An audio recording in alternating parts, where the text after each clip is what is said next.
Yo, what's up? Are we live?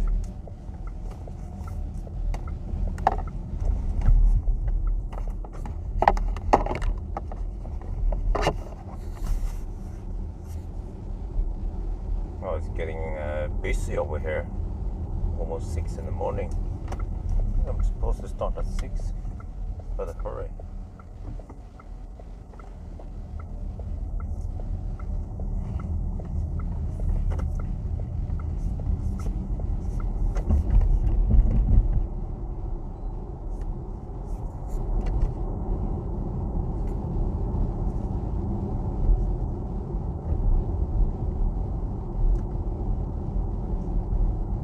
Oh yes, we're live, okay. Microphone is a bit off right now because I'm just driving to so okay. So we will start at 6. It's kind of weird time, yes, and it's also a weekday. I picked this day because Saturday we might have not so nice weather.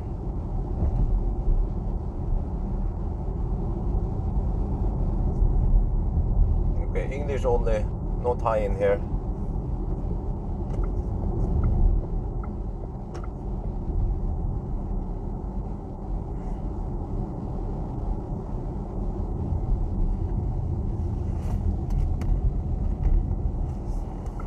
Well, let's hope we don't have too much traffic 6 in the morning, and then we'll pass by Göteborg around 8 something in the morning. Wonder how that will go. But this is 6 in the morning on a week on holiday season, so maybe it's not that bad.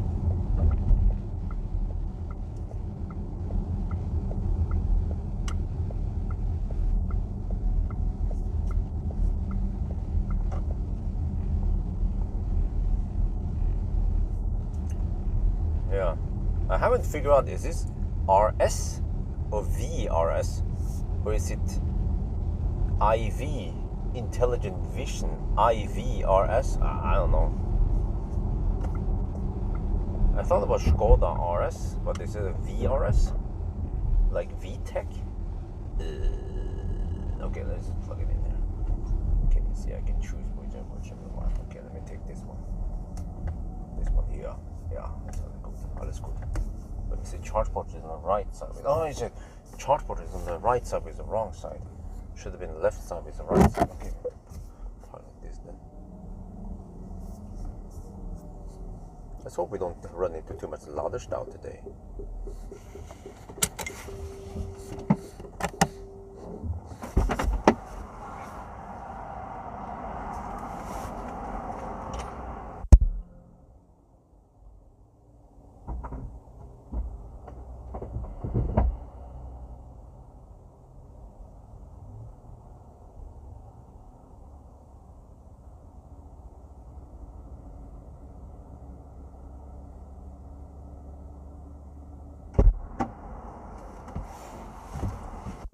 Now I can get my t-shirt ready. Let me check menu. Let me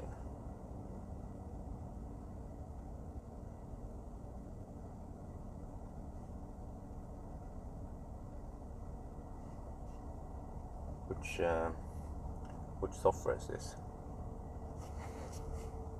Wait, what the heck? Error.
Yeah, let's start the day with some charging problems, shall we? Yeah, why not? Legacy automakers and handshake problems, man. I mean, wow, what's up with this? I never used to have this kind of shit with Millennium Falcon or Optimus Prime or MC Hammer at the supercharger. It would just work.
Well, let's keep on moving. Try the next one. Well, I always try this one. Wait, this one tends to work, right? This farmost one. I don't know what's up with this. Is it the car? Is it the charger? Or what the heck is it? I just need to top up because I'm 99%. I want to have that extra juice in case I can reach Wildbike. I have a small hope I can reach Wildbike. Can it turn off the car and shit? Maybe this one is messing it up.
Well, I kind of need to run my intro and go to the restroom here.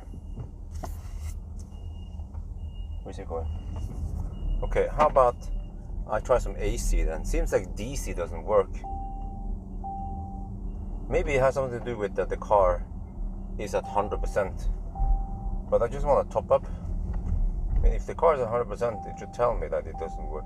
Not that, it should say that charging is finished. So we're going to try some AC over here. See if that works instead. I'm too lazy to bring out the cable even. Just try the AC here.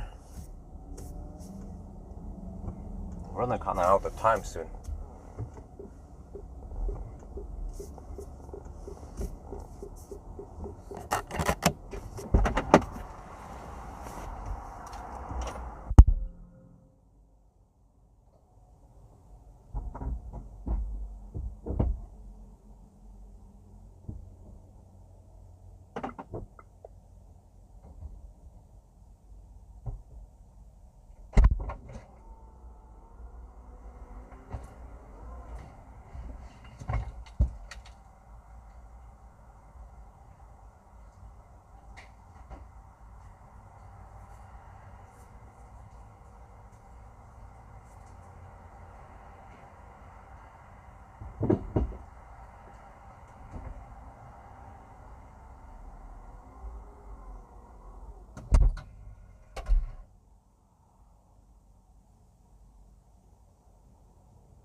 let's go around that one then. That one should work, right?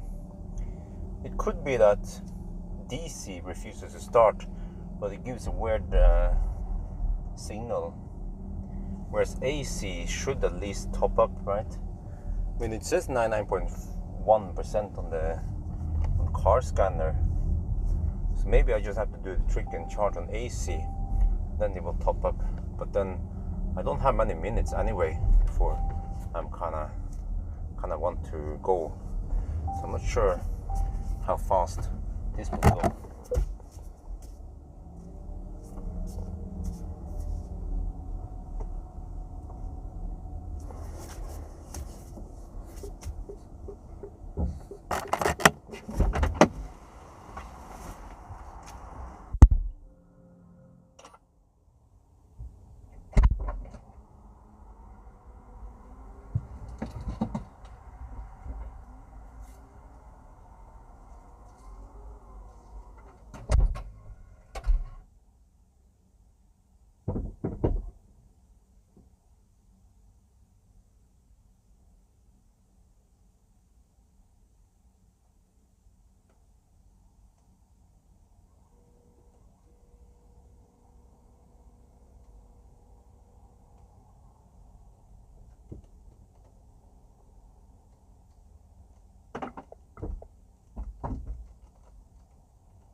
was hoping for nice weather. Well, I guess it gets better, right? It's supposed to get better.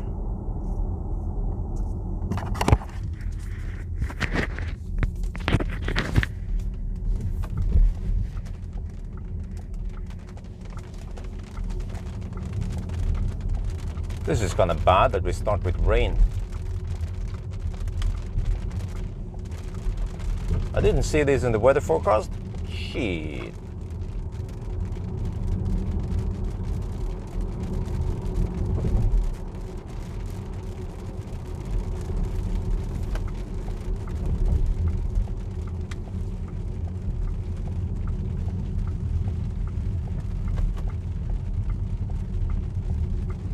So we already have two slight disadvantages. We start with 99%. And there's a bit of rain here. But the rest of the stretch should be nice, at least. Unless I misinterpreted everything, the weather forecast.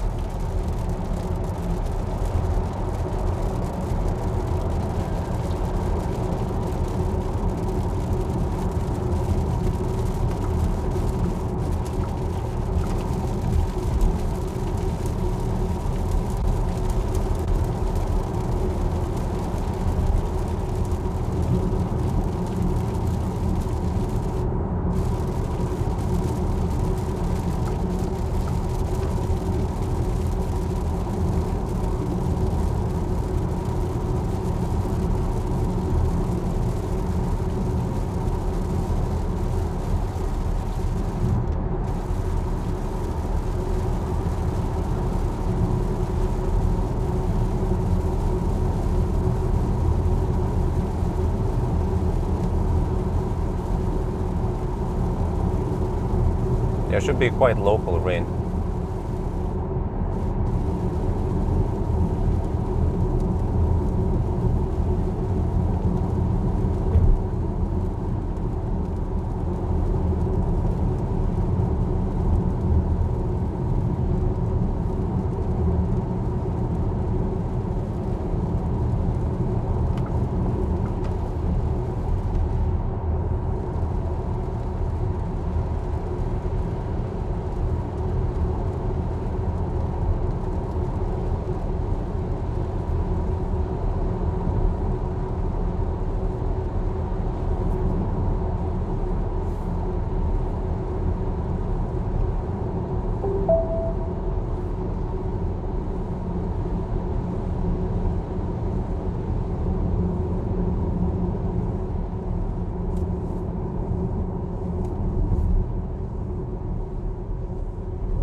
Whoa, whoa, whoa, whoa, whoa.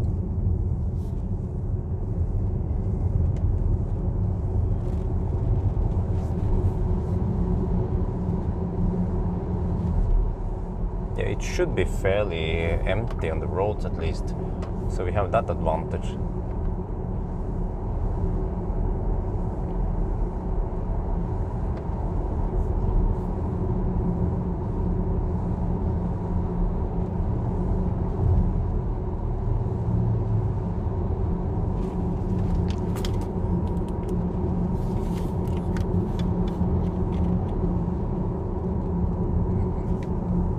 Yo, what's up? This is a bit unusual start. We are now sitting in a Skoda Enyaq Coupé RS, and in this video we will do 1,000 kilometer challenge. So I was struggling to top up. You see this one here, it was 99.1%, and then the display showed 100%. So I had trouble topping it up to 100%. So I wasted a little bit too much time, and then I had to go because we are now starting at 6 in the morning, kind of weird time. I'm trying to reach Varberg in a single charge. We'll see how it goes. This car is quite efficient at high speed, so we hit a little bit of rain here in the beginning, but this should be quite local because for the rest of the trip we will have nice weather, sunny weather, high temperature, and also not too much wind. So we will see. Yeah, wow, we're already down to 98%. So I reset everything, did all the preparations. I guess we will go home here. You see here, oh, what, really? So the car claims we can make it to Varberg with 24%. Okay, we're gonna see about that one, but yeah, we'll see. So I guess we have a slight advantage since we are traveling so early in the morning. It's on a weekday, but we have vacation time. So hopefully we don't have too much traffic. I mean, if we run into any traffic, we can always deduct it, because normally I would do it on a Saturday, but I might be busy on Saturday, or the weather might not be that nice on Saturday. So let's see how long this rain lasts. This was not as advertised, or I mean, as yeah, forecasted. It's supposed to not be rainy, but I guess it's just a forecast. Yeah.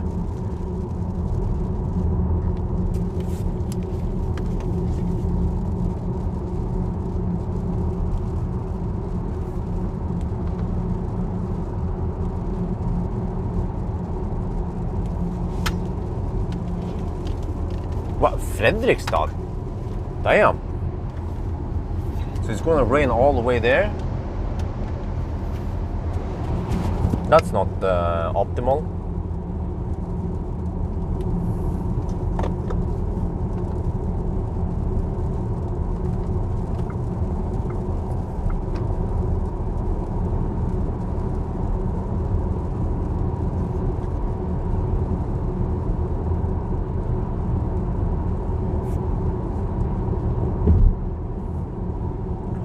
But at least we have the advantage of no traffic. Yeah, normally we don't have traffic going out to the city. They're mostly going into the city.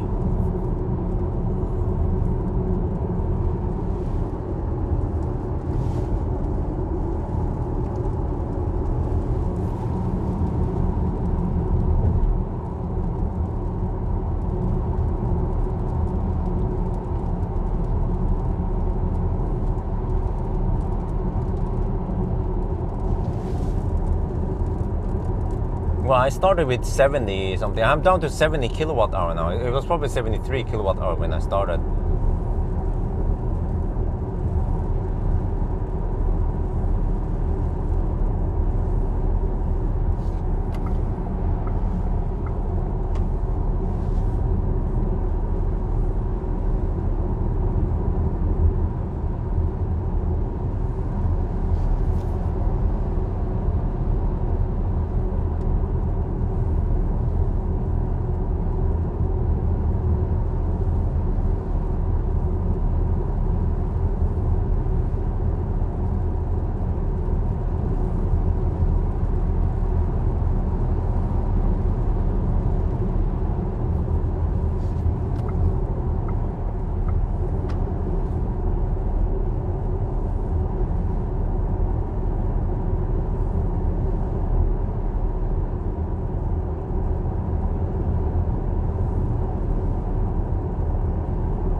Is it rigid? What do you mean rigid?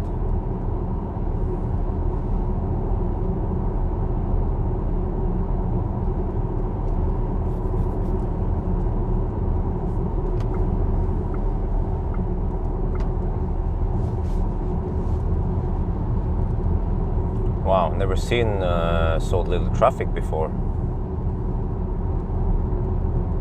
So we started just 30 seconds after 6 in the morning.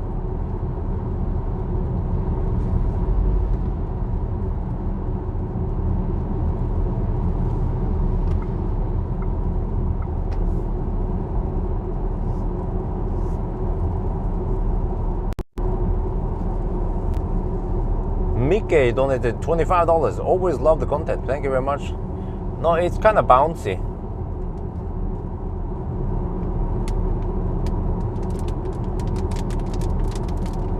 Well, but I did not expect this rain. Shit, I was expecting a clean run. Maybe if I started a little bit later, yeah. So I guess this rain is in the very morning only.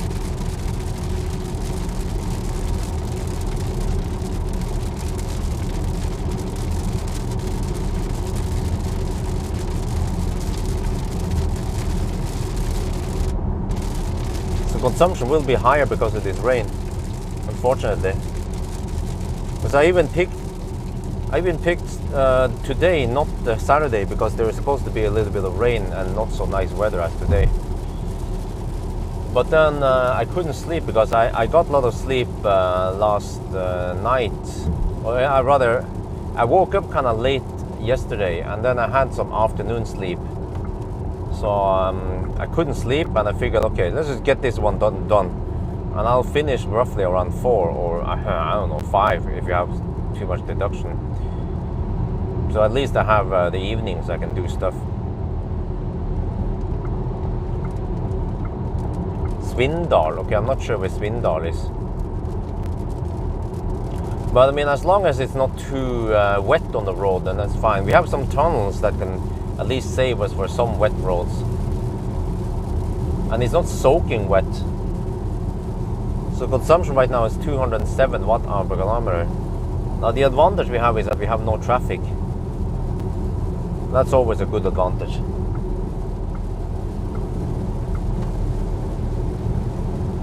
We don't have too fat tires. It's two. I wonder if it was 235 and 255 tires. Relatively skinny tires for such a large car. But we have a budget of around 200 watt-hour per kilometer to reach Hvalberg.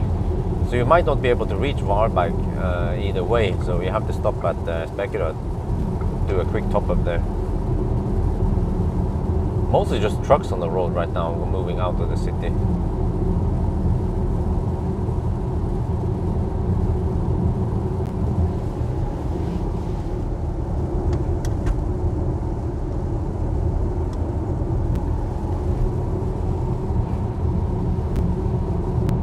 Oh, so the car claims we can make it to Hvalberg. Well, okay, we'll see, I guess.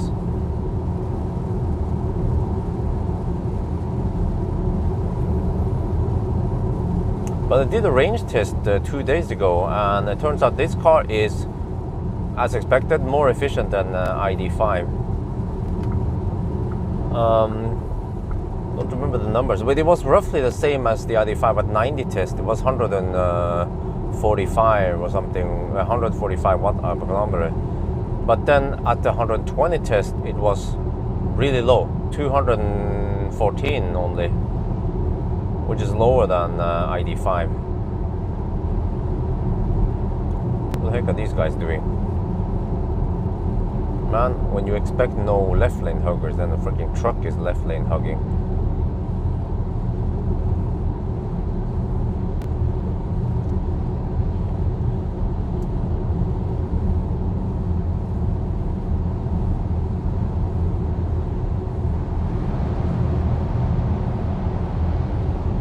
Well, if you can just move to the right lane, then it will be easier for me to overtake the slope hole, right? Thank you.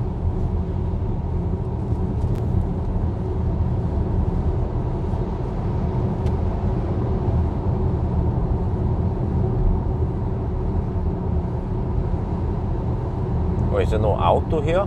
Well, maybe it is auto, the Viper. But yeah, so I think that's it. Kind of clumsy because the car, when I tried to start charging, I didn't realize that it was at 100%, and every time I plug in, the car would actually in the display say charging completed, but the charging station reported as error. So I was like, huh? So the charging station keeps reporting it as error, but when I tried to plug a Tesla in, it will say charging completed on the charging station. It doesn't throw any weird errors. I think they need to work on the handshake. This is more like, I think it's like when you make a good program and you don't throw the correct errors in Java or some shit. Or you don't return the correct status to the charger. So the charger thinks something wrong, but the car knows that, or the car claims that it's finished charging. But I saw that we were at 99%. So we could have pushed in a little bit, just a couple of, those extra watt hours. I usually use around half kilowatt hour from home to Circle K. Maybe I should start from home instead, but then it will be slightly slower if I start from home. Well, I could, whatever. We're all on the move now, so I guess that half kilowatt hour I was missing was not too critical. Just a little bit weird start this time. But maybe people don't care anyway if I have a too long start in the beginning. I don't have to start at Circle K and dig around the car.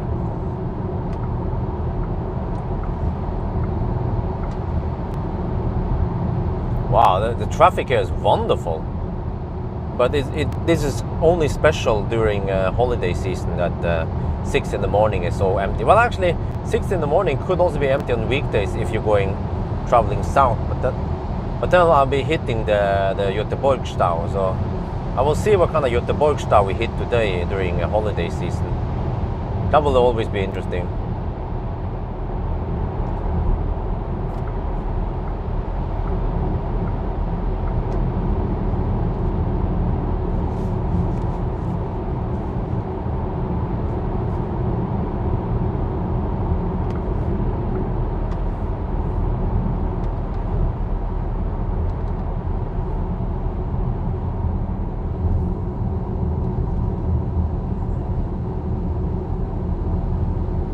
Wow, have you guys seen this? This is wonderful, this traffic. Yeah, you see, we have actually some portion of tunnels that helps us, because it's always dry in the tunnel. Yeah, I still don't know where Svindal is. Consumption, by the way, is 176 watt-hour per kilometer now. That's really nice.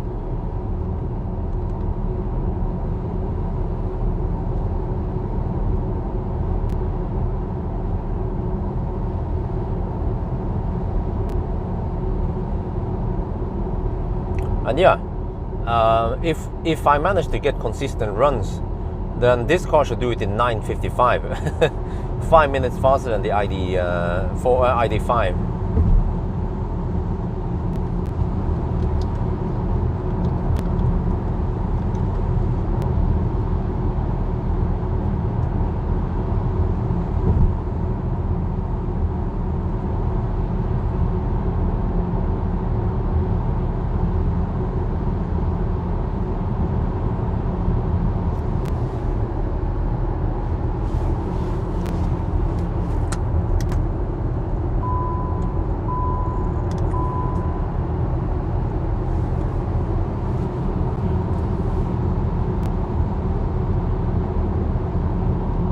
Yeah, exactly. No, the Norwegians are gone, GUN. My neighbor is also on vacation now. She went to Spain yesterday. So I can park the car in front of the house. That's nice. So the Norwegians are all over the place. And I feel that Oslo is quite empty now. But we only have around 2 weeks left until they're back again.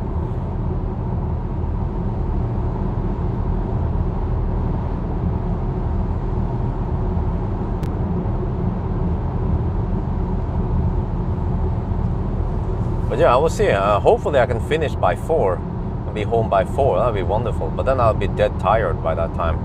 I'll have to take some afternoon naps, I guess. And then try to sync it back. And of course, the reason why I was up so late now or early is that because Isabel just was grumpy all night. She's kind of settled down now in just around 4 at night. Started sleeping, so I was like, oh, wife and I, we were quite, well, at least wifey was quite exhausted. She hasn't had too much sleep. I did sleep a lot in the afternoon, evening. So that's why I'm awake now. But wifey is quite tired.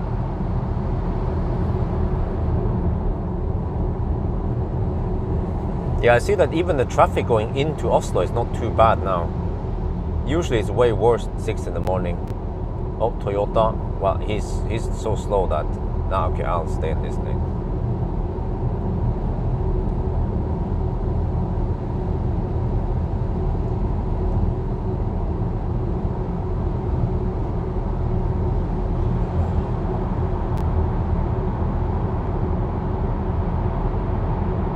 Just hug the left lane, because the left lane is slightly drier than the right lane. Yeah, I can see it there. The right lane is semi-wet from all the trucks and everything else on the road.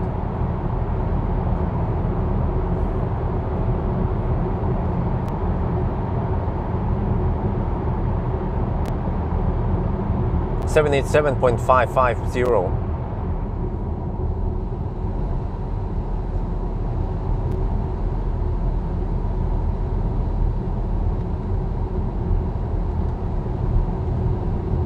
Right, this is where it gets a bit challenging because we have 110 zone and we have to go fast on wet roads. So that's kind of energy consuming, energy intense. But at least it's not raining too hard over here, that's good. So I still wonder where Svindal is.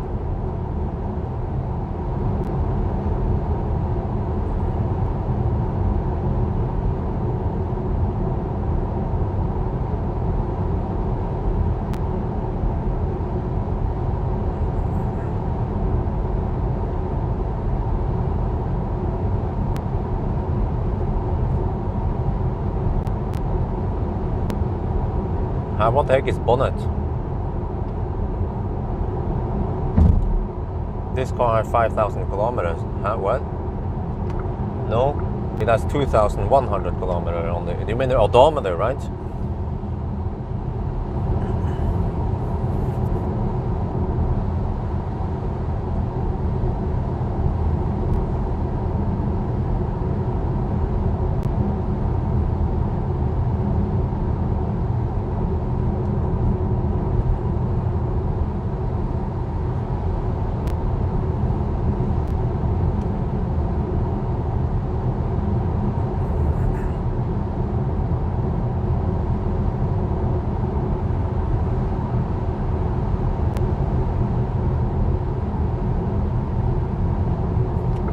Seems that the right lane might be slightly drier than the left lane.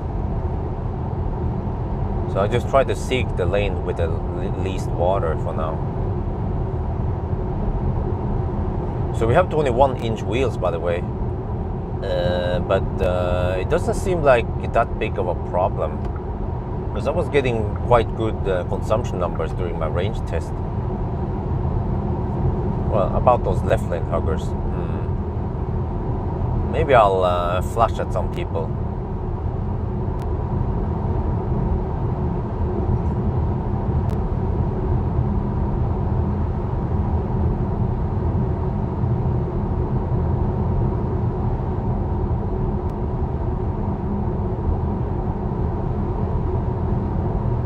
Seems that my illuminated grill is not intimidating enough to make this guy get out of the way. Or he doesn't give a shit because he's Norwegian.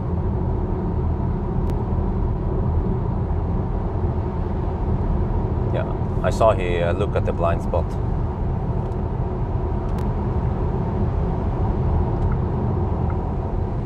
Yeah, this one is a bit dry. Oh yeah, I want to be on the dry patch here.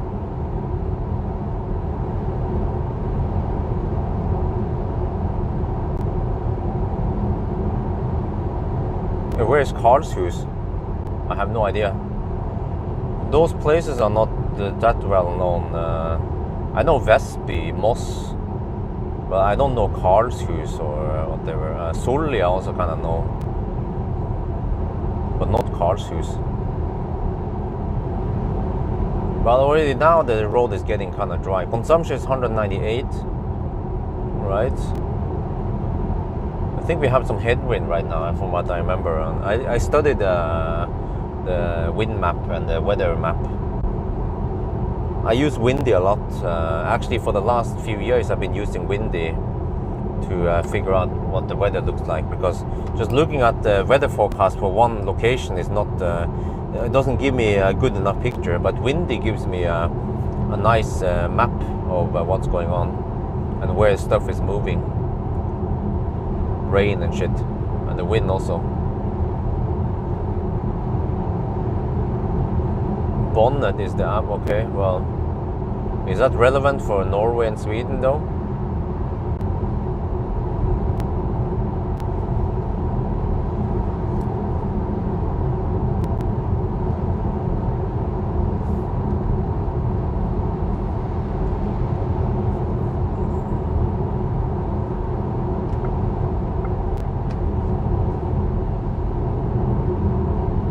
East of Most.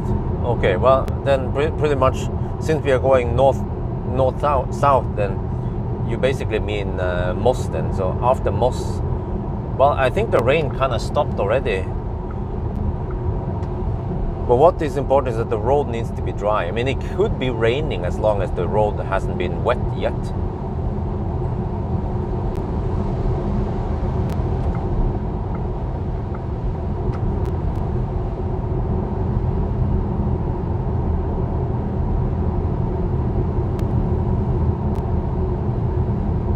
this is wonderful. No traffic. We have kind of unfair advantage here, but whatever. I'll take it. I'll take it.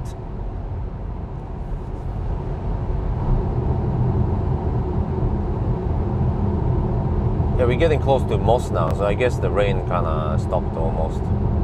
But we just want to get to the dry asphalt soon. Consumption is 196, which means that it has the potential to be lower than that. Wow. Or at least, well, I guess once I get close to speculate, I can recalculate whether I can make it to Varberg or not.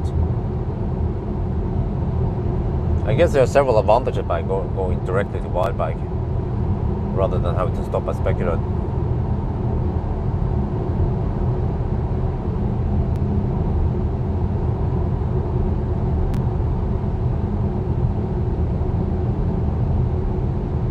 Oh, consumption is 200 now.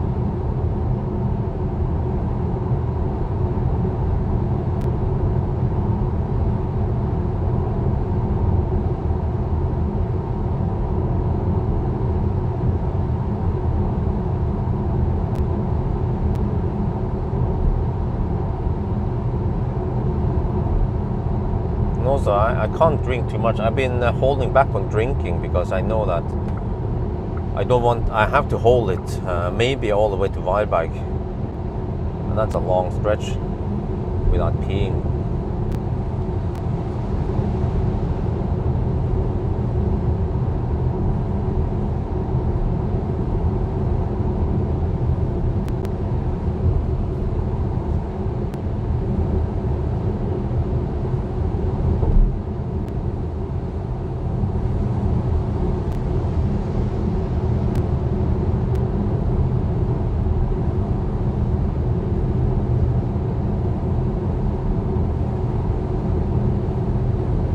But I mean, the consumption is not going sky high.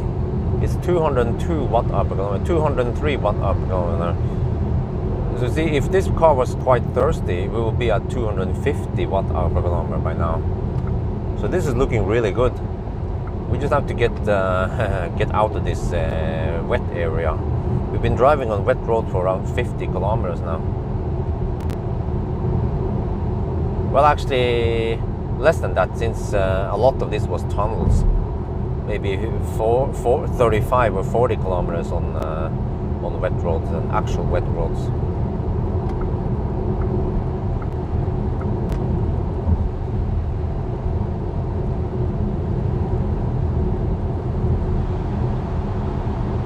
Oh, thank you, thank you.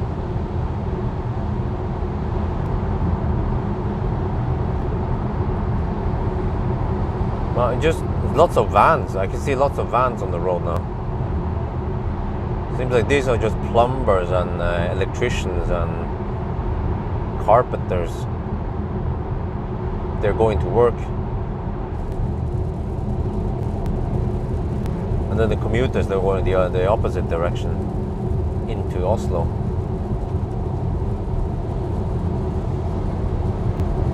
Oh, more rain, shit. This is kind of heavy. Come on, must reach Moss. Consumption is 200. Damn! I have to say, very impressive. 200, 199 now. Wow. This is really impressive. That it's not going up like crazy. It's actually dropping a little bit even. So drag coefficient of 234 is really good. I wonder if that's even better than some Teslas, like Model X or yeah.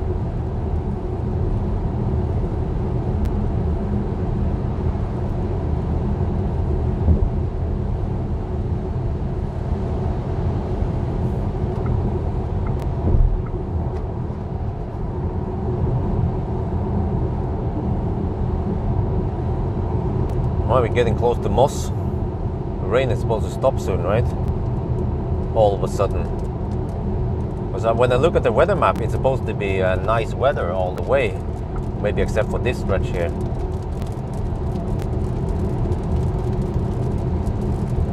And at least in Sweden it should be sunny all the way.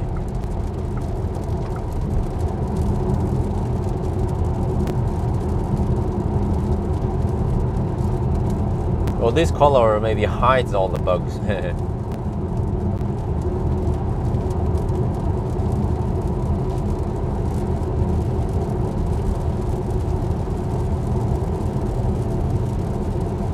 Okay, has it changed now? Now the car claims we will arrive Varberg with 18%. First it was over 20%, wasn't it? Oh, a donation. Hot Scorn donated $15. Love the vibes. Wow, thank you, thank you. I love this color. I mean, I love the looks of the car. And I don't care about the illuminated grille. It's just different and unique. Well, not unique, but it's different.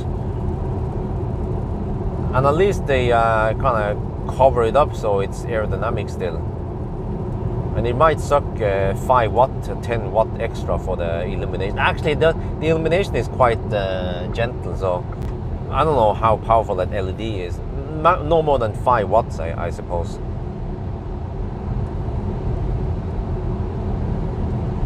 Which is nothing. But I love the shape and I love the color of this car. It's really cool. And you can actually see, you know, you see here, wait, you can't see it. Okay, whatever. Don't want to rotate the camera, but you know the B pillar, you can see the paint color in the B pillar. They haven't covered it, but here it doesn't matter. You get a reminder that this is a green car. You're driving a green car, good for the environment. That's a Tesla. Consumption is 207 now.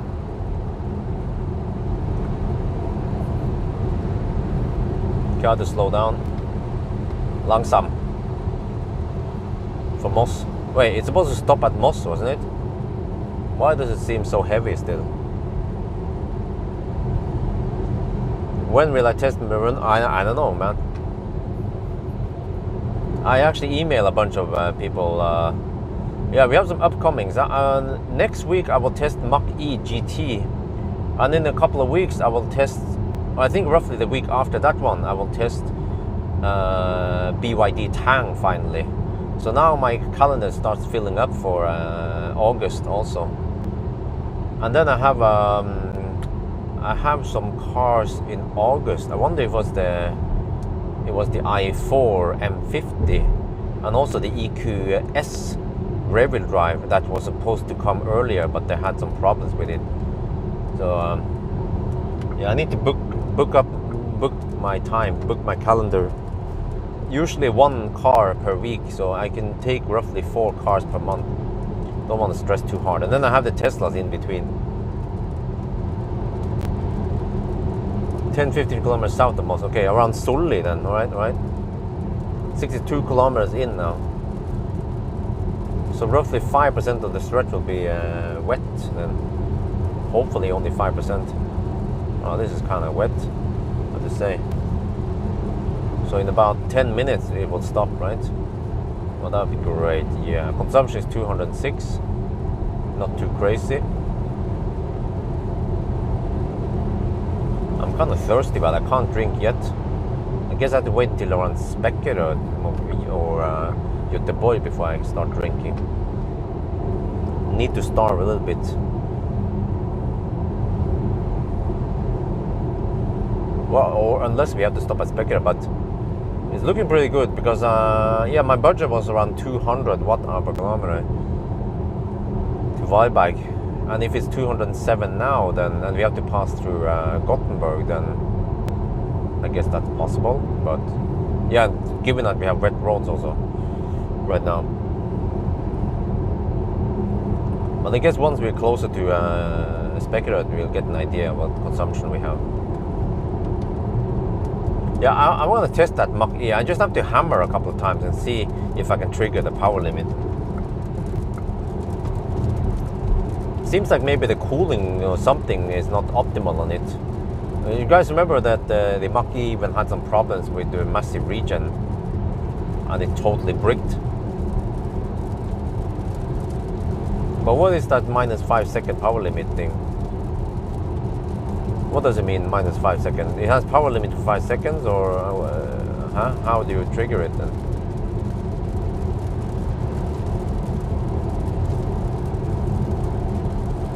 Well, everything is green here, including the car. This is awesome. This is the first time I actually filmed the landscape and the car matches the grass. Wait, what the heck is this dude doing? Dude, I mean, if you're just gonna camp... Okay, well, he's trailer boy. He's going kind of barely legal here. He's doing around 100 kilometers per hour. Well, maybe he has the Tempo 100 sticker. No, he doesn't.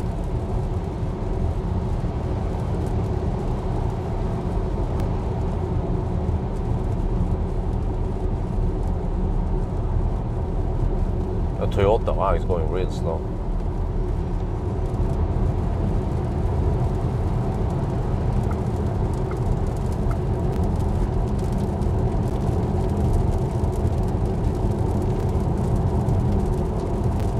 Oh, okay, you meant full throttle. Well, why you type kind of cryptic, man? I don't understand what you mean. So full throttle for max, full power for 5 minutes, 5 seconds only. All right, that's what you mean. Well, but during 5 seconds we will hit. Well, I mean, it does 0 to 100 in was it three and what? Dude, I'm holding it. 3.5 seconds, right, or something. Or less than 4 seconds. Which means that I will probably hit around 120 kilometers per hour. How the heck am I supposed to test that one? What if I let off then? What if I do several consecutive launches? Will it go into some kind of limp mode? I'm not sure how I'm supposed to test that thing. I mean, on the Autobahn I could just floor it and then watch it limp. But it's kind of hard to demonstrate it in Norway.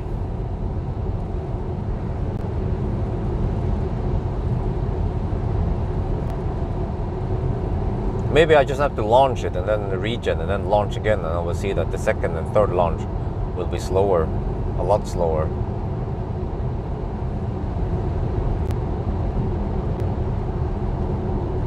But to me it sounds like the Mach-E is poorly designed if it limps like that. A brand new car from, well, 2021, and it has those limitations that even Millennium Falcon doesn't have. And he's 9 years old.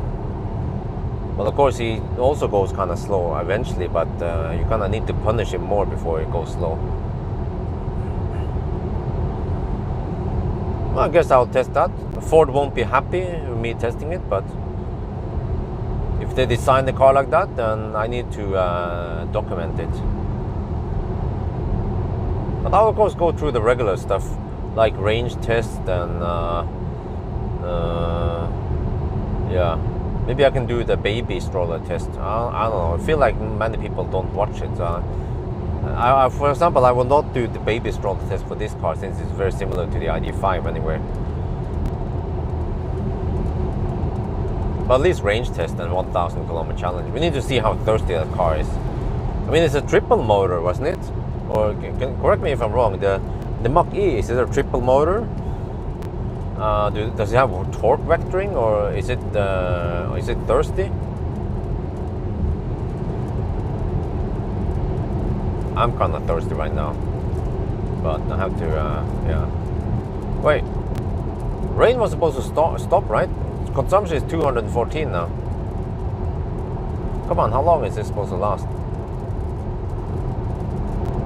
It can't last forever, right? Nothing lasts forever. Except for the rain in Bergen.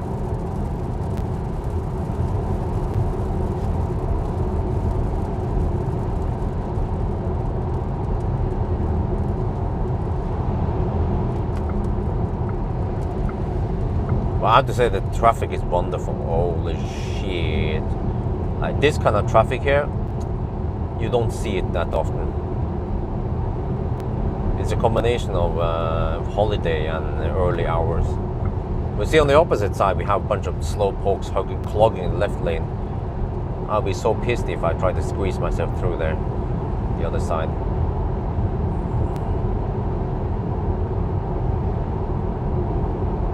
Yeah, this is not too bad, the surface here.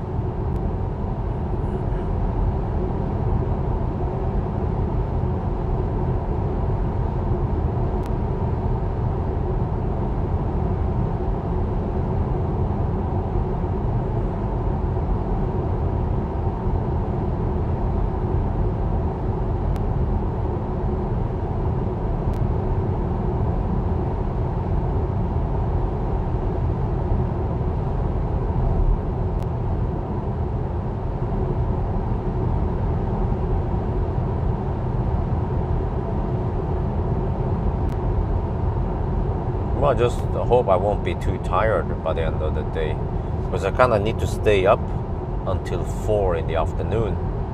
Damn. So I can tell you that yesterday, well, I was kind of tired, but yesterday I woke up at noon or 1. I think it was, yeah, it was noon. It was noon. But it took a while before I could sleep, because the baby, she tends to be grumpy at night. So I don't know how many hours I slept last night, or I mean the night before. And then I think I had a 2-hour nap in the evening. So that's why I couldn't sleep. I just couldn't sleep.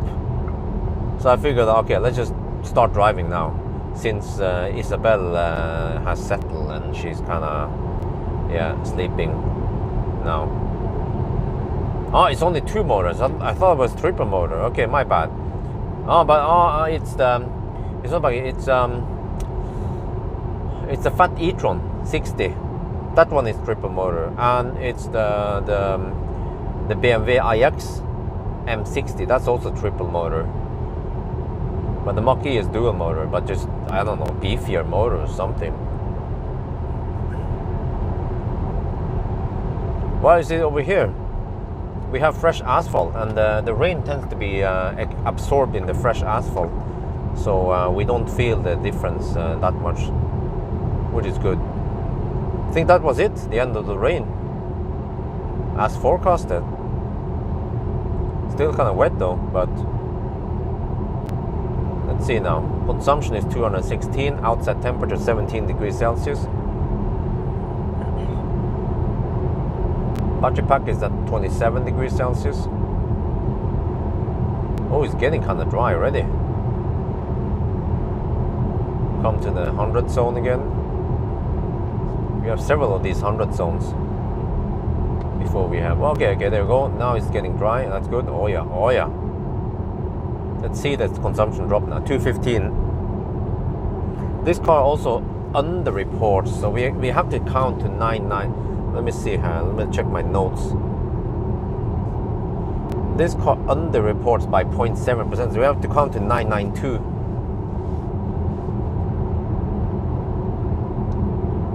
I guess we can double check that distance at, I don't know, Spekerud or Varberg.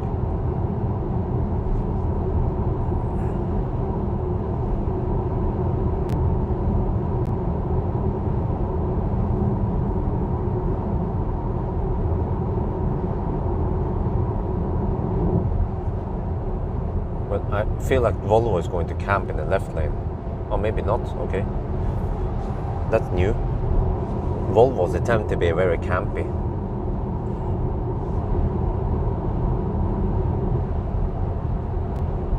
Wow, really?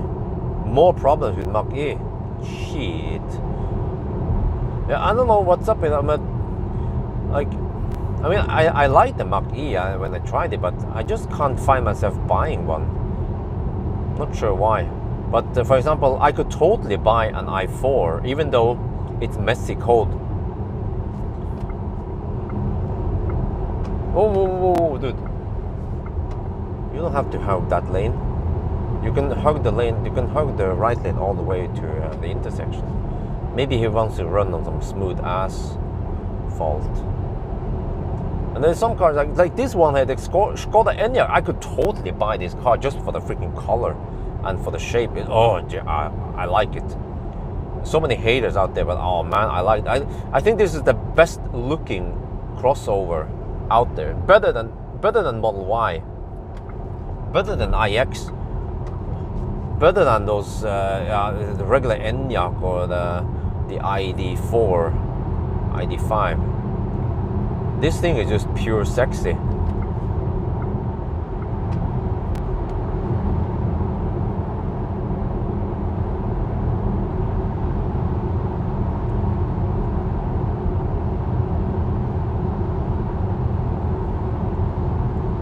Yo, what's up? Oh yeah, we have dry asphalt. But the consumption is still 218 and we haven't hit the 110 zones, the constant 110 zones in Sweden yet. Oh. Well, but yeah. Okay, yes, finally, dry road. I think it's supposed to be dry all the way now.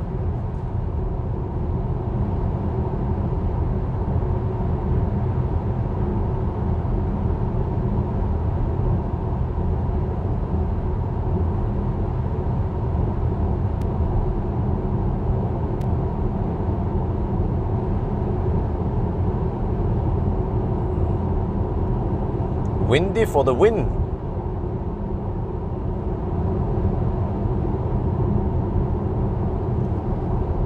There we have a classic Ioniq. Yeah, let me B-roll it. Oh yeah, EE, damn. Newly registered then. Yo, what's up?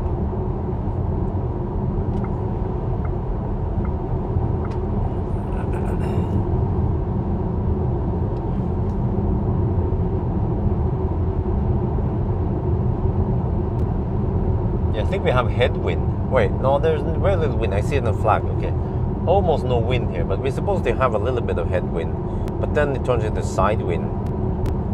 But if we went, no wait, how is this again? If I went yesterday or 2 days ago, we will have lots of headwind.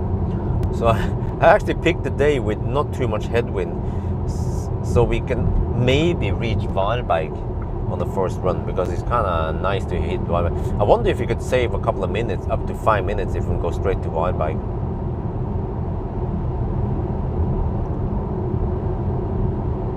Man, those pesky Outlanders.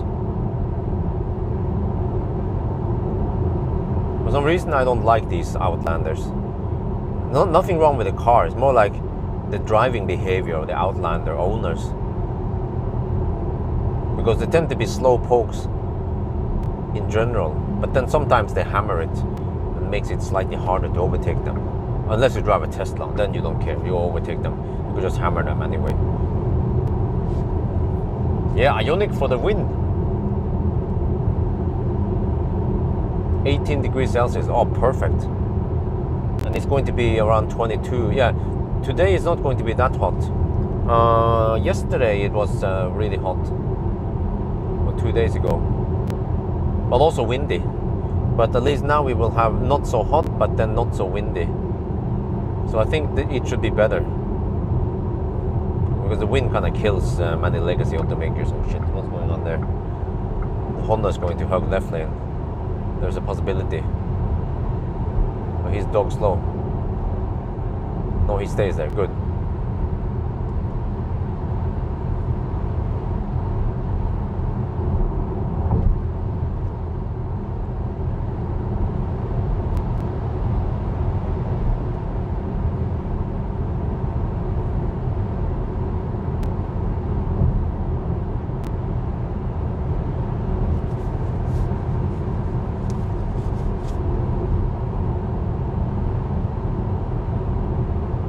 Right, consumption 216.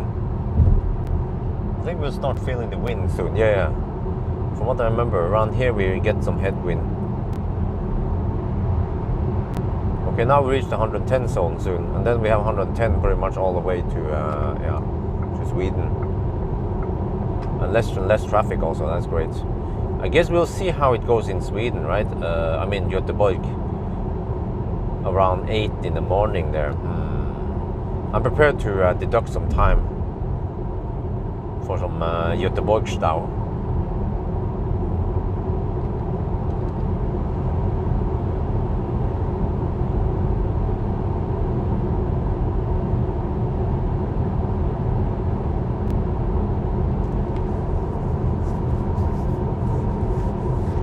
So it's kind of cloudy over here. It's supposed to be sunny.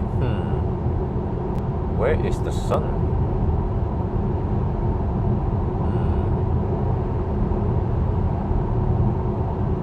Wait, do you guys feel like it's kind of noisy in here?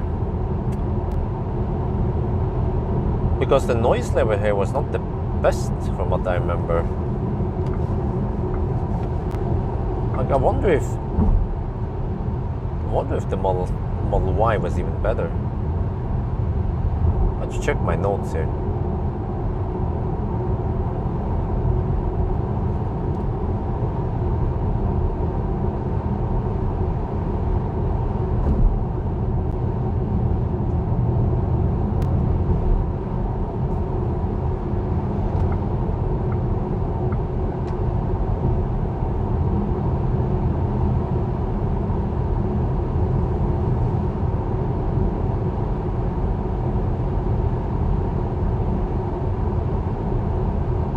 this is better than Model Y. Okay, yeah.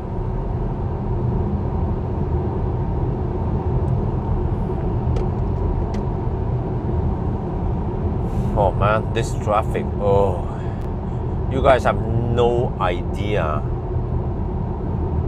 how awesome this traffic is.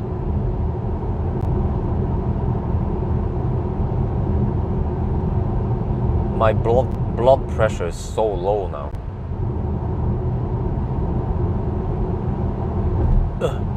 Guten Morgen? Yes, early bird, yes. It's so random. Sometimes I start at noon. I think the latest I started the 1,000 kilometer challenge was at 2 in the evening. So, and then wife was like, well, but you come home so late. I was like, well, woman, if the baby keeps me up all night, then I have to sleep in the morning hours and even in the afternoon, and because I need enough sleep. It's not safe to drive when I'm super tired. So then I end up starting at noon or 2 in the afternoon, and then I finish at midnight. But this time I will come home by 4, hopefully. Yeah. Not sure how the traffic will be in Oslo though, but we'll see. We'll see how it goes. I have no idea how this will go, but it's week. I mean, it's holiday season anyway. So I see on Google Maps that in the afternoon we have very little stau. And normally it's just red all over. Like Norway, I mean Oslo is pretty bad when it comes to stau. Like it is roughly as bad as Paris or Hamburg maybe, or I don't know which cities in Oslo, which cities in Europe do you consider have bad stau? Consumption is 218, by the way. We're down to 69%. Wait, huh? What? The display says 71%, and then the BMS says 69%. Okay, whatever. We have 50.6 kilowatt hour left. Wait, 50.6 kilowatt hour, and we have to go 257 kilometers. That's less than 200 watt hour per kilometer.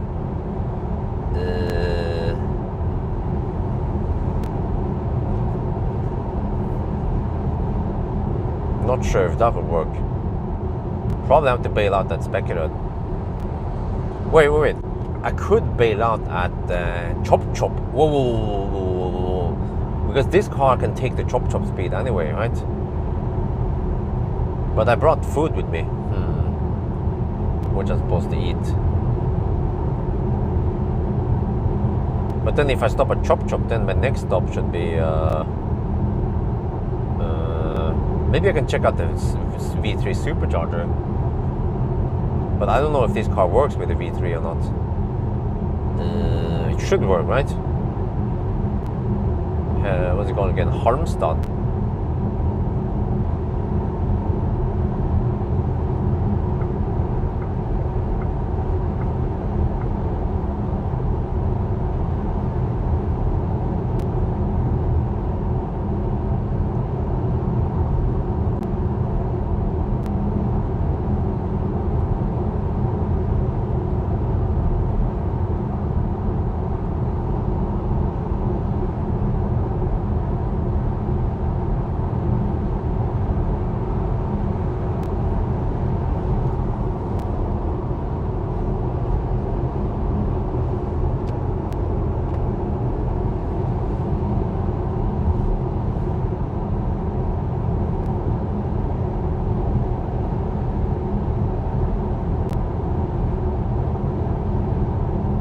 Why do I feel like I need to pee soon?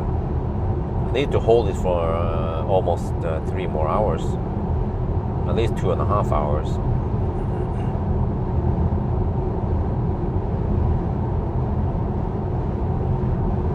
I can feel the wind now.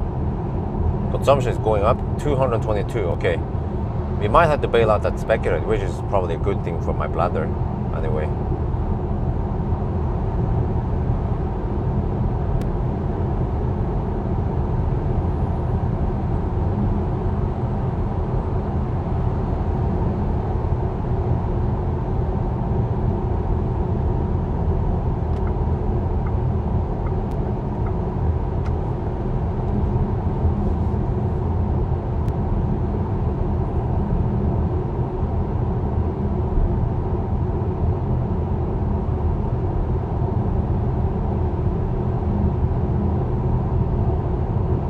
But man, I have to tell you, the instrument cluster is so tiny. Like, why did they make it so small?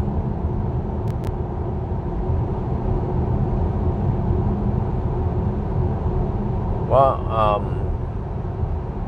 I'm not sure if you can, Jan Tenne, can you see the live stream? You see the hood of the car? Or are you looking at the live stream in monochrome? I think most people can see the color of the hood, right?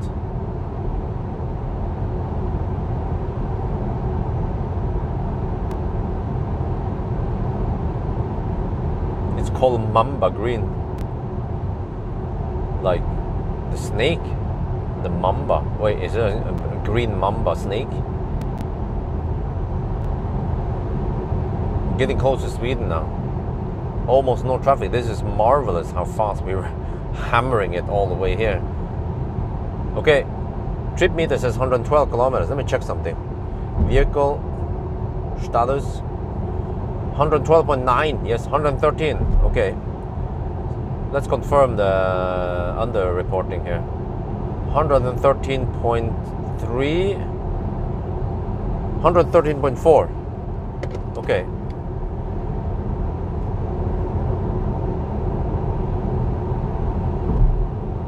Well, according to this one, it seems like 0.5% under reporting.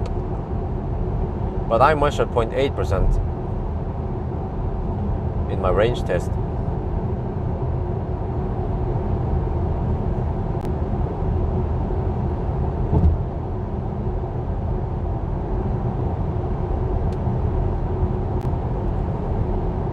So from what I remember, ID5 also had to stop at Spekerød. So I guess it's no shame if I have to stop at Spekerød. With this car, it's very similar, well, except for that this is way more aerodynamic than the ID5.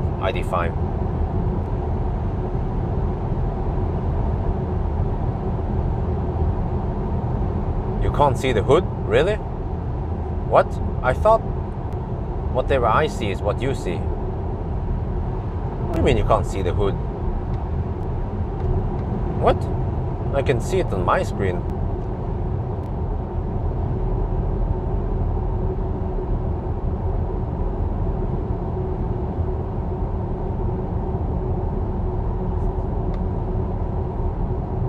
Wait, which lanes do I take now? I guess I'll take this one.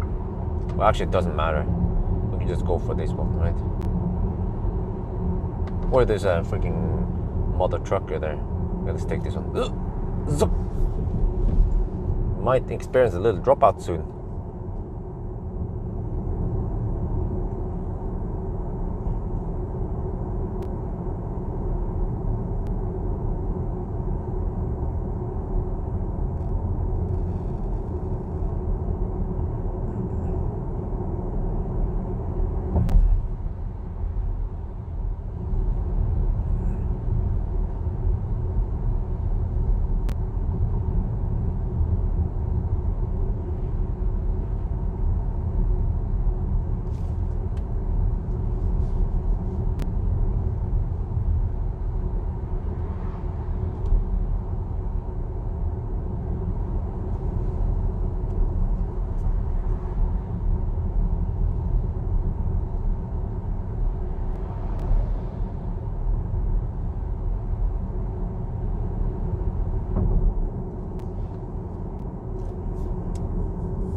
Back. Okay, yo, what's up? Yes, you're back. Now the car says 5% at Varberg. Consumption is 222 watt-hour per kilometer.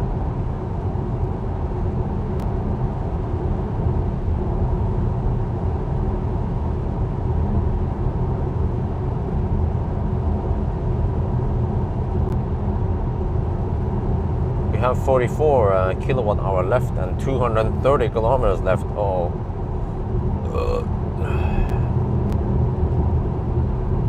Well, we could bail out at Kungsbacka. Charge at the hypercharger there. Well, I'm not sure if we can get 170 kilowatt there.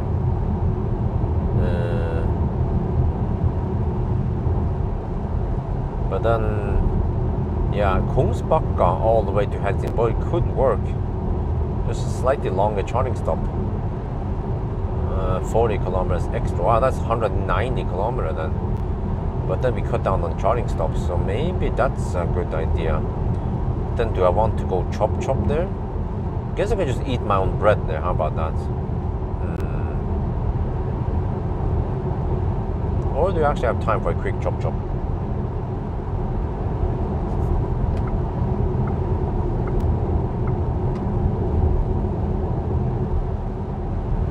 But if I bail out that chop, then I should stop the charge there enough. Not just top up enough to go to Varberg. That would be a bad idea.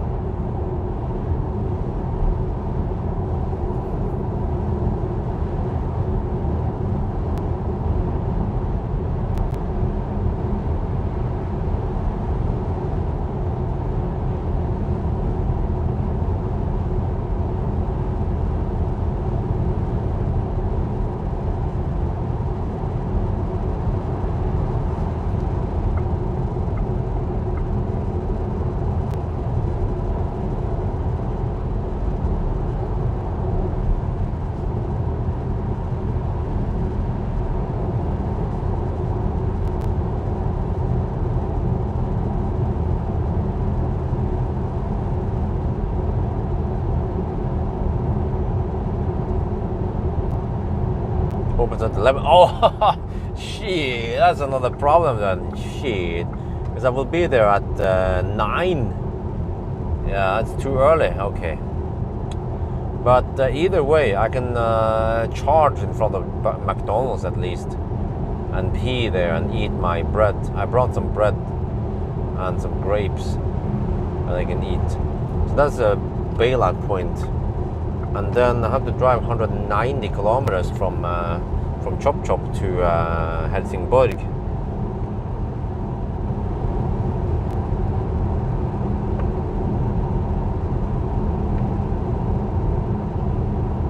That means I have to charge at 65% only. We can do that. This car is so efficient. But I expect only 230 consumption from, well actually, yeah. Wait, maybe it's higher. But let's say 70%. If I go 70%, then I can reach. Yeah, so that's actually a possibility. Stop at Chop and then Helsingborg. I kind of like that idea. Well, it's Kungsbacka, by the way, but it's shorter. They say Chop.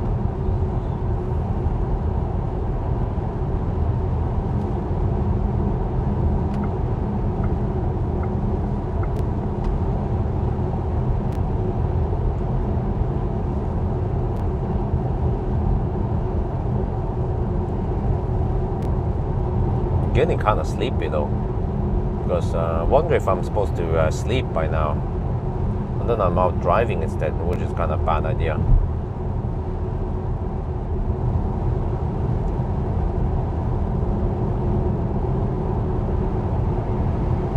It's gonna mess up my sleeping schedule here.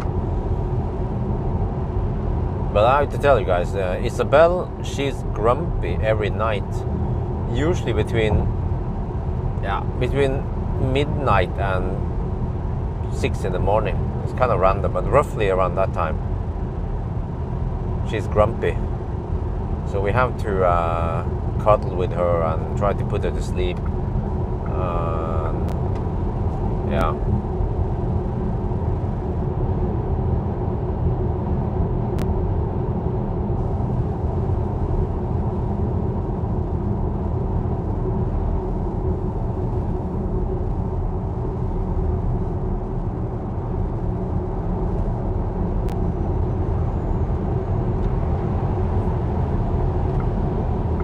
Oh, there's almost no wind here. Yeah, this is exactly what I was looking for. I was just waiting for the right day with not too much wind.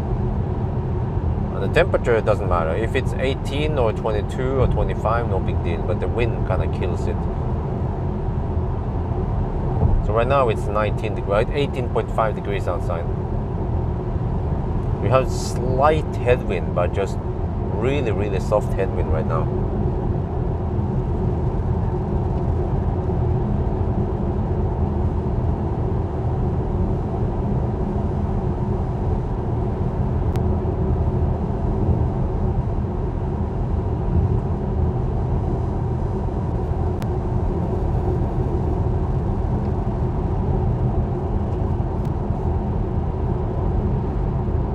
Oh, I can see the clouds are clearing up.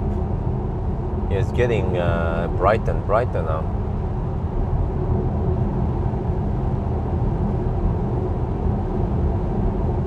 Just wonder how the start will be at Göteborg. Oh, almost no wind.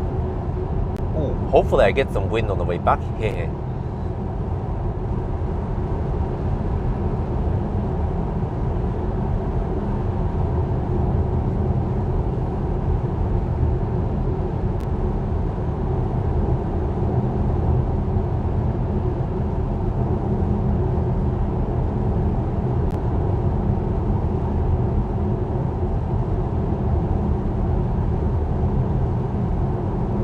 Good morning. Fuel consumption 227, but it's kind of high now in the highlands. So I guess we have to wait until we are near Spekerud. But it's probably a bad deal to go to Spekerud and then Varberg and then Helsingborg. So if I can just skip it and go straight to Chop Chop instead. That would be better. Chop Chop and then Varberg. No, it's Chop Chop and then Helsingborg. It sounds crazy, but because this car is so efficient and it can actually jump 190 kilometers. And actually from Helsingborg, I could go Chop Chop again and then Strömstad even. Yeah, that sounds crazy, but wait, it depends on the speed, I guess. Because this car will take 460 amp from what I remember. The voltage is kind of low, so it needs lots of amps, and that's the question. Can the hyperchargers at Chop Chop deliver 460 amps? I think they're supposed to be well, how fast are they? Oh, the sun is almost breaking through now.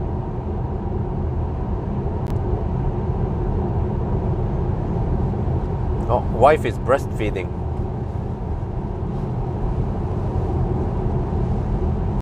Let me check here. Did she get some sleep? Well, she did get some sleep. The last breastfeeding was 4 in the morning. So she just woke up now to breastfeed again. 7, okay, 4, 5. Wow, so hopefully she got at least 2 hours of sleep. Wow, it's been 5.5 hours since we changed diapers.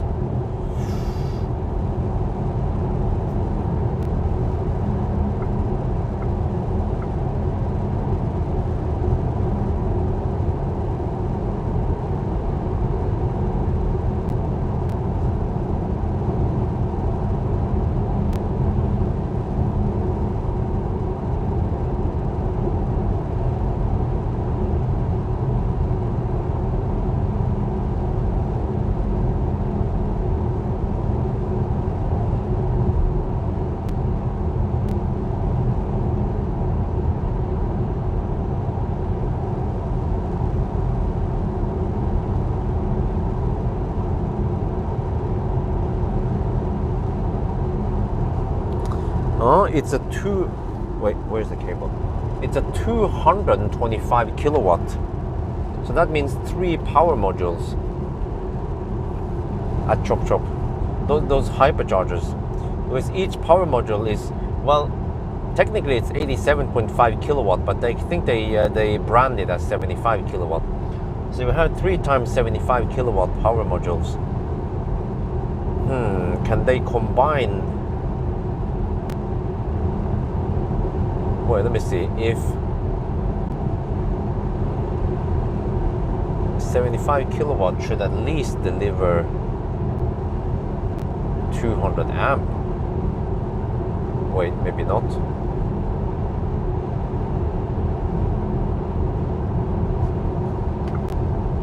Okay, at least 3 power modules should at least deliver roughly 350 amps.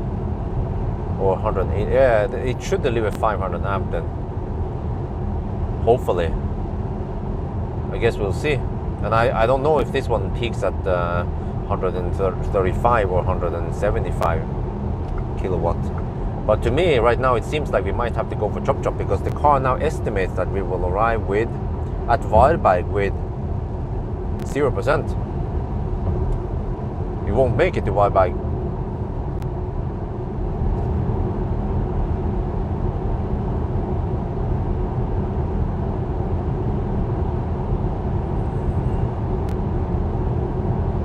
Guess we have to give it up. Let me navigate towards Chop Chop instead.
Okay, that one, the car estimates at Chop Chop we will arrive with 8%, it claims. Okay, that sounds better. 165 kilometers away. Let me see.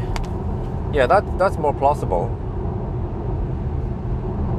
Yeah, it sounds plausible, by the way. 450 amp max.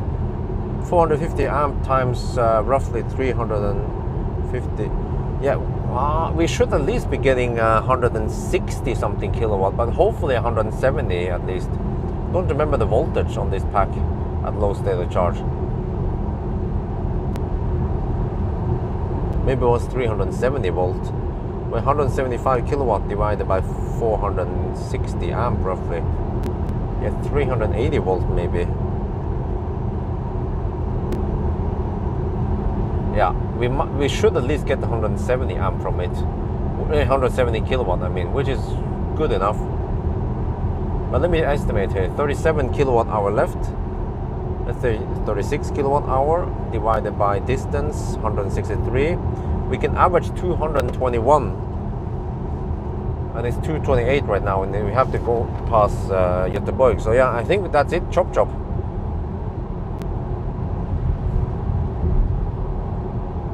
I'll just eat my bread there, over there, and I probably have around 20-minute charging stop. Sun is coming up. This is perfect. It will be a little bit warmer now, which is good for drag. Temperature is rising, 19 degrees Celsius. It was remarkably warm outside last night. I had to run the air conditioning. We bought this portable air conditioner just for temporary use. So it's on wheels, and we can move it around, and it has this hose or thing.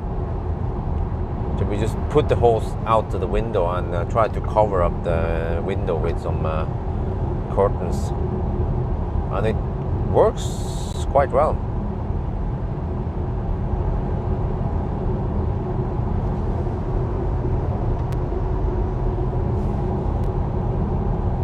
Okay, 370 volt. Okay, yeah. So we should at least get, let's say, 300 and no, we should at least get 165, 170 kilowatt from it, or maybe more even. We'll see. And it's not too critical because we don't get that speed for too long before it throttles.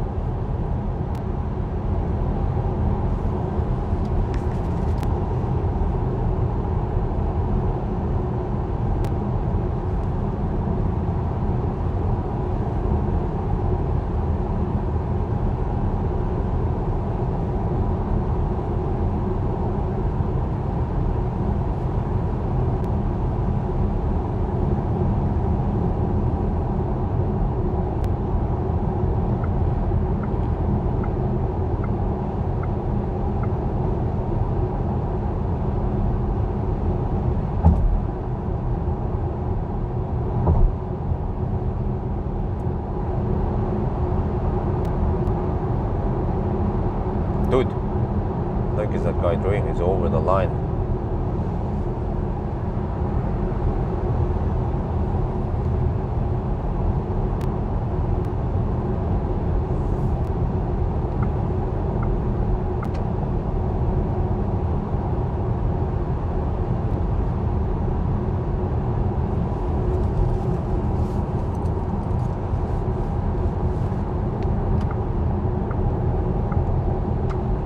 A single hose. What? Huh? Does it exist? What's the difference with a double hose then?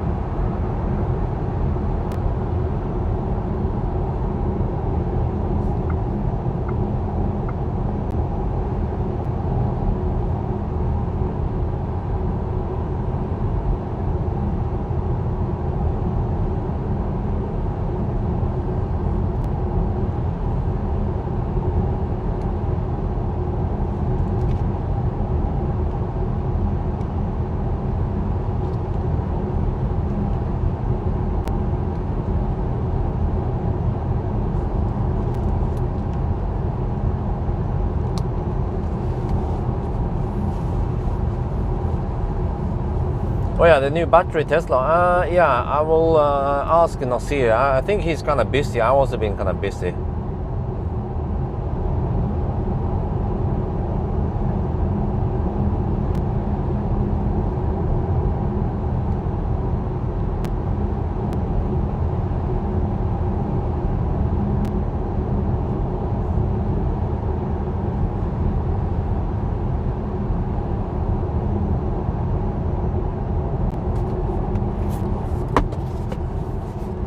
Wait, we have some.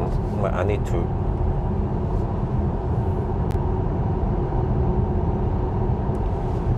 Need to put on some sunshade here.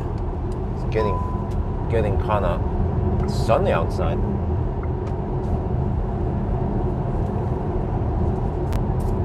Big change in weather suddenly. From the rain this morning until now. Morgenstund gull I munn. Whoa, that guy cut in a bit close to the bus, the truck. Wow, almost no wind here. This is nice. This is exactly what I was looking for. Single hose suck cold air from Single hose suck cold air from inside to outside.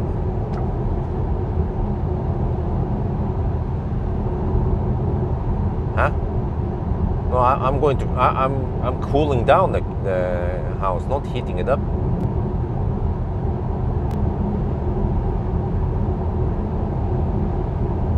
But this one, well, let me see, how does it work?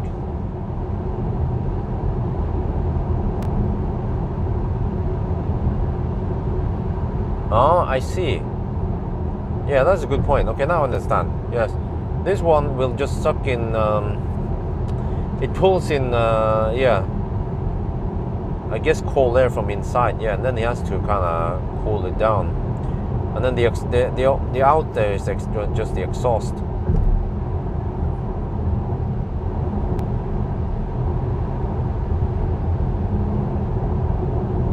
So it would actually be better if it sucked in some hot air outside and then cool it down. Wait, or would that make any difference?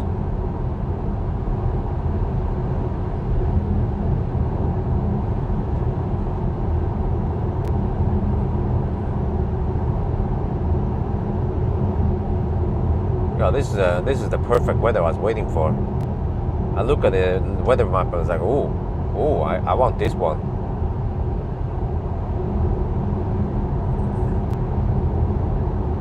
-19 degrees Celsius now.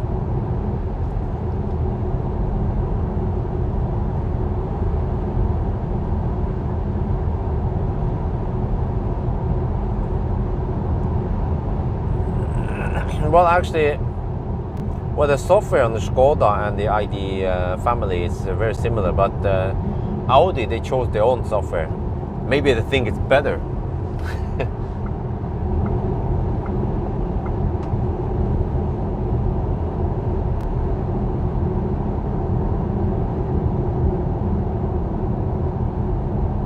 Why did you decide on the portable AC? Good question. Because we live in an old house. We already have a permanent AC in the living room, and but in the bedroom on the second floor, then it tends to get hot there. But you know, this is Norway.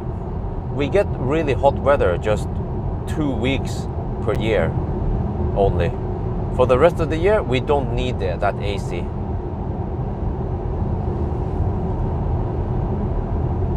So that's why. Just wanted something cheap and no permanent insulation and thing.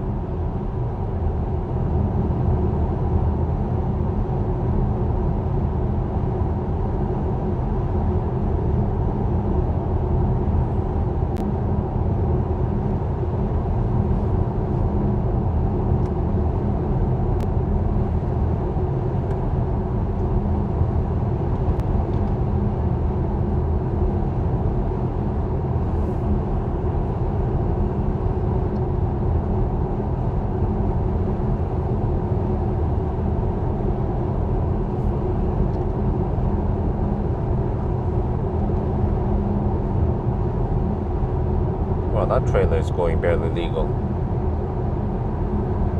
He's going around 110 kilometers per hour while holding his phone, talking.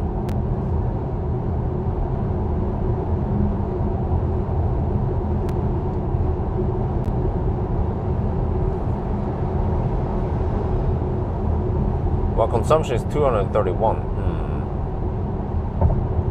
which means that the Varberg run will be maybe 240.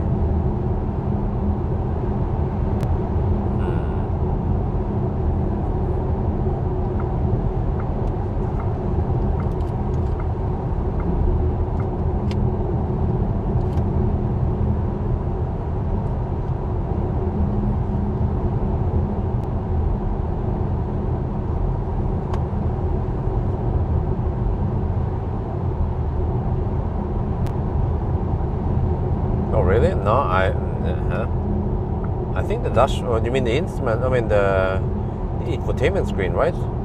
I feel like it's large enough.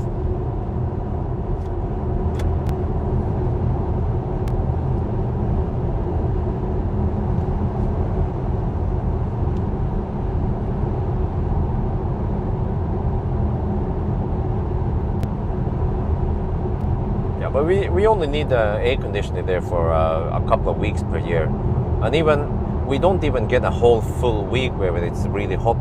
Like nowadays it's hot, so we run the air conditioning for just 1 day or two, and that's it. For the most part, it will just be in the basement, I guess.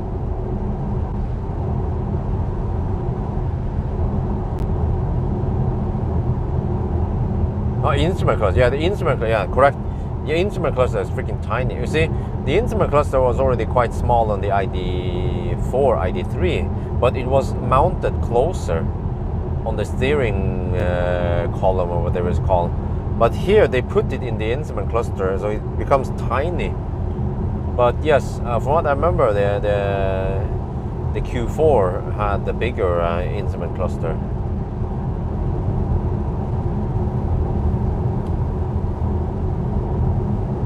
I really just need to drink a little bit. Oh, even though I need to hold it for at least chop in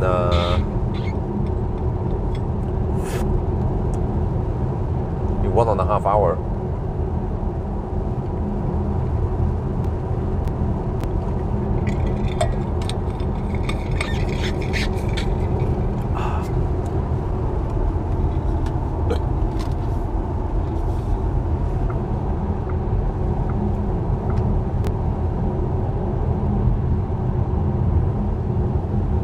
Okay, let me see.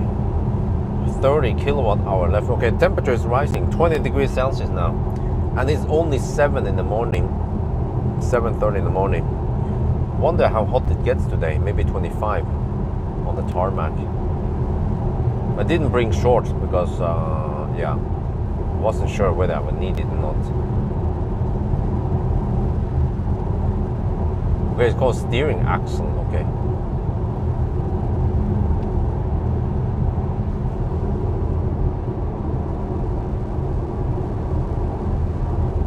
Yeah, drag coefficient is 234, and then the fat Enyaq is 257, which is also considered okay compared to ID4. What was the drag coefficient on ID4 again? Was it 2.29 or some shit? Or maybe it was 2.8. But yeah, big difference between Enyaq and ID4. But lots of people like Volkswagen, so but to me, Skoda seems like a better car, and also the interior looks better, feels better, and has better ergonomics, better design, and many things.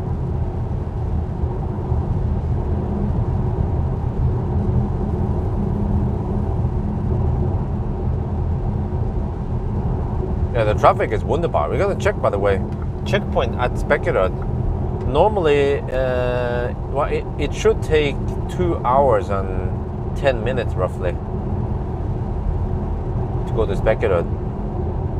So we started at 6 or 8:10 roughly at Spekkerød. So in about half an hour we'll be there.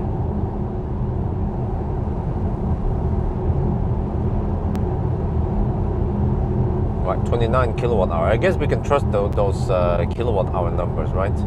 I just look at that one. I don't care too much about the percentage, because actually when I'm calculating consumption, or when I'm calculating range and such, I just need to know how many kilowatt hour I have left. Or at least when I'm driving, then I need to know how many kilowatt hour. But when I'm calculating how many percent I need, then I need to yeah, calculate it to percent. When I'm charging, I mean.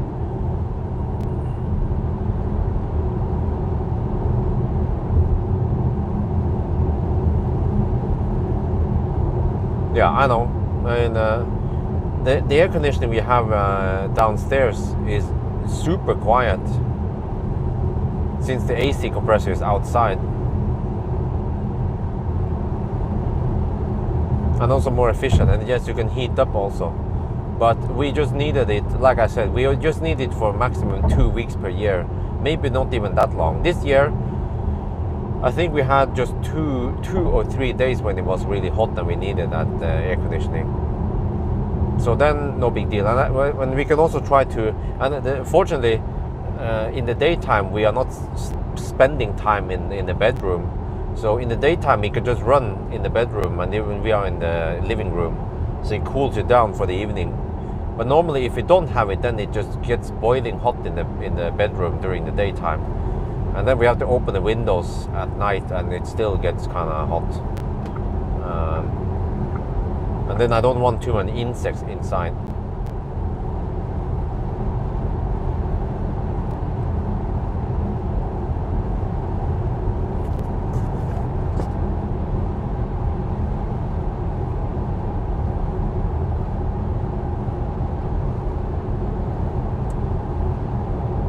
Well, but the consumption stays, seems like it stabilizes now. 231 is the consumption. So based on this consumption, I can guess that the Varberg consumption might be 240. I mean the Chop Helsingborg consumption.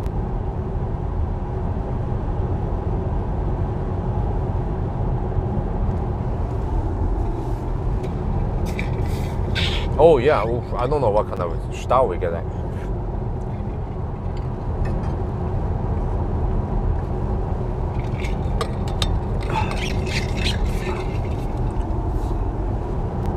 But one thing though, you know that Tingstad tunnel, do we have any locals here? Any Swedes here? Tingstad tunnel, they are, well, they close one direction and they have, you know, they squeeze all the traffic in the other tunnel. But I heard that we can take that Marieholm tunnel instead. And it's supposed to be faster, so maybe I should try to take that one. I just have to know where to drive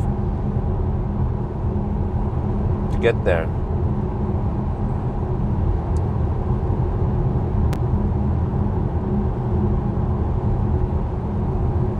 If you use HVAC on your EV, huh?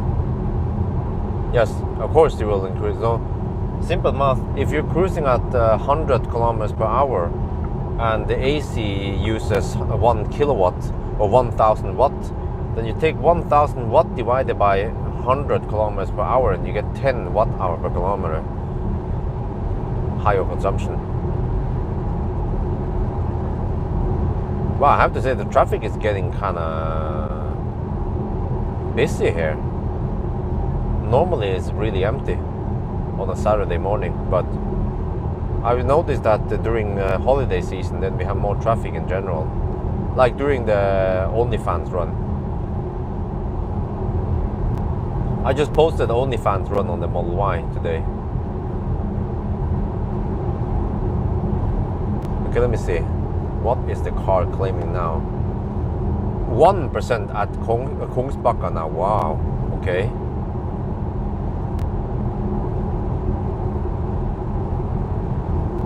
Well, if I can't make it to Kungsbacka, then I have to bail out at Spekkerød. So I guess I'll do my final calculation right before Spekkerød then.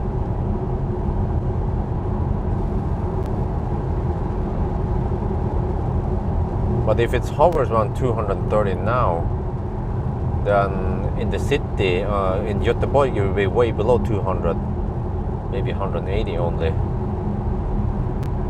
And that means that the average from Spekkerød to Kungsbacka should be around 200-ish.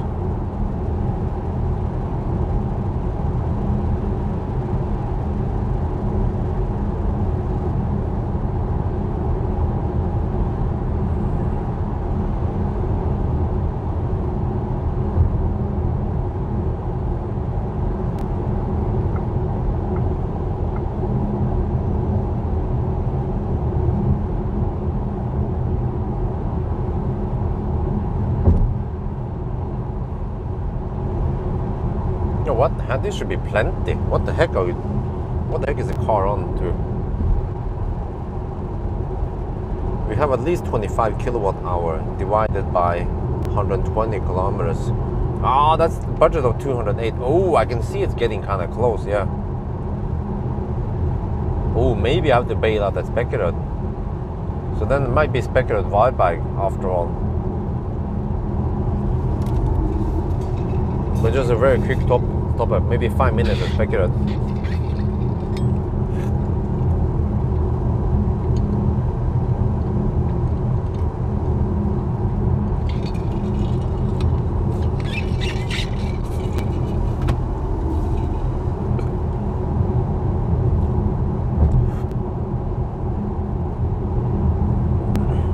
But it's a fairly cheap AC unit. It costs just 2,100 NOK, or roughly 200 euros for that one. But it's very noisy, probably like 60 decibel.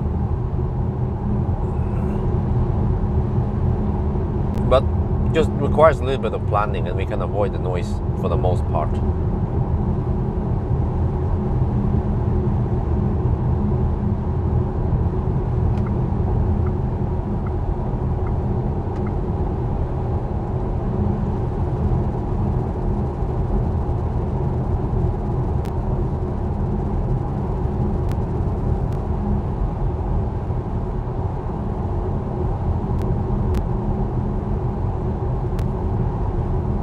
Oh, ID4.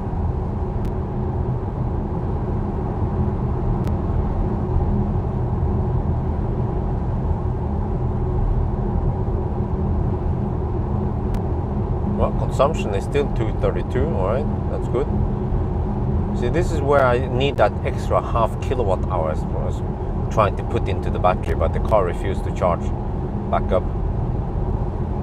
If I knew this, I would charge it only to around 95, 96%, or maybe even 99% from home. Because then I will arrive with 99 or 98% and I can top up. That's a small bummer.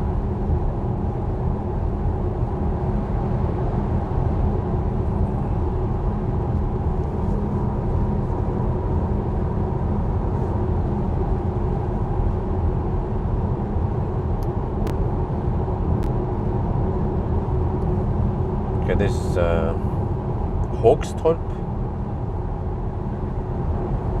Wegen Ausstellen. Well, I guess they are done with the asphalt work. Maybe they even speeded it up. Not sure, but hopefully we don't have any 70 zones on the way back. That they at least increase it to 90 zones. Well, I think the traffic is getting more and more intense now towards Göteborg, or at least with the Valla.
To say the Swedish asphalt is rough.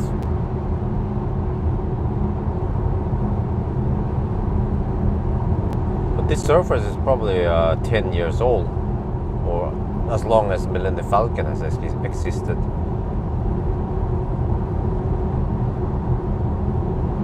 EV race, I haven't planned any.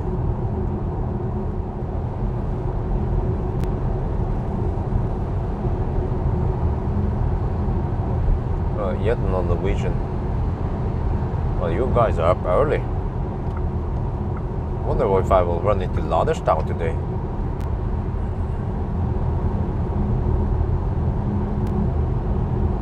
Well, there's more signs up there. What's up there? Tjørnbron avstengt. Okay. That's probably a bridge I don't care about.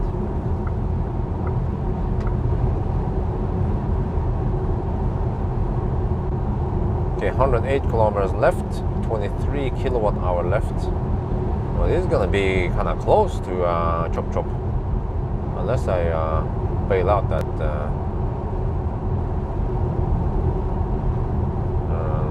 What's again? Spekkerud.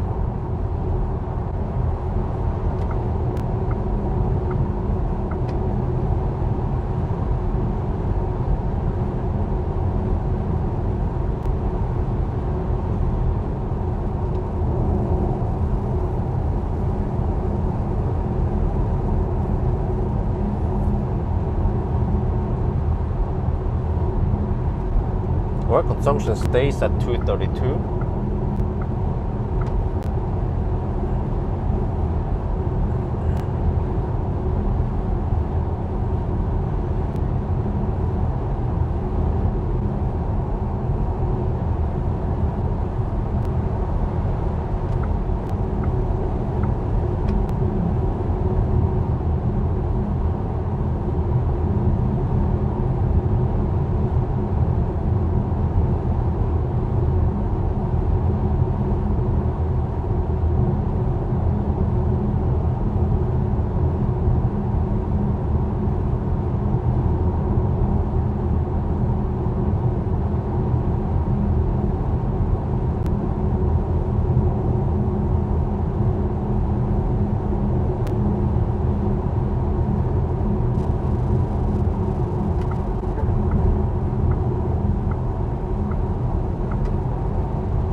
Oh, 233 now. Consumption since Oslo.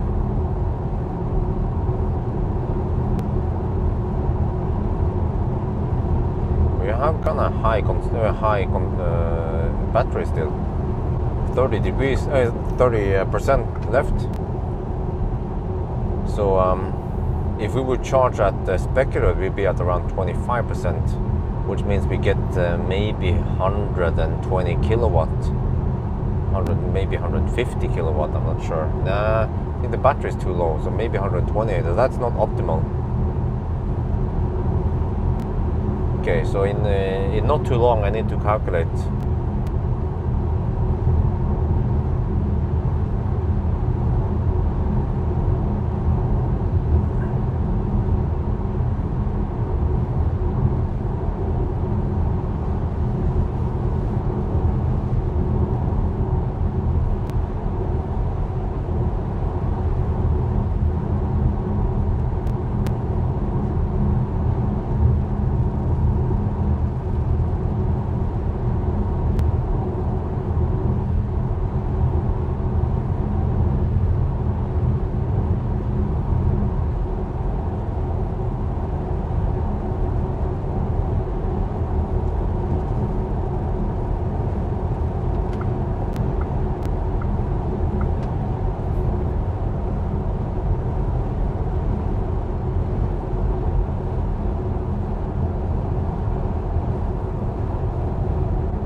You need that OBD11 thing.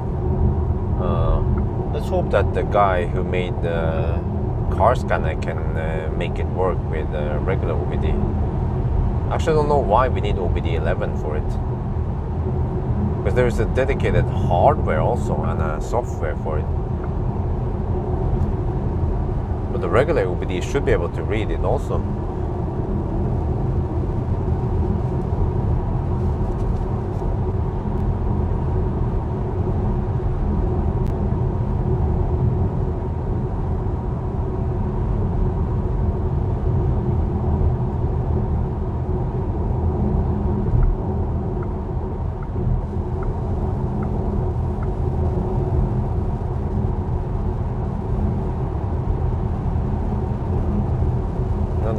car estimates is that 0% at arrival? Kungsbacka.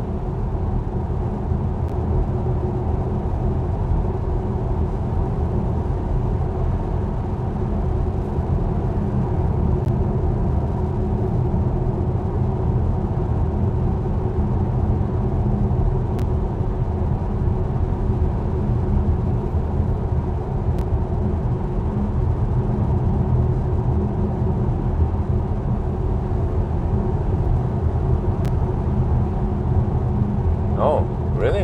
e-tron GT and Taycan. Interesting.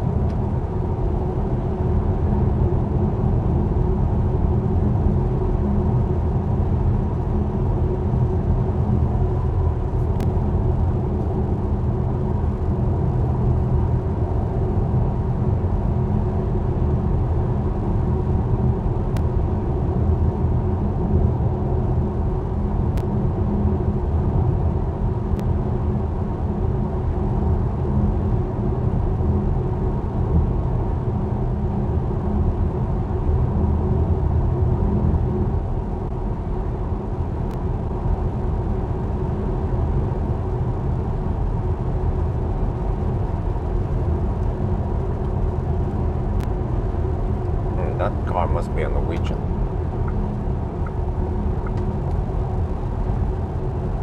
Maybe it's a Swede. Or just a Swede. Right, Jungschüler.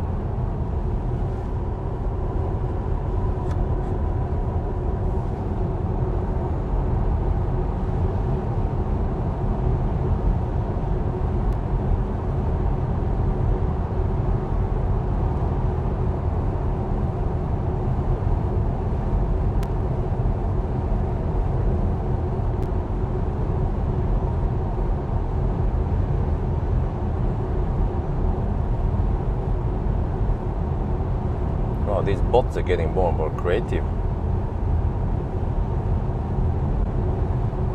And the traffic is getting more and more intense now.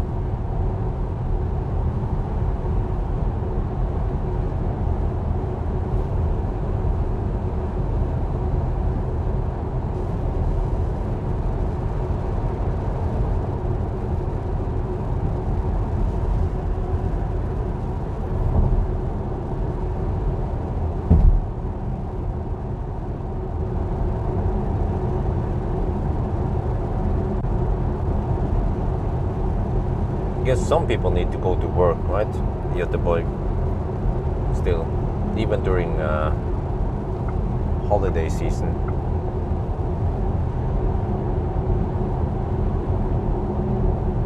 Well, we have 89 kilometers left and we have 18 kilowatt hour left.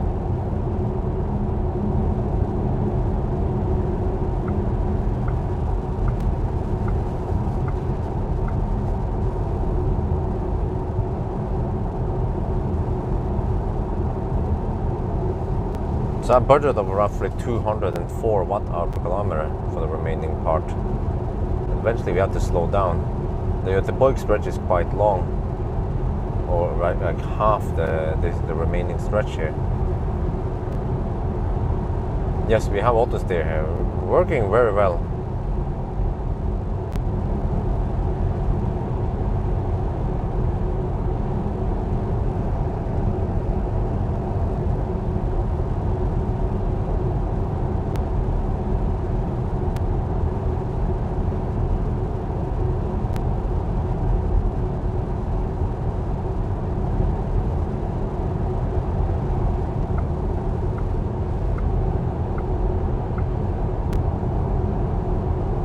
Well, actually, we're already down to 23%, so maybe it's no big deal to top up a specular then.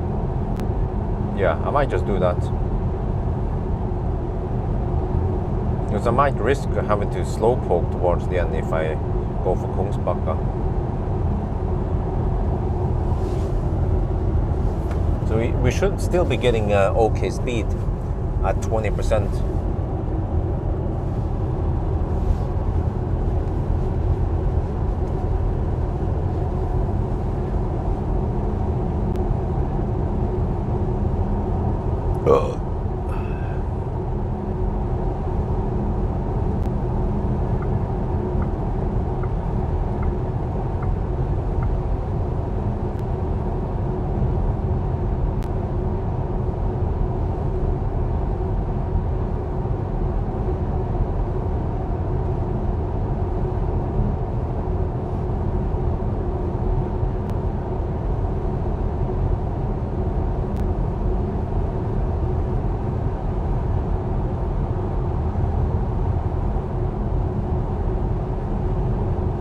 Yeah, that was right. Down to 23% now.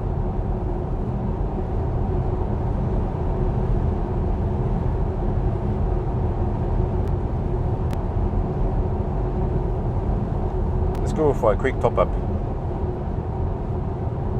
Maybe 5 minutes. I have just quick pee and shoot some video, and then on the road again.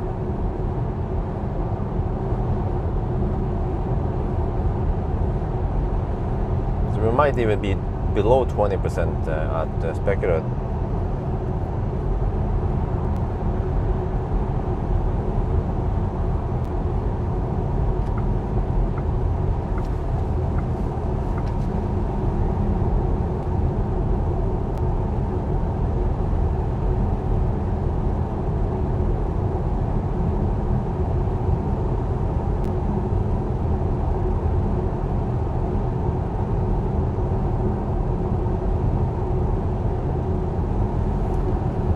I need to charge you 35% only.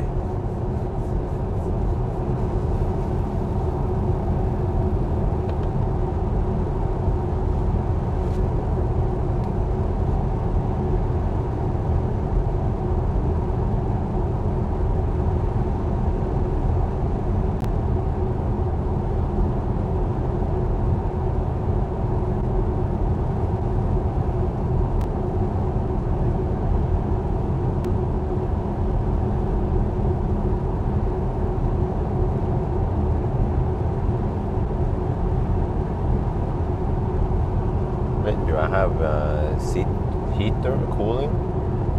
I guess not.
I'm getting kind of sleepy. Maybe this was a bad idea to start without getting enough sleep.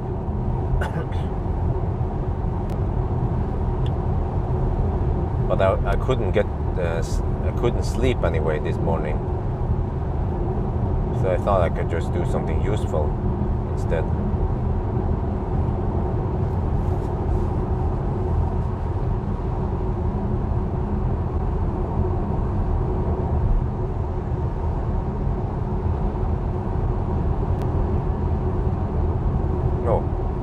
Wifey finished breastfeeding. It was just for 12 minutes.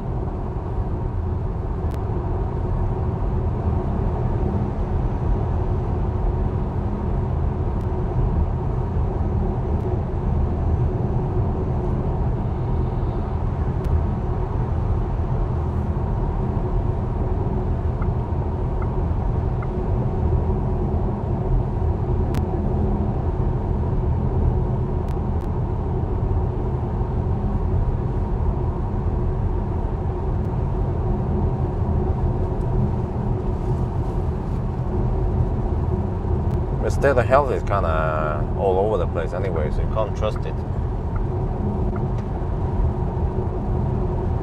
But maybe for Tesla, you can read the information from Scan My Tesla could be somewhat accurate.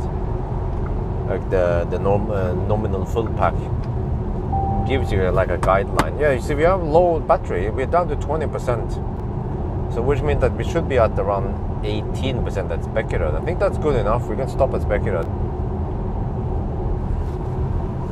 Do we have Laderstad there?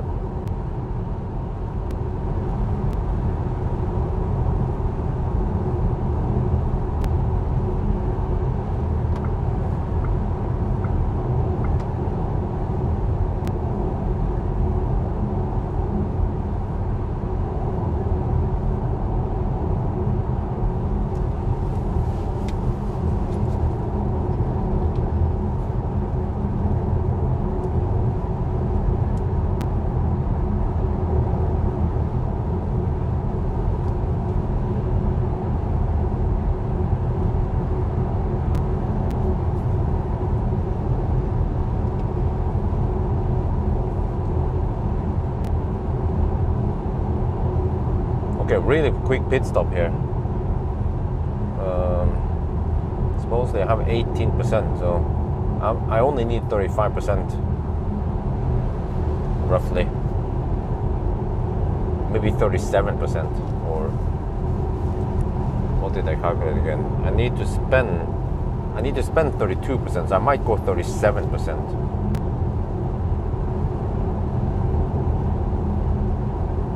4 others is plenty. Okay, no Laderstad yet, that's good.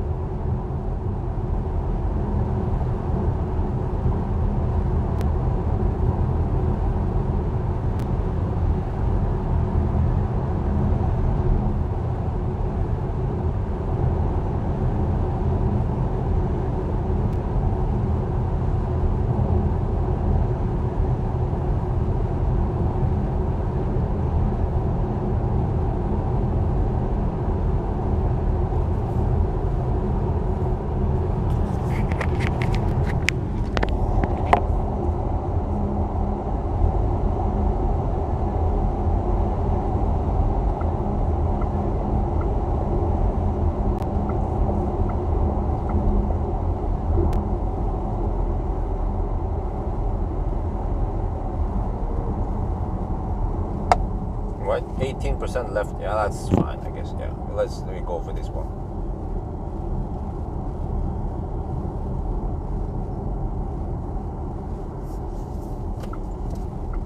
Should get okay speed, right? I guess we'll see what kind of speed we get.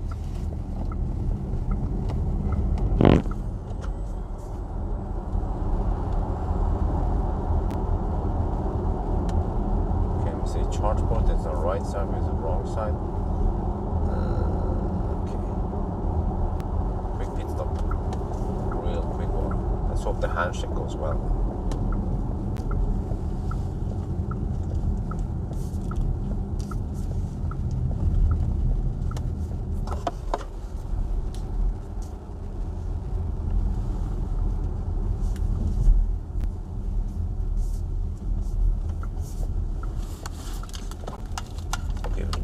First, wait, is that red? Yeah, it's red. Okay, it's kaput. Let's take the next one then.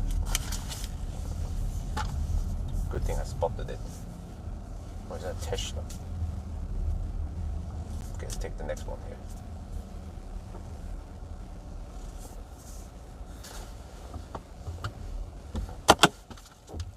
Okay, so this is 255 kilometers. I got a mistake here. Okay. Spekerød.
We're back.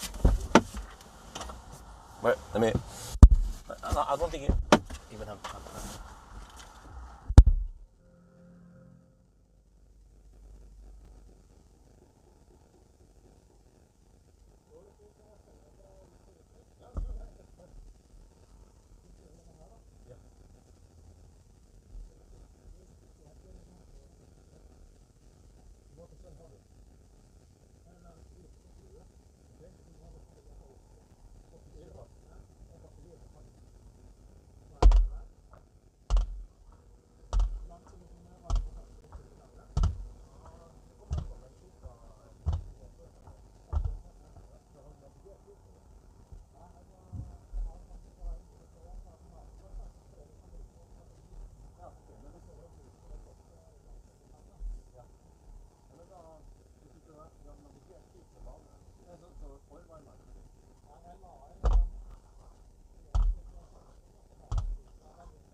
Nøkkelen. Jeg skal bare på do en tur. Du får bare ta en titt.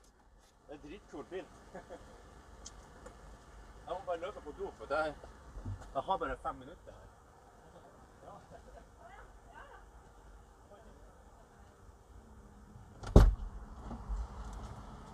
Det kalles Tesla, Bjørn. Ja, sånn. Yes, megakul. Det er en kjempekul bil. Han lever etter han, altså. Ja. På YouTube. Er han på YouTube? Utrolig kult, da. Men ikke trykk på den. Se på videoen han selv til. Hvordan ser det på? Nei, vi skal ikke kanskje åpne den bak. Det holder det her inne. Han har Litt ferdig. Batteriet er for kaldt. Er det for kaldt? Lade en halvtime før.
Oh shit, I need to go soon. This is it, this is really quick. I need 35%, maybe 37, just to be safe. Wait, maybe I should just fire up the heater. Wait. Yeah, let's do it. We're almost good now. Let me see, how long was that charging stop? 5 minutes. Okay, let's get ready.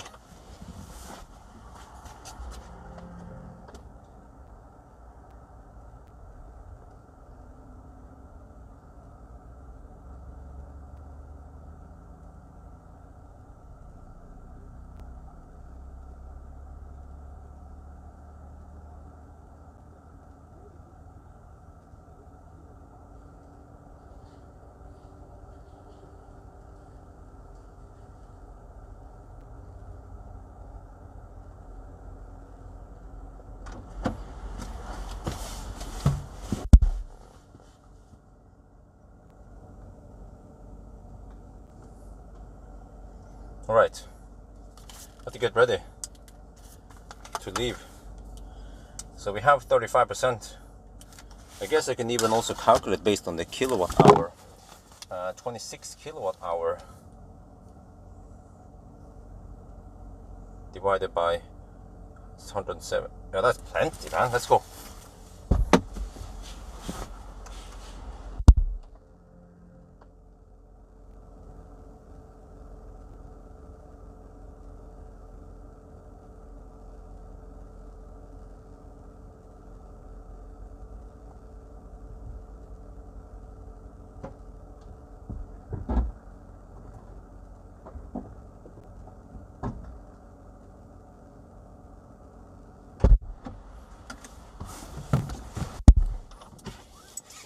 Huh, interesting. I talked to a guy with a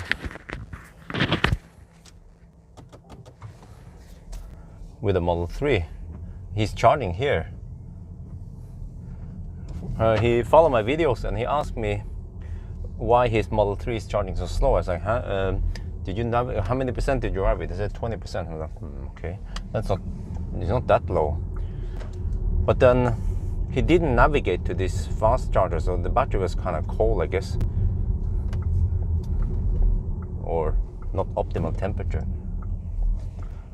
But so I was also wondering why the heck is he charging here and not at the supercharger? But he owns an i3, so yeah, with the i3 you get the Ionity deal.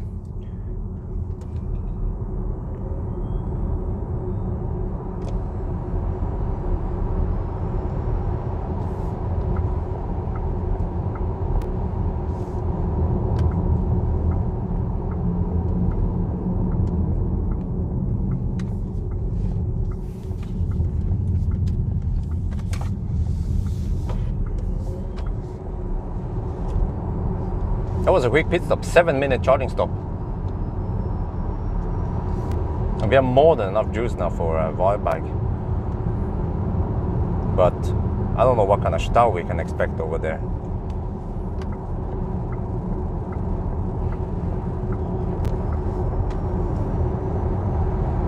I guess we'll see. There's only one way to find out.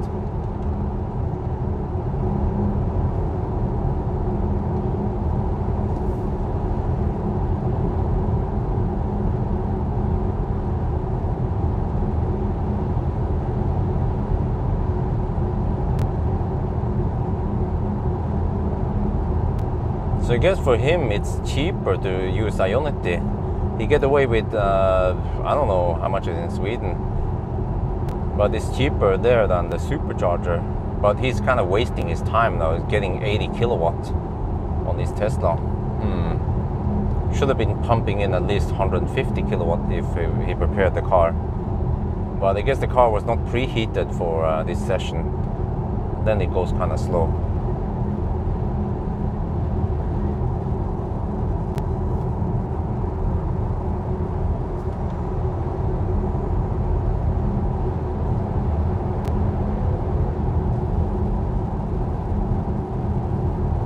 At 7 minutes. Well, fortunately, someone put the bucket there so I could clean the windscreen. So now the windscreen is clean. I have emptied my bladder and we are on our way to Varberg. And we got to Varberg after just 2 hours and 8 minutes, I think it was. That's quite fast. No, not Varberg, Spekerød.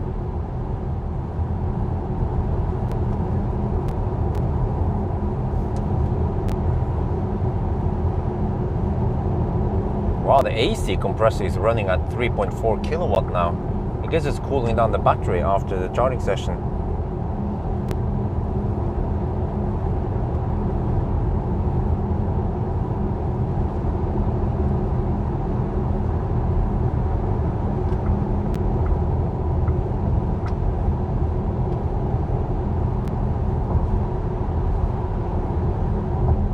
Oh, that's crazy high, man. Really? It pulls 3 point... Well, I need to document this.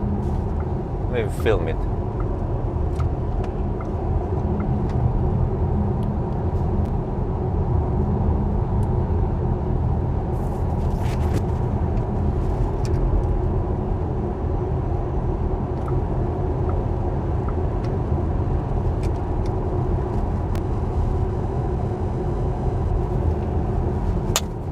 after spec rod. Alright, that was just a 7-minute top-up. We went for 37%. So now we're heading towards Göteborg, and it's 8:20 in the morning. So I wonder how bad the start will be. But look here, AC compressor power consumption. So supposedly the AC pulls 4 kilowatt now. You know, and it's not for the cabin. It must be for the battery. You see here that the battery was heated up to around 40 degrees Celsius, and now the inlet is 24. So the car pulls 4 kilowatts supposedly after the charging session to cool down the battery quickly. This is kind of interesting behavior, because Tesla, for example, will only run the battery through, or it runs the loop and runs it through the radiator to cool down the battery, but it doesn't run the AC compressor after the supercharging session. So my guess is that the Tesla uses just a couple of 100 watts to slowly cool down the battery, whereas this car pulls a lot. Wow, 5 kilowatt? Huh? Why? I mean, 40 degrees is not that dangerous. You don't have to cool it that fast. I mean, you can just kind of, I was about to say semi-passively cool it, but it's still active cooling, but it's just cooling without AC compressor. And it should be fast enough anyway to just cool it down within, let's say, half an hour. But I guess this car wants to cool it down within 5-10 minutes for no reason.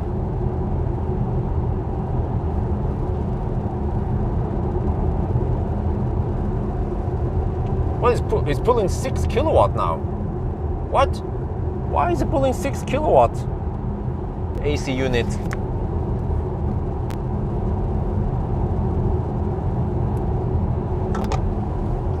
Tesla is pulling almost nothing, cooling down the battery. Maybe they have a better thermal design, Tesla.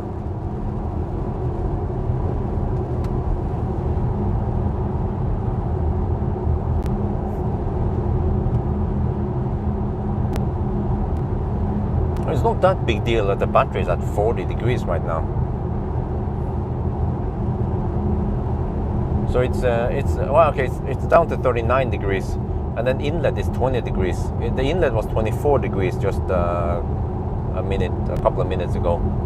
So it seems like this car tries to, or the MEB cars tries to aggressively cool down the battery right after the charging session, which brings up the consumption, of course, because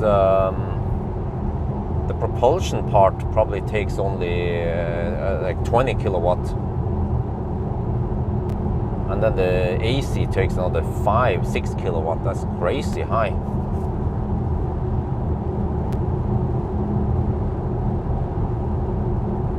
Yeah, battery inlet is 19 degrees Celsius now. It's trying to cool down the battery as fast as possible.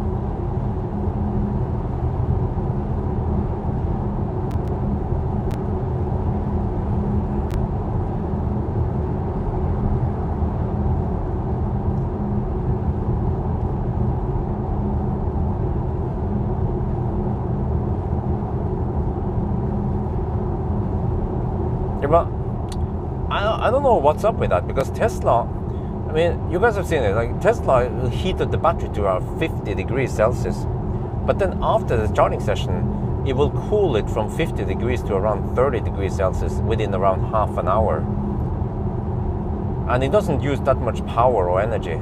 From what I've seen, it just runs the fans, and it pulls maybe a few hundred watts extra only. But I guess it has a very efficient cooling system, just running through the radiator and everything, and yeah, and the passive. Yeah, I see that it helps. It helps that we drive fast, or we get lots of airflow through the radiator, and then you have big difference between, let's say, 20 degrees outside versus 50 degrees in the pack. Yeah, now what the heck? This is crazy. Battery inlet is 15 degrees Celsius. And it's still pulling 6 kilowatt 8 minutes after we finished charging.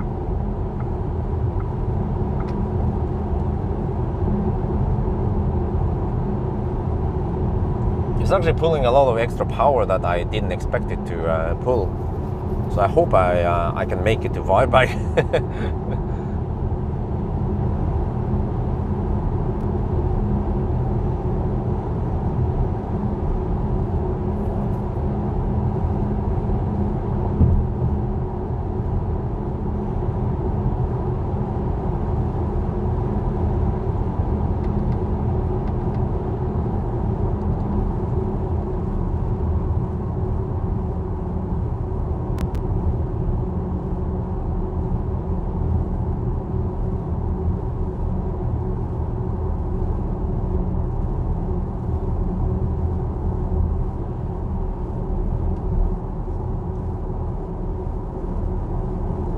But I gotta say, man, I have to say that the battery cools kind of slow here.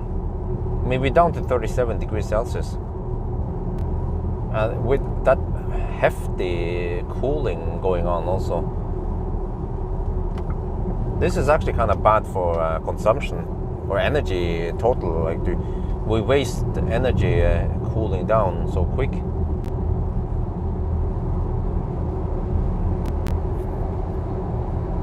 No wonder why the legacy automakers are not catching up with Tesla yet.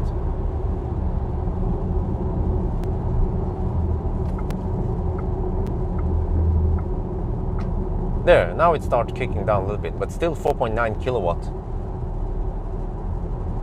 after 10 minutes of driving and cooling. And the battery is at 36 degrees now. 36, 37 degrees.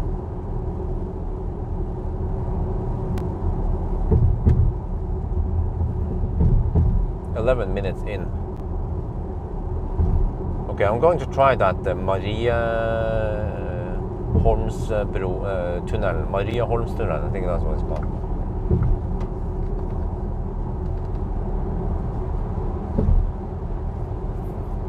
I have to learn how to drive it. I have to stay on the left lane. I will avoid Tingstad tunnel.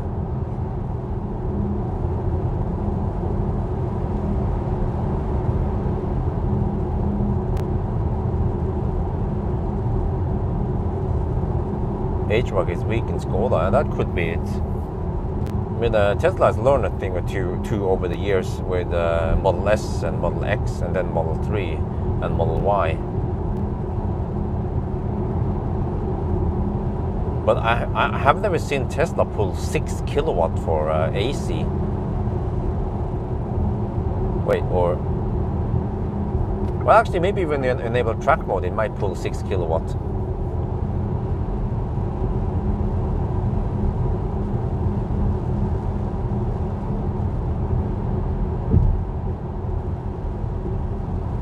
But I mean, what is the point, right? You have to quickly cool down the battery. But just look here. It went from 40 degrees to 36 degrees in 12 minutes. Isn't that kind of slow? Lose only 4 degrees Celsius in 12 minutes. And the inlet is 16 degrees Celsius, which is quite low. For Tesla, the inlet is not that low. The inlet might just be 10-15 degrees Celsius lower. This is 20 degrees lower. I mean, I get the impression that the HVAC, I mean, the battery cooling or heating system here is not that fast or efficient or something. Okay, we're down to 3 kilowatt AC now. AC power, yeah. So it starts stepping down.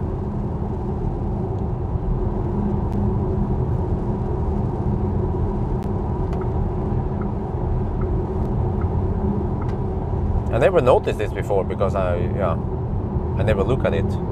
It has always been like this, I guess, when I drove the ID family.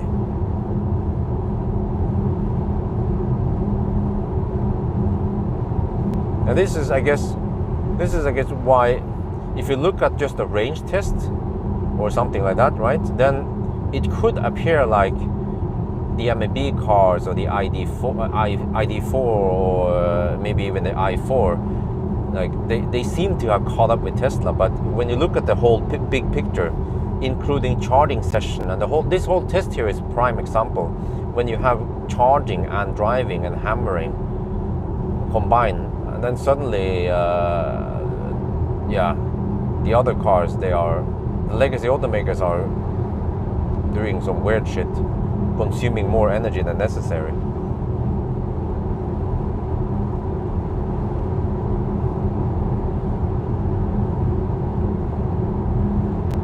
Oh, there's almost no wind here, just as forecasted.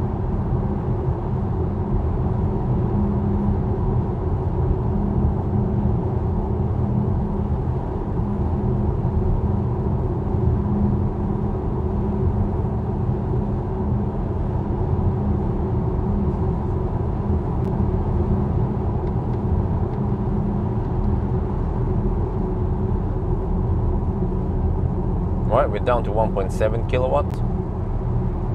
Okay, after 14 minutes. Wow, it cooled down the battery now to 34 degrees roughly.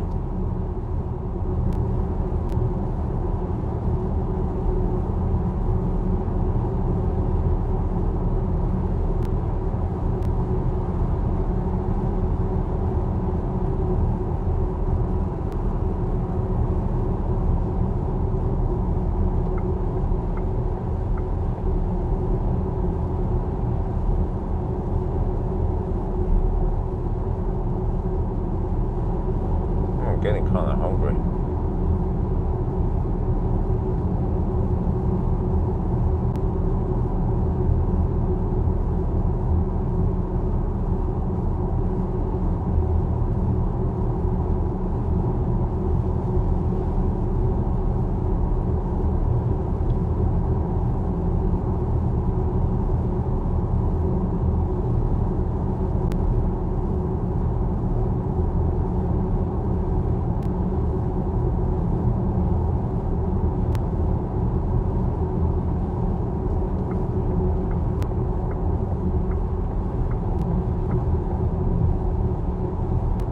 You see, the consumption since charging is kind of high now, 237 watt-hour per kilometer.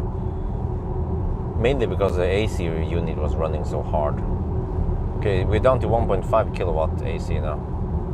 I think we're getting close to what the cabin is using.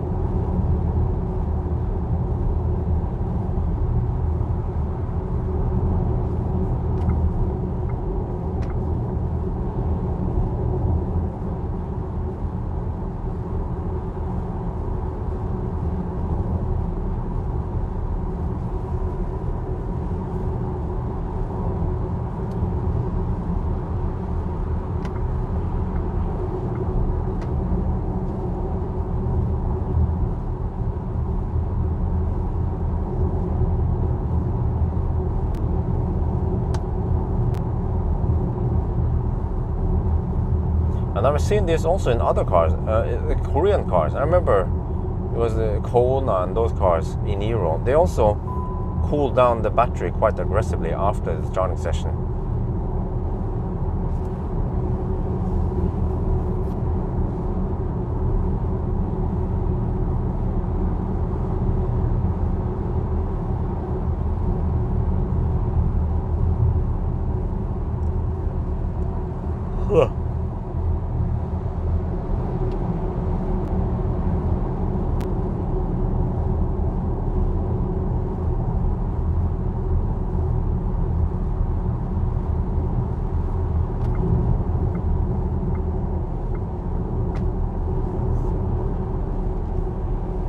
Okay, let me see now if I can get this one right. So I hug the left lane and then go through the tunnel and then take the first exit.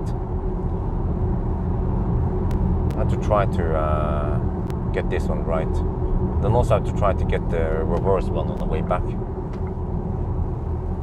But at least for now, not crazy stau or anything. So this is, I guess, a result of holiday traffic, right?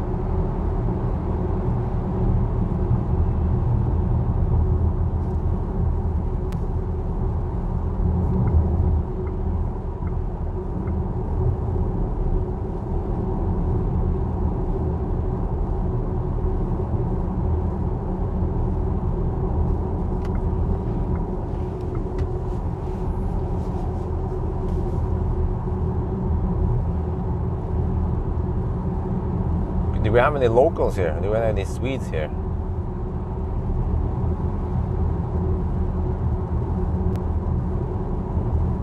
Are we down to 1.2 kilowatt AC power? Right, so just hug this one. I hope I don't get lost. But I drove through it once when they had that crazy detour. So see if I can get this one right. Otherwise, I have to deduct some time because I get lost. So I stay left, go through the, what is it, a new tunnel? Wait, I have to say the right, the other one is not that bad. Okay, but okay, I'll just let's go for this one now. Okay, let's commit. Well, almost bail out to the old one now, but okay, let's go for it. See now, go here. Maybe it's a little bit slower if you go. Wait, ting stop. Wait. Shit.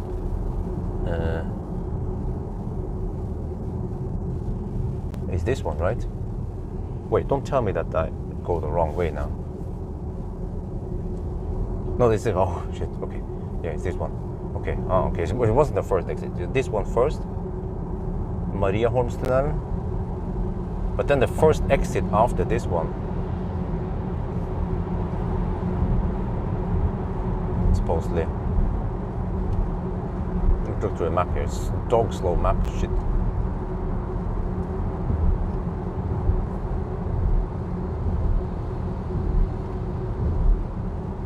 Wait, huh? He claims I can't turn.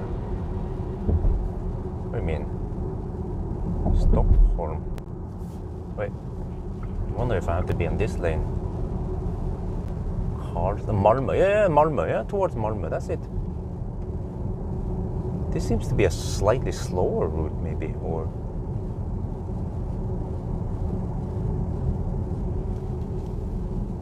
Okay, that wasn't too bad. Wait. Where are we now? Huh? I'm not familiar here.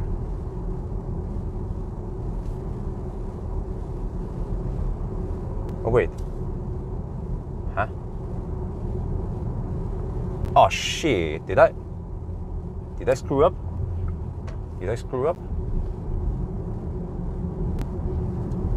Wait. You're supposed to exit here. Oh. Huh? Ah, shit, wait. Jönköping. Where is this? I think I got lost now. Wait.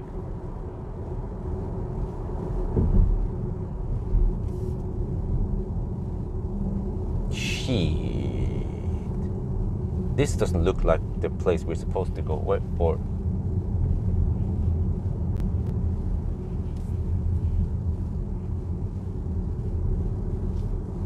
Malmö. Wait, it is. Oh, wait, it is the right one. Oh, shit. Okay. But was that any faster? Maybe it was even a little bit slower.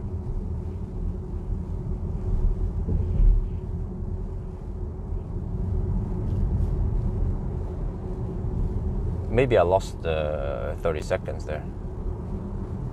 Okay, but at least I took the right route. Okay.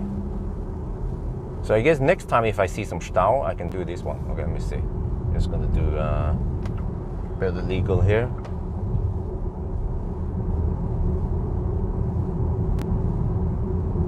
Wow, I didn't even know where the heck I was going. Hope I can replicate that.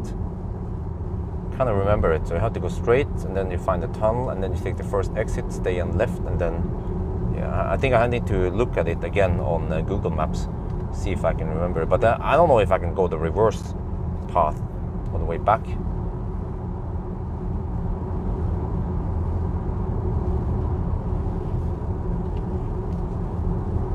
But no Stau today. All right, that's good. No Göteborg Stau. Thanks to holiday season, I guess. Holy shit, that was kind of a big jungle there. I don't know how the heck I managed to take the right path there. There's so many twists and turns.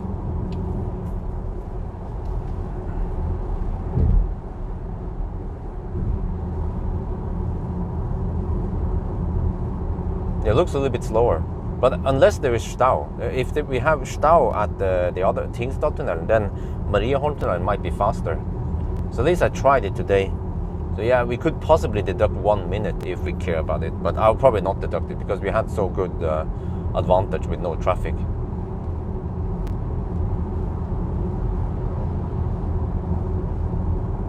We'll see if I can remember it now. We went straight, we went to the tunnel, we went there. I kind of remember when I drove there at night how it was. And then over the bridge, and then keep right. then somehow you end up back here.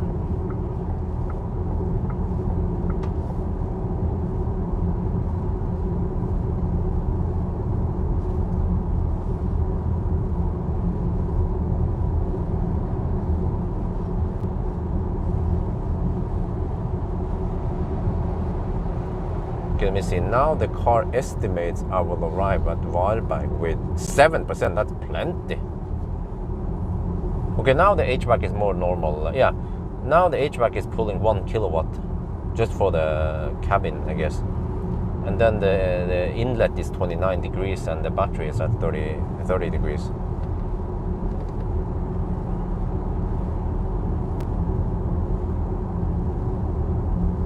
Yeah, it was someone else. Some other locals or so, I don't know. There was some people kept bugging me that, oh, you have to take Maria Holmsøy, it's faster if Stau. I was like, okay, but I don't know how to get there. But at least now I kind of know the route. At least that direction. On the northbound direction, I don't know how to do it. I have to study Google Maps to see how it goes.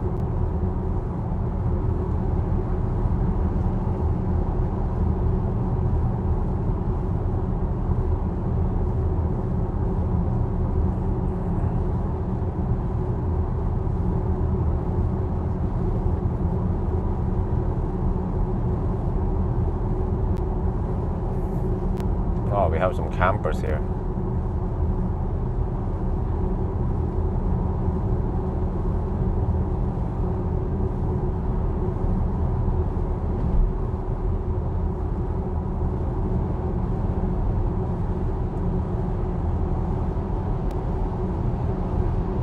We're not gonna move over?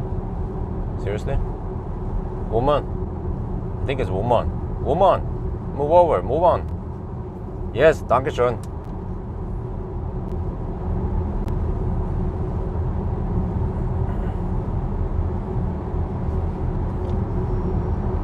I think that dude behind me wants to hammer, so I'll let him pass. Go, go, go.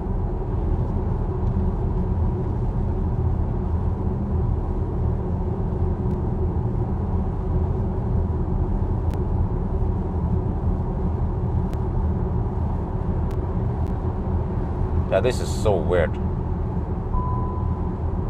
Because normally if you try to pass here 8 in the morning, there will always be Göteborgsstau.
No, you have to enable it with a button. But then it remembers it. Or maybe it remembers the state. Because at least when I started driving, the lane assist was off. I was like, hey, does this car have lane assist? And then I found the button. And then it remembers it after on every drive now.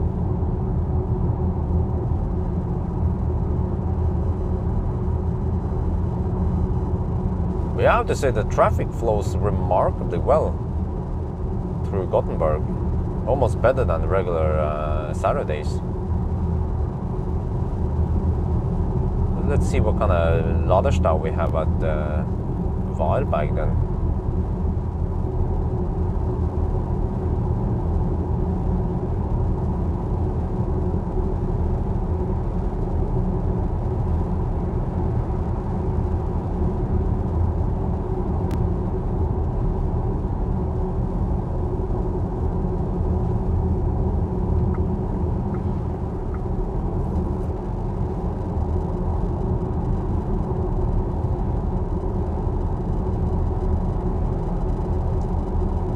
Yeah, I have to figure out the consumption.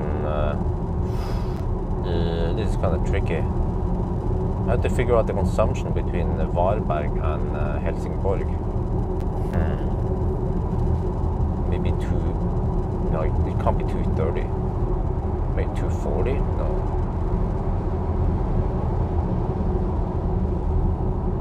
Maybe 240.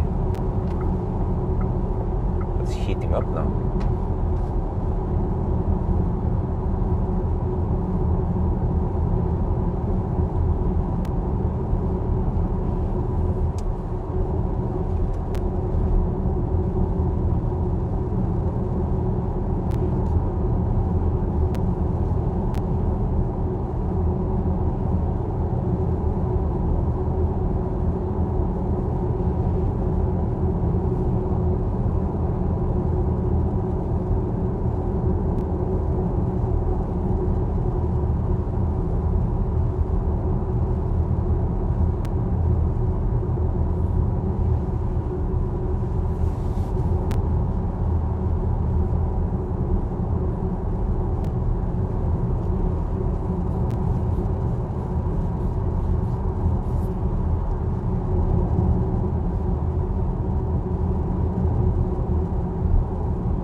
So because of that aggressive battery cooling for 15 minutes, damn, let's say we average 4 kilowatt over 15 minutes.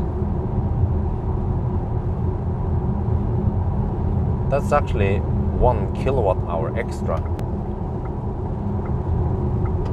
which means that you lose 1.5% roughly.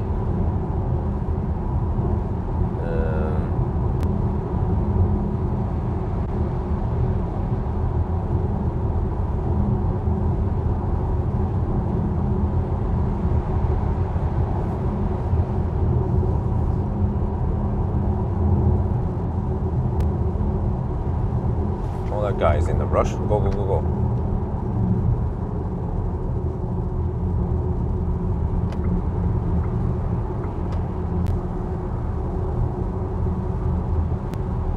And of course, I let him go. He seems to be in a rush, so I let him pass, and then he wanted to exit there. Okay. Of course, of course.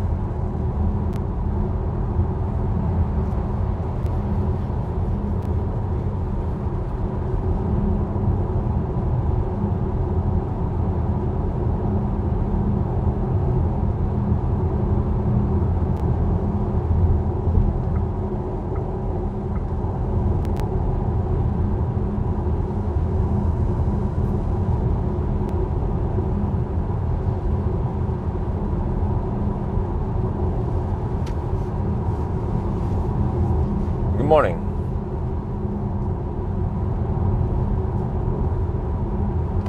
So, guten Morgen. I think that's how you say it in German, right?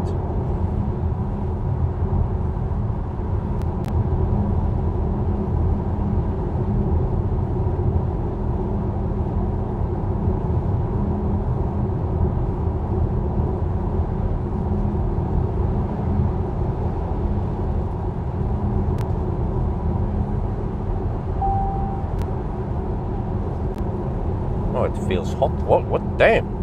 It's 24 degrees already outside. Or 23.5 degrees outside. It's gonna be a hot day today.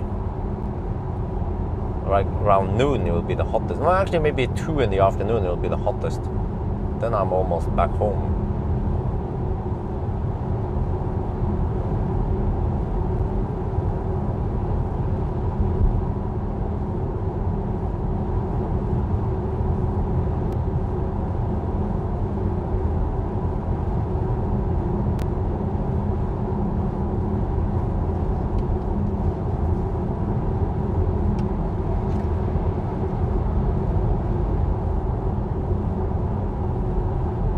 I dodged the traffic so far, but at one point it must be bad. Maybe, oh wait, oh shit.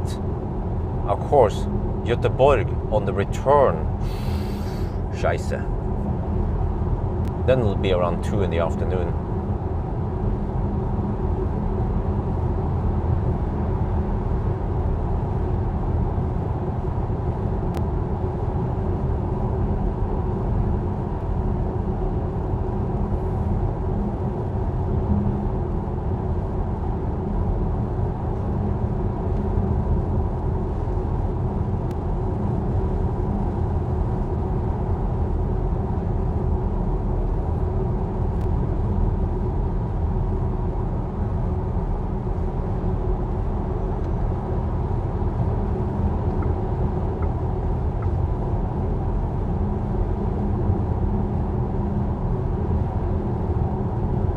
Uh-oh.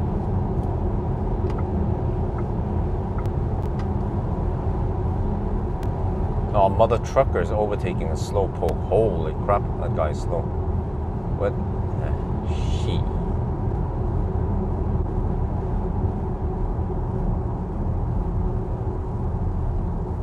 Wow. Seriously? The BMW 530i slow poking on the motorway.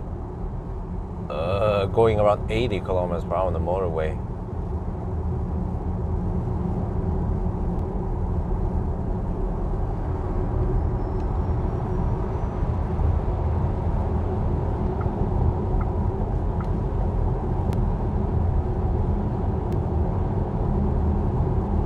Only fan, real, okay. It's well, but yeah, there's nothing wrong with OnlyFans.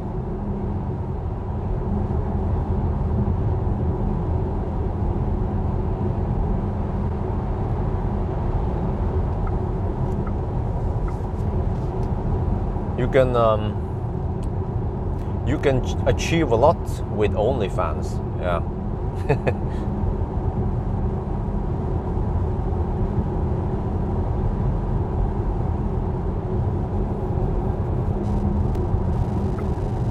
Maybe I charged too much. Let's see, what is the car estimating now? In the slow-ass infotainment. 7% at arrival still. Oh, well, I guess that's good. I'll take it. Whatever is below 10%, I'll take it. But ideally, I should arrive with 2%.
Them campers here now.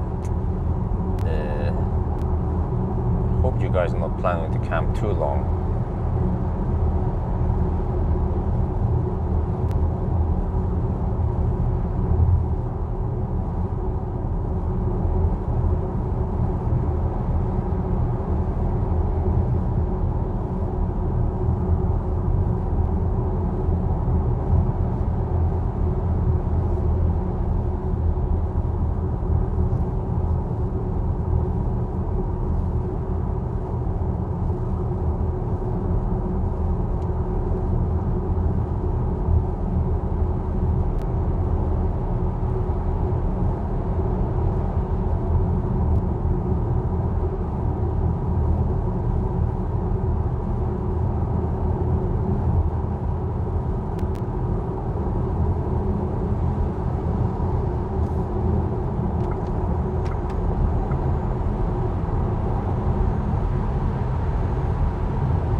What are you gonna? Oh Jesus!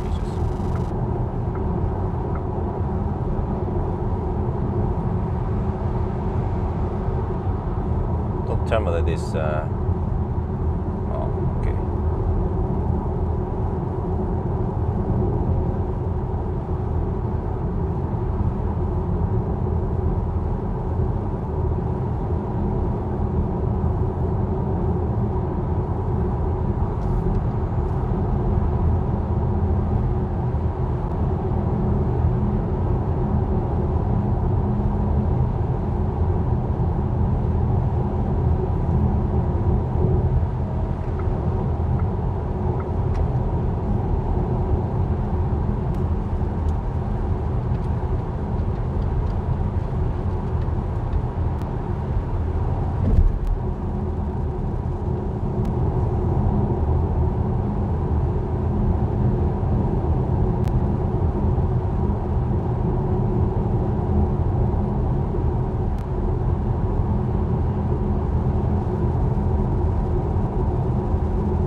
Yeah, comfort is great.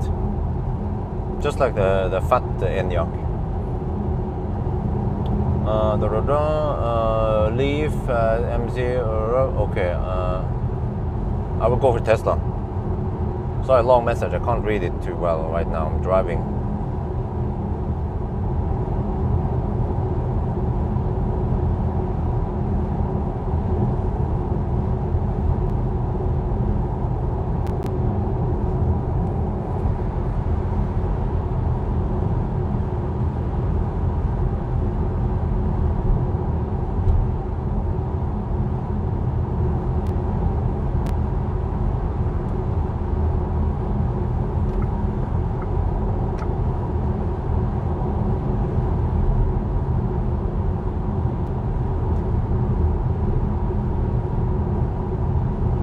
But in general, I can't choose the car for you because you need to know what your needs are.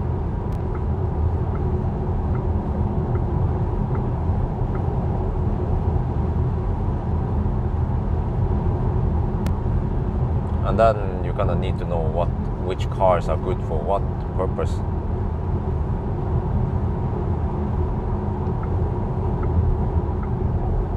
You see, freaking left the left lane huggers you find in Sweden, they are Norwegians. They don't know what they are doing really. That's the sad part.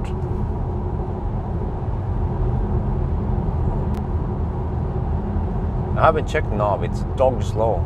Okay, click here, wait 2 seconds. Wait, click, wait, click. 6% now.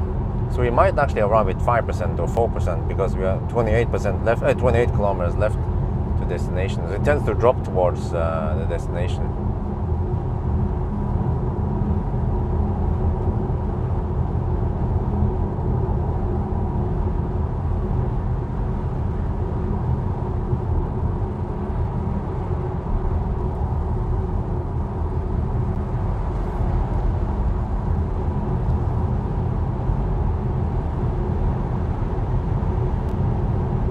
They slapped down some asphalt on the other side now.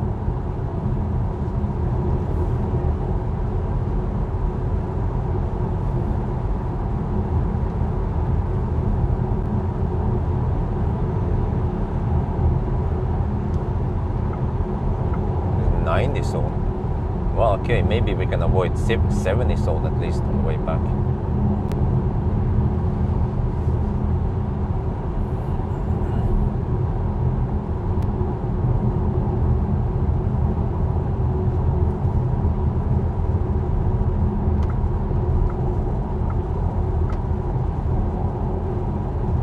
Right, total consumption since Oslo is 226 watt-hour per kilometer.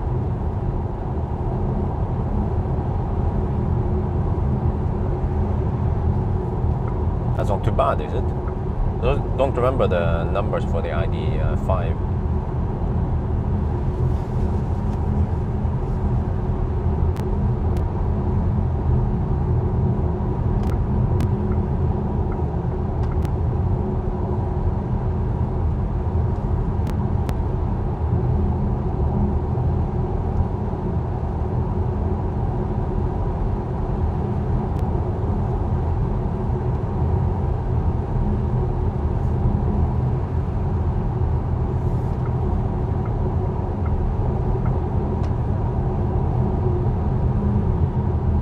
Wow, 252 for the ID5.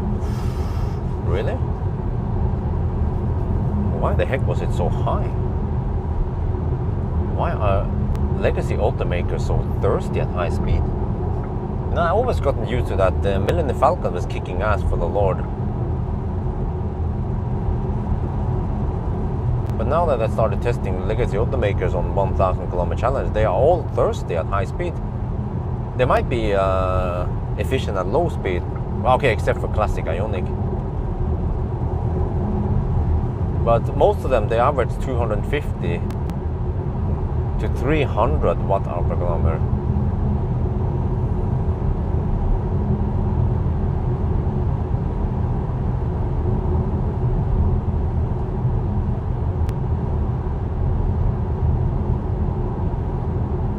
Ah, almost no wind. Okay.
Okay, let me check now. 5% at arrival. We are 18 kilometers away from Wildbike. But do we have Laderstad over there? It's too early for Laderstad, right? 9 in the morning. Most travelers, they wake up later than this. So at least we avoid some Laderstad. Maybe we'll hit Laderstad at Helsingborg.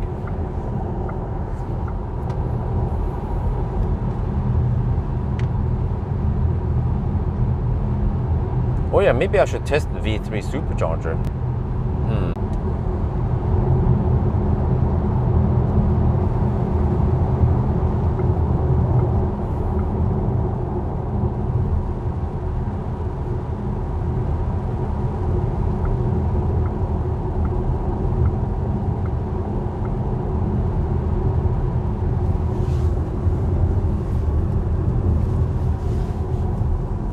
Are we back?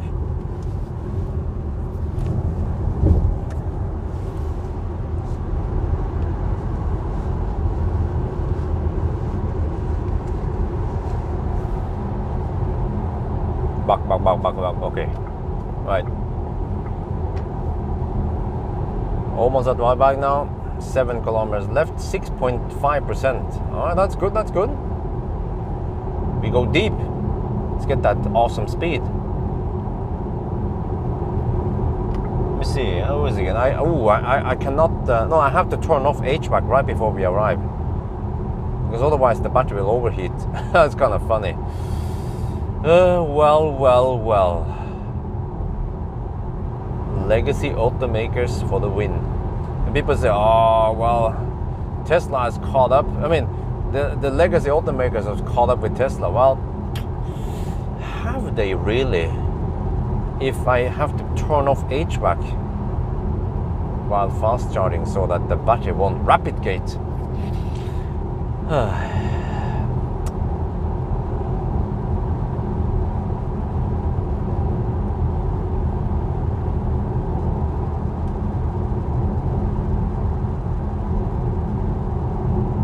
Because if I open the door, then it will mess up the charging session, or it will mess up the AC compressor.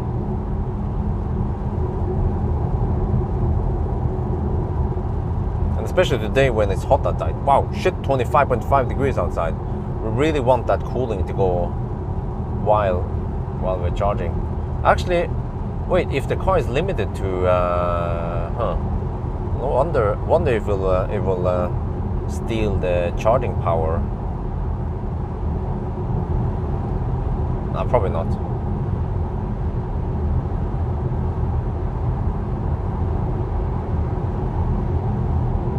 Well, we're down to 5%. And the car now estimates 4% at arrival.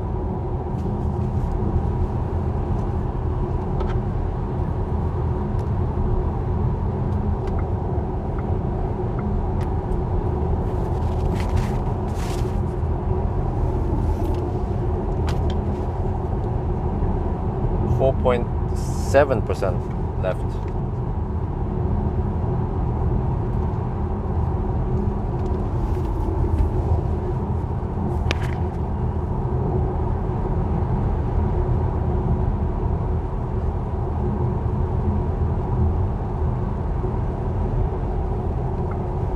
Guess I have to guess 240 consumption on the next leg. Wait. That guy.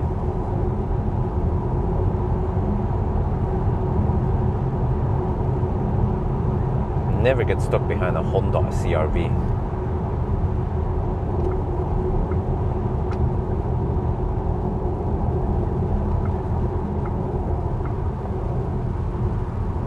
.2% left.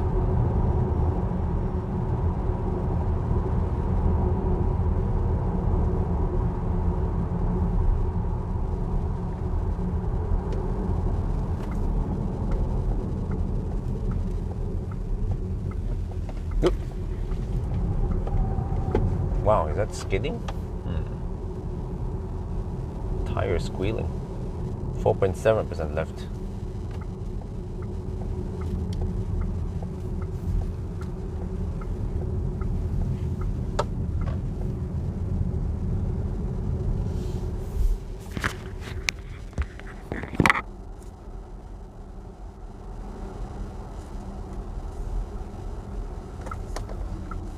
Let me see. They're over there. Charge port is on the right side, but it's the wrong side. Wait. Oh, there's a freaking mother truck there. Okay, I can go here, I guess. Those guys need to kind of shoo away. That one hopefully works. Well, yeah, let's see.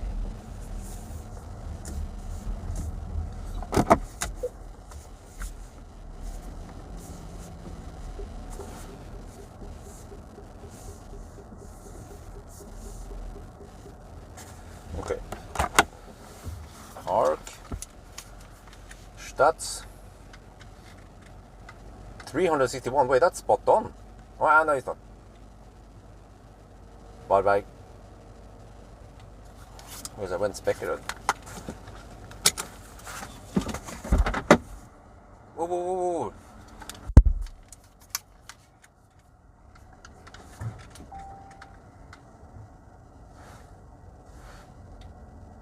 We are at Varberg now, so I have to remember to do something here. This is a little hack for this car, you have to turn off HVAC and then you plug it in. I will explain why.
Oh yeah, let me go outside.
Actually mess up the charging session.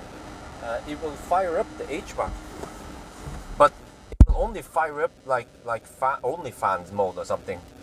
But that alone is enough to mess up this one here, because you see, well, it's kind of hard to show you, but there's so much reflection here. Wait, I have an idea. You know what? I brought these. You see these? These are acoustic foam. And I use them to cover.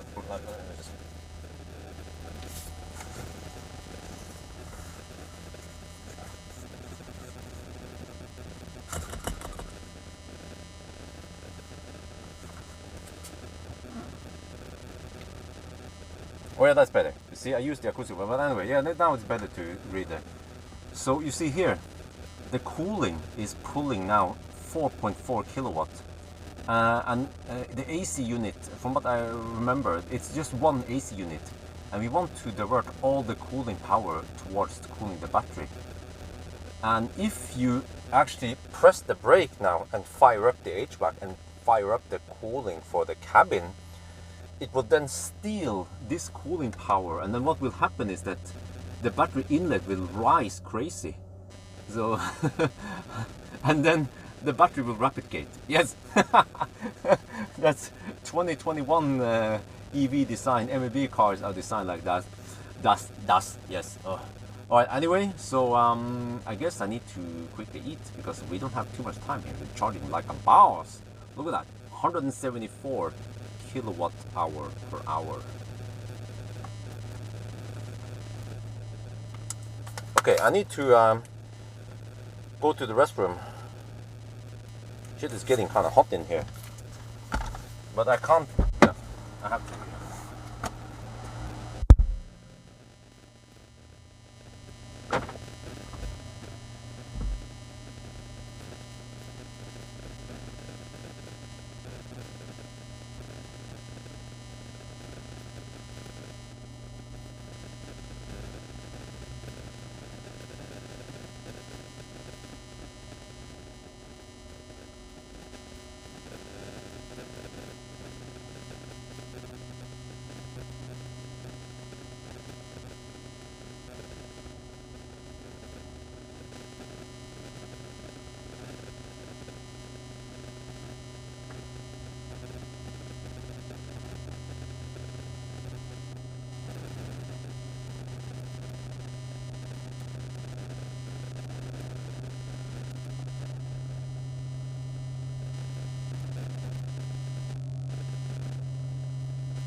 shit, it's getting hot in here.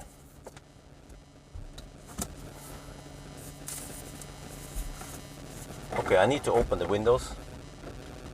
Wait, I can't open the windows otherwise. I have to open the door in that case.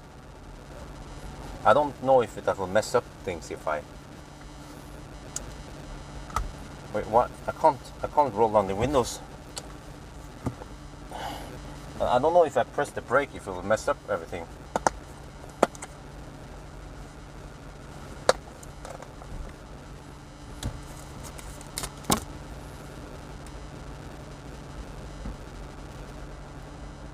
But I need 55% according to my calculations.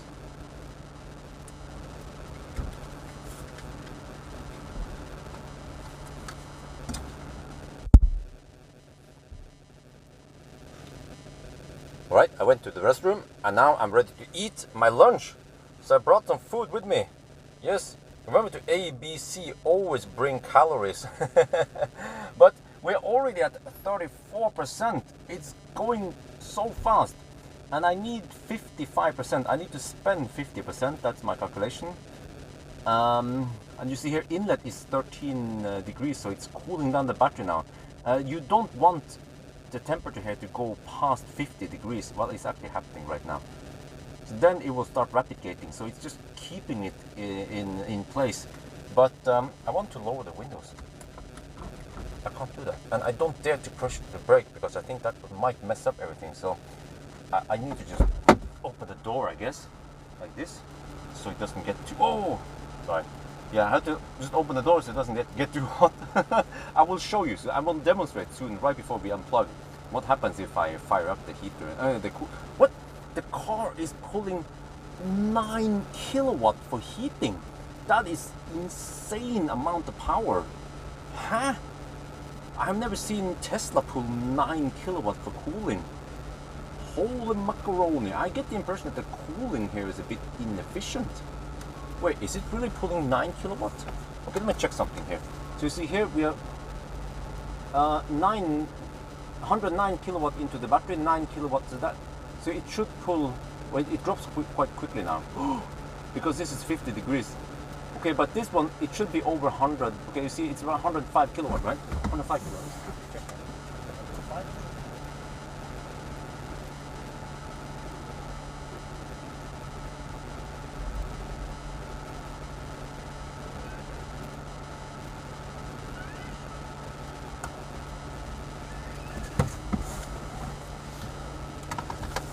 Okay, I have to have the door open while I'm eating.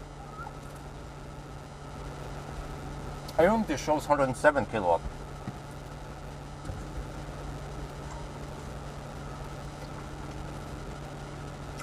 I guess at 50% I will fire up the cooler. It's getting kind of hot in the car now.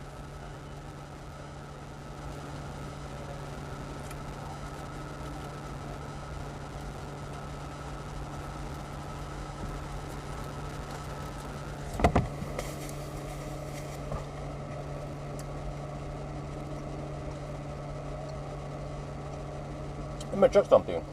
I think the car is actually replicating right now.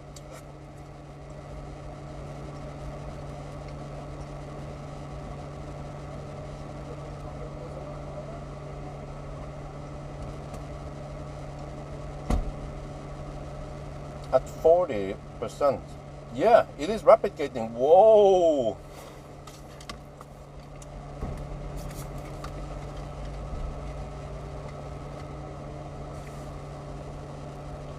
Holy macaroni. I look at the spreadsheet here, my own data. At 41%, the ID5 is supposed to get 112 kilowatts, right? I don't know if you guys see it. We're supposed to get 112 kilowatt. We're getting 87 kilowatt. Why? Because the car is replicating. Well, it's not 35 degrees Celsius. It's around roughly 25 degrees Celsius outside. And even at full load now, almost 10 kilowatt cooling, the car simply cannot cool down the battery. So you see, it's at 51 degrees. This battery is replicating. Are you kidding me? Huh? I'm sweating in here. And the battery is rapid gating. We're supposed to beat the ID5, but I don't think we can do it because it's too hot. We are doing everything we can now. Normally you would even run the cooling in the cabin, and then the battery will rapid gate even more. So once we hit 50%, I will show you what happens when I press the brake and fire up the heater. Oh, I mean the cooling. Holy shit, this is bad. This is bad, man. I have to make a video. Have I made a dedicated video about MEB cars rapid gating?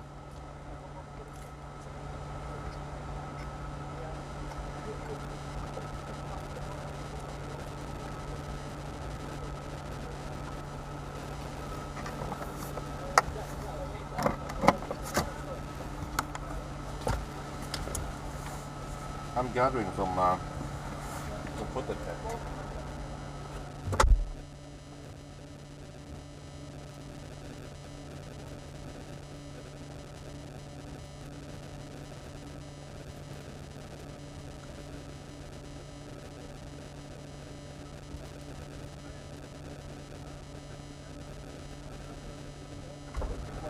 Ja. Ja. Ok, virker airconditioneren, ja det er viktig. Mhm. Lang rekkevidde, Ok. klarer han Riva da Garda, Hva sa du? klarer han kjøre til Riva da Garda. Ja, sikkert. Ja. Det gjør ikke Kia. Mm. Der stopper jeg Kolding, det orker vi ikke mer. Ok.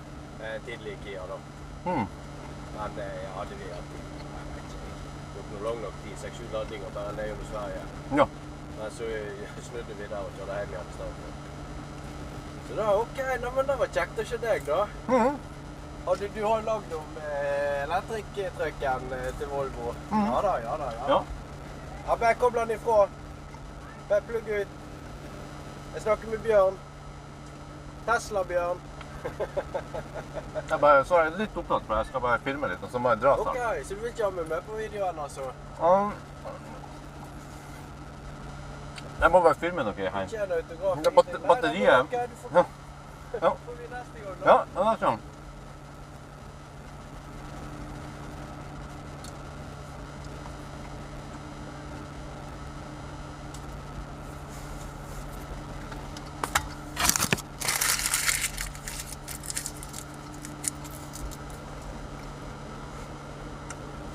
Shit, I need 55%. We've been charging 15 minutes now. The battery is rapid gating. This is freaking crazy, man. I didn't expect this to happen. It was too hot.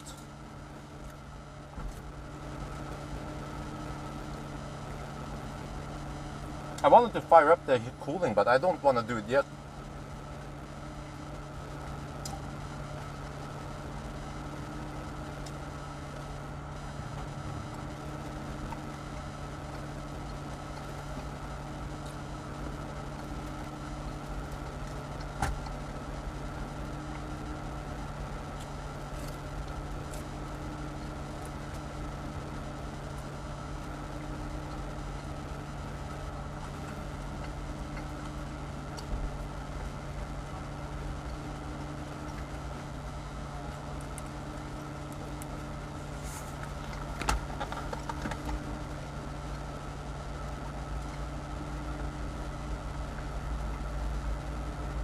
Nope.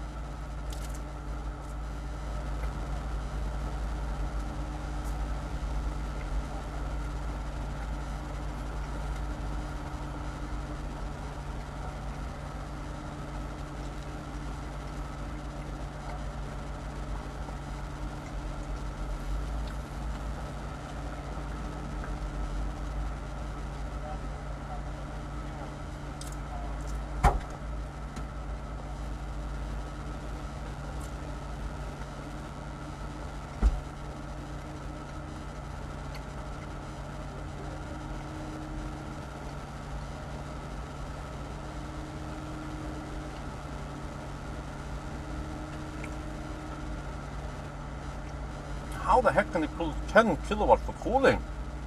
The heck, man?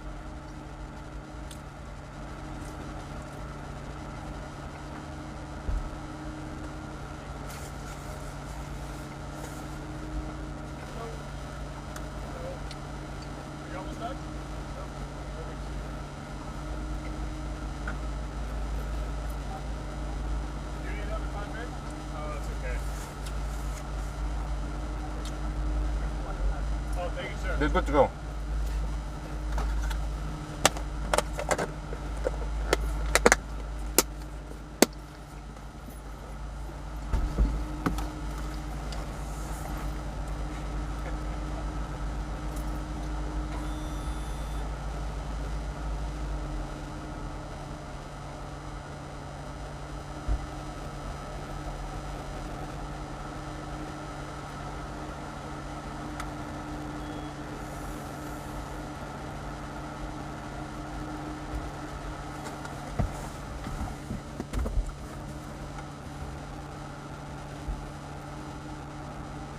See, we're charging semi-slow, so the battery has been staying here, not too hot, right? Right. So now I'm going to, I guess, fire up the heater. Now to climate here, and then climate on, and then nothing happens yet, right? Let me close the door. When I push the brake now, listen, boom, AC compressor 0. This one goes up like crazy now, bam, bam, bam, bam, bam, bam. Cooling for the battery stopped. This one should also throttle like crazy. Because now we're getting heat in the cabin. Oh, sorry, cooling in the cabin. So it diverts the cooling into the cabin instead of cooling down the battery. And then this one goes up now. But we have to leave now. This is crazy.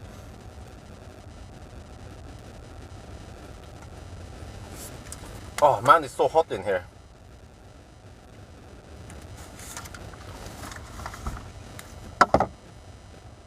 Okay, I have to get ready. We stayed here a little bit longer, but no big deal, I guess.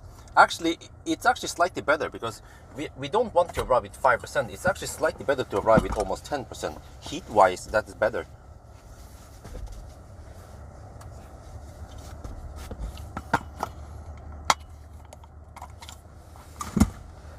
Okay, let's go.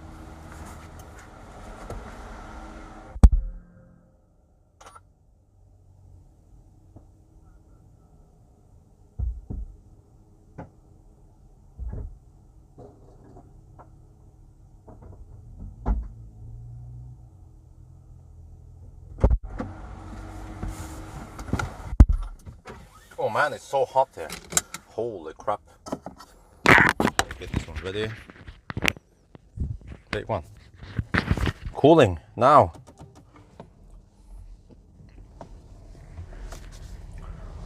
Oh, cooling, yes.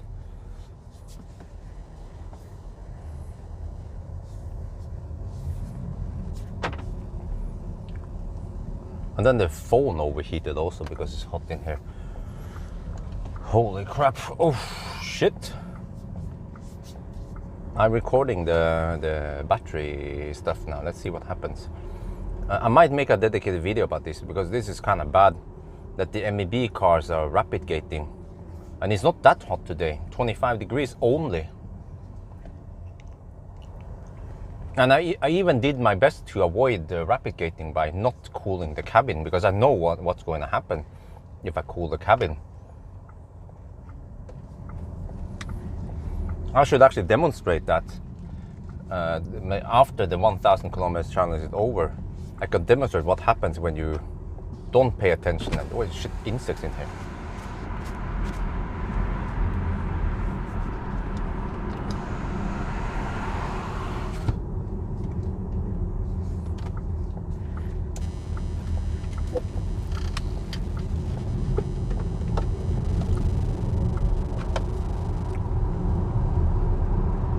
Damn, the traffic though. Uh-oh, uh-oh. Uh-oh.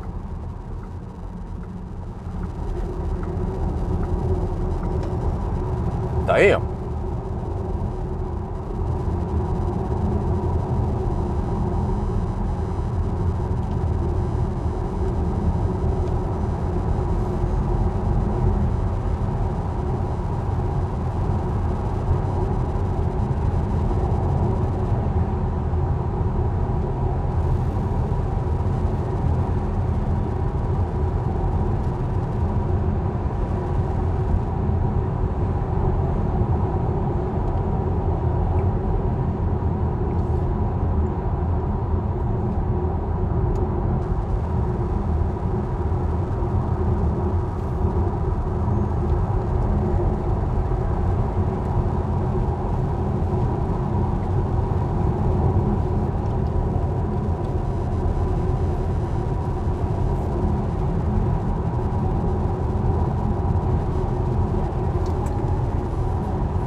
need to cool down the phone.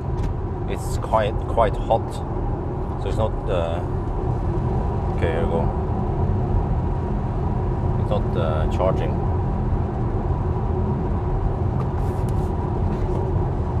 That was one crazy charging session, man. I mean, it took 16 minutes or so. I documented it, but I felt like we lost maybe a minute or two because it was slightly slower.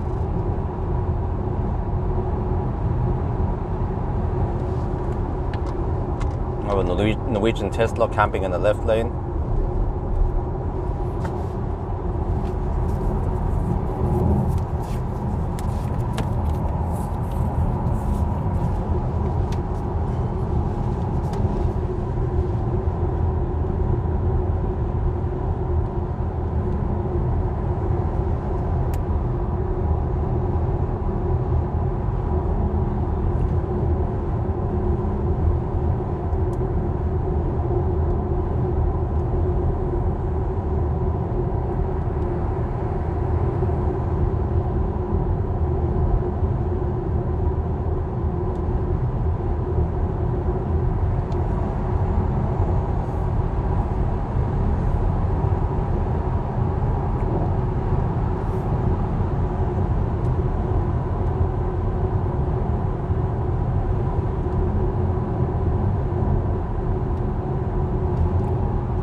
Damn, the traffic though. Holy shit.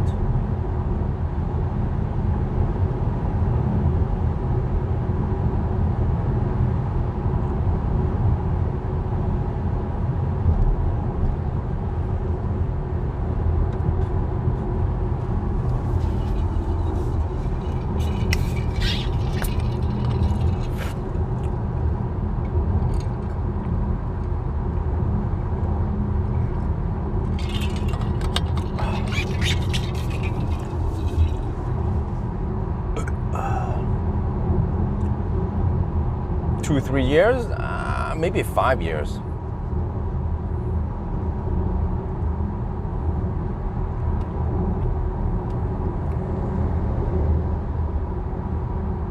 So we have no deductions yet, but man, these slow pokes.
Those campers.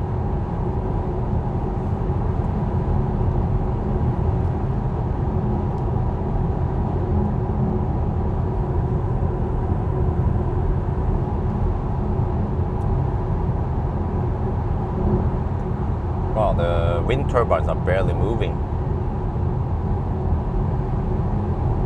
Yes, it's an unusual day. I thought I chose the right day because we had nice weather, but no yoke. The Skoda Enyaq is rapid gating because it's only 25 degrees outside and it's rapid gating. Why it's 27 now?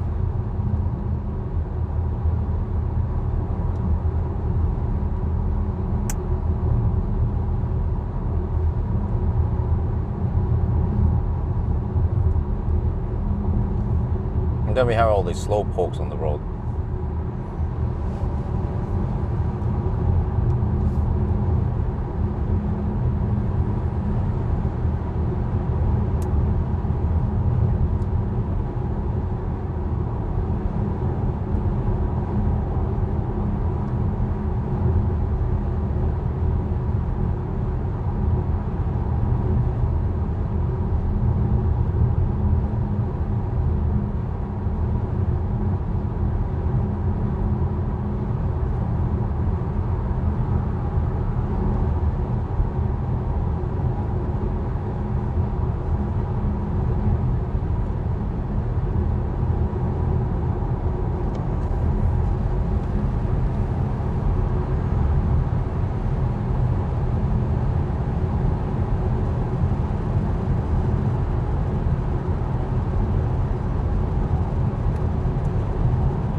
Off the bike. Right, you see, same old story. We left the charger and it pulls 8 kilowatts for cooling the battery, and I guess 1.5 kilowatt for cooling the cabin. And then we have lots of slow pokes on the road today. Lots of traffic. Wait, dude, what are you doing? It's a Norwegian, of course. The left lane huggers we find in Sweden, they are Norwegians. Jesus, man. What is the point of driving like this? Those pesky Outlanders, they're always annoying. And you can see here 27 degrees outside. So this car rapid gates at 25 plus degrees Celsius outside. Huh? What? I think I need to make a video about this and highlight the problem.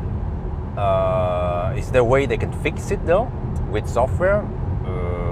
Not sure what they could do. Maybe they could pre-cool the battery before a charging session. Yeah, because I noticed that the battery was hovering at over 30 degrees Celsius. Maybe they can pre-cool to 25 degrees before they start charging. That could help things up a little bit.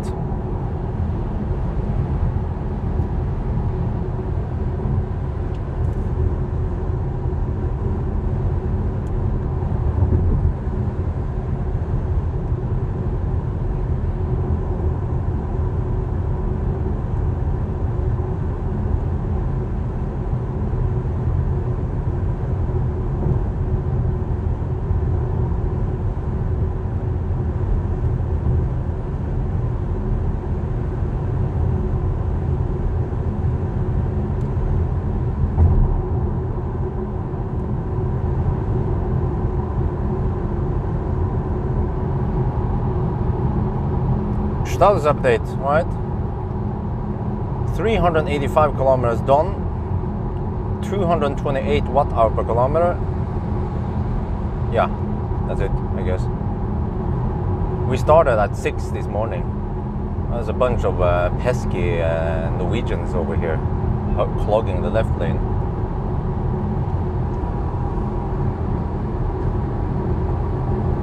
Well, I don't know what I'm supposed to do on the next stop. It's gonna be freaking hot, that's for sure. Yeah, okay. And then another thing I need to do is... No, I can't do that. Shit. I can't open the windows because I need to leave the car. Maybe I can crack open the windows a little bit. That will help slightly.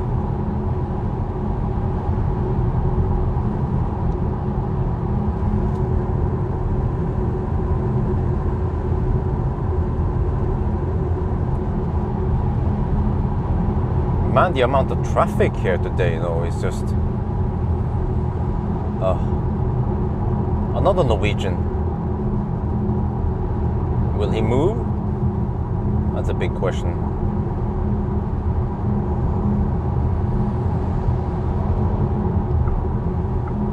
Another Norwegian. Wait, that's a Swede. Okay.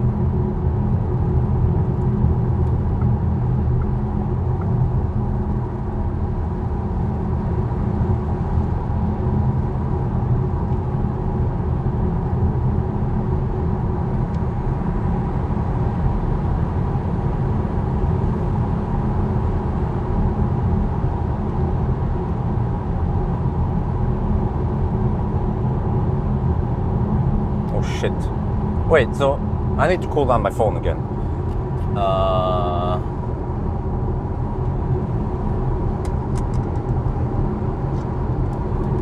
Wait, so I haven't made a dedicated video about this problem. I mentioned it in the charging video, I guess. But I need to highlight the problem because I haven't really had any big problems yet because I didn't hit the high temp. Well, high, it's not even considered that high, right? 25 degrees.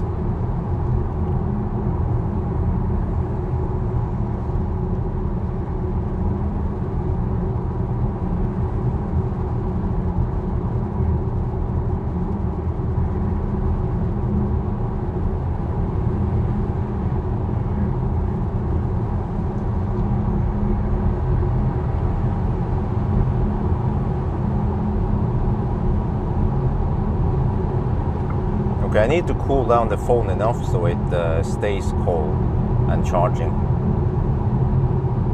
Yeah, but can you guys explain it? It pulls 10 kilowatt and the battery still overheats. What the heck, man? How can it pull 10 kilowatt and have so inefficient cooling? I'm pretty sure that the Tesla does not pull 10 kilowatt. And they can keep the battery nice and cold if needed. I should test this. I can test this on the Model Y.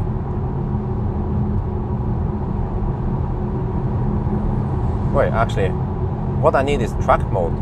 I need a Model 3 Performance, which I don't have right now.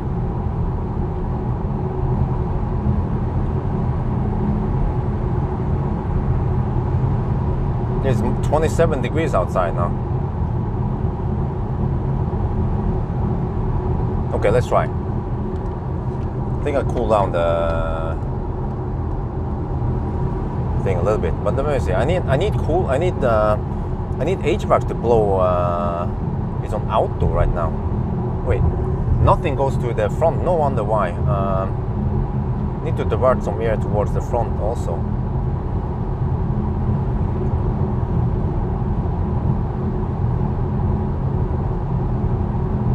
Okay, let's see if that helps.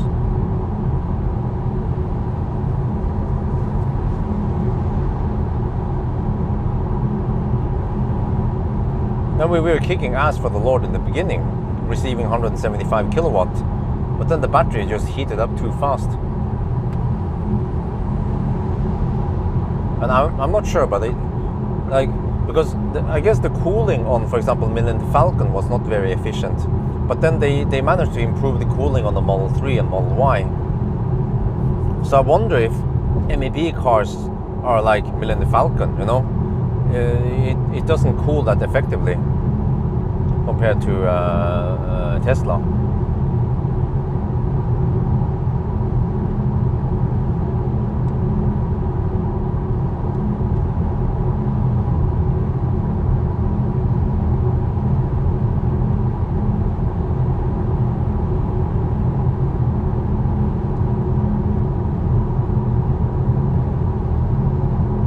Okay, the car estimates 8% at arrival. Oh. So we should have enough, according to my calculation. But the consumption right now is 290 watt-hour per kilometer because we're still pulling 7 kilowatt for the battery cooling. Okay, this is getting ridiculous.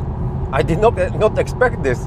I was expecting to just have a kick-ass run and set a 9:55 time. Now it might be slower than the ID5 run.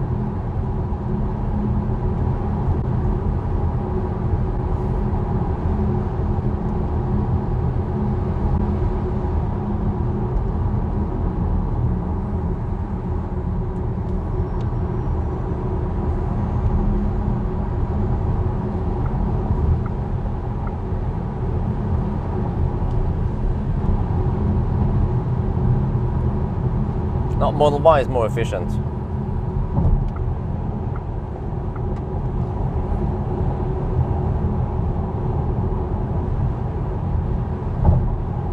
Well, I was expecting to kick ass for the Lord today. I get these kind of problems. I guess it will get slightly better. Well, actually it won't. In the afternoon hours it will get hotter. But if we didn't run it today, I wouldn't know about the problem, right? Or I mean, I knew the problem, but I didn't know it was going to be that bad. And it's only 27. Well, okay, it's 28 now on the tarmac. So the batteries, or the car is kind of struggling a little bit to cool down the battery, because I guess it's pre-programmed to cool it down to, let's say, 35 degrees. So it needs to spend a lot of kilowatt on the AC now. Yeah, it's still pulling 7.4 kilowatt, trying to cool down the battery. And then we have a bunch of slow pokes also. And they are camping. I'll show you, they are camping. Like this guy here.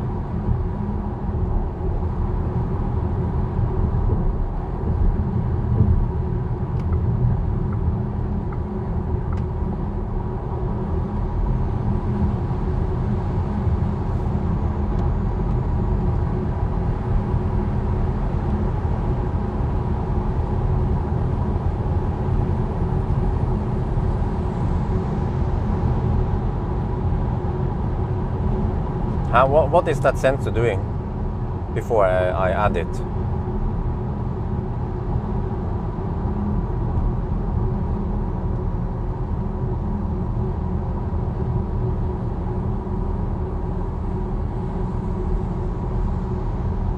Or what is that sensor showing, rather? Oh, this is a freaking nightmare. You know, I considered doing the run last night. That would actually be perfect, but not realistic, right? This is kind of realistic. In the daytime, hot summer day.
Wow, these guys are going crazy today.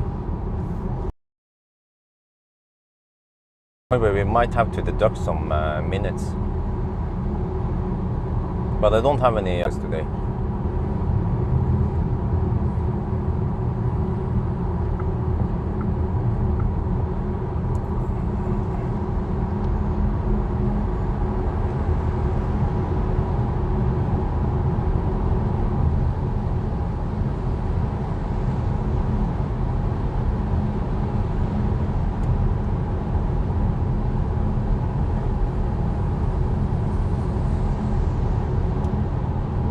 28 degrees Celsius now.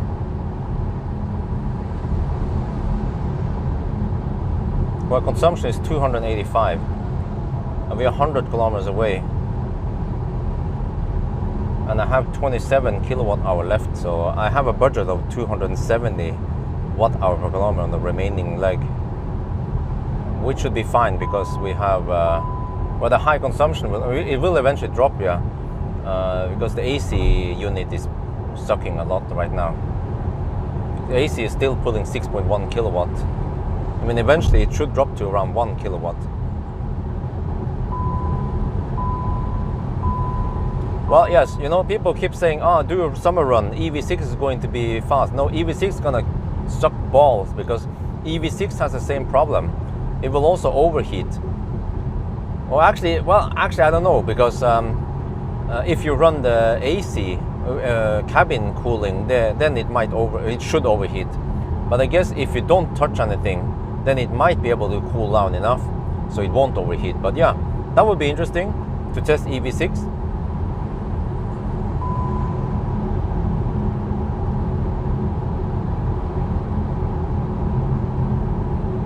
Because I think many people are not aware that the EV6 and Ioniq 5 also has a design flaw, just like the MEB cars.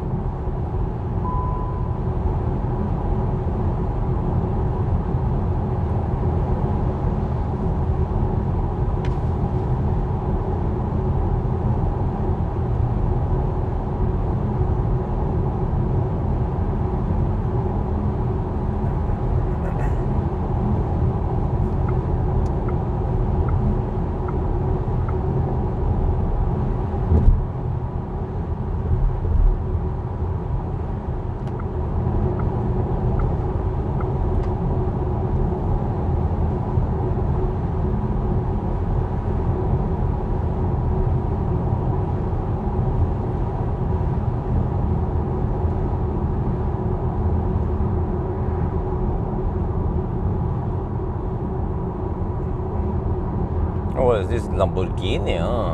Exotic. Wait, is that guy? Dude. Bye-bye. What did I say about campers?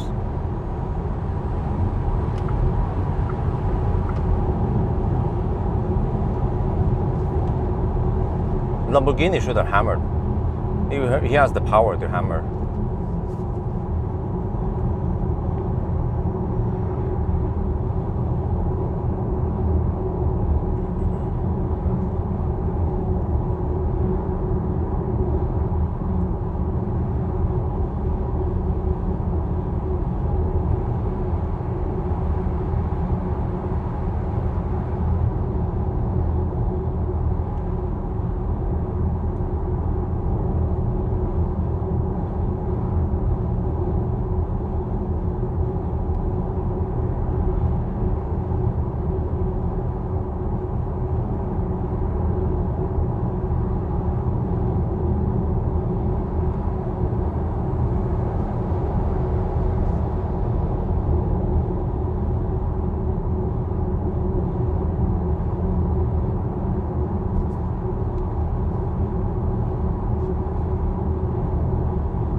Okay, the AC is down to 5 kilowatt now. Woohoo!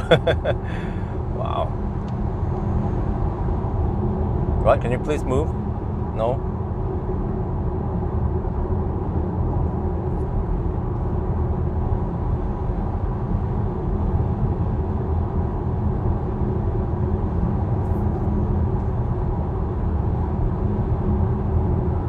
Well, we just deduct a couple of minutes because of this ridiculous traffic.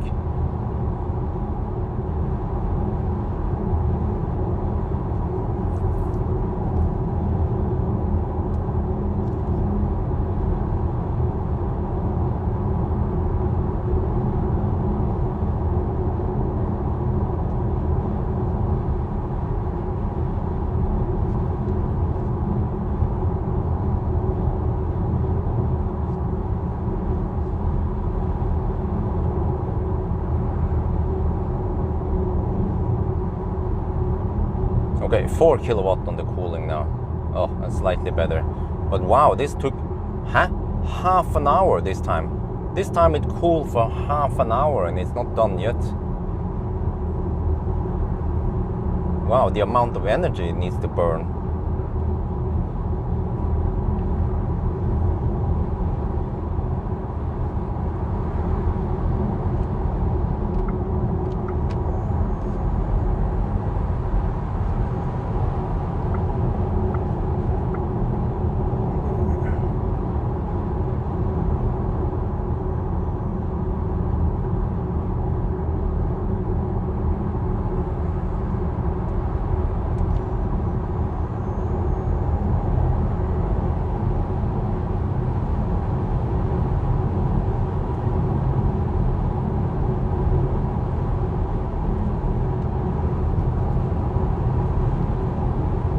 Okay, getting close to Halmstad. Wait, is this the place yet?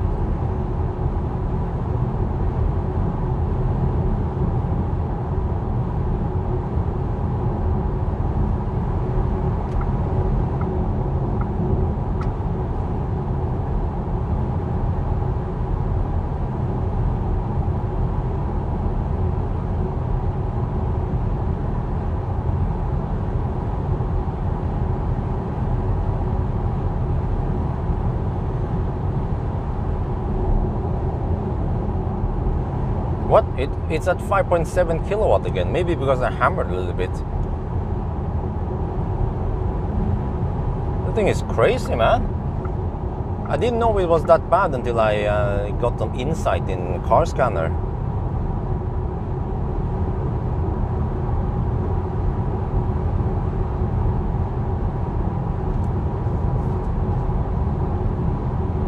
"29 degrees now on the tarmac. Seems like with that kind of outside temperature, then the battery heats up and the car needs to spend extra AC power to cool down the battery. I need to document this. Let me see, let me record another video.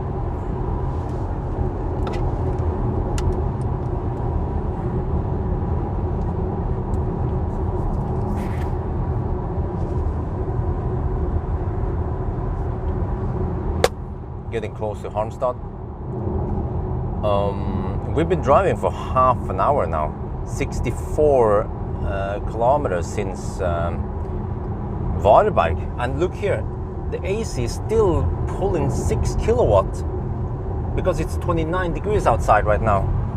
So, and since this is a 120 zone, then I guess the power output is somewhat high, and that's why the car needs to cool down the battery. It's crazy that it spends so much on cooling. Huh? Well, I guess I chose the right day to discover this problem. Or is it a problem? Well, I consider it a problem.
Yeah, but that's still high though, that number. It's basically just, yeah, AC. 6 kilowatt, that's crazy. So consumption is 269 right now.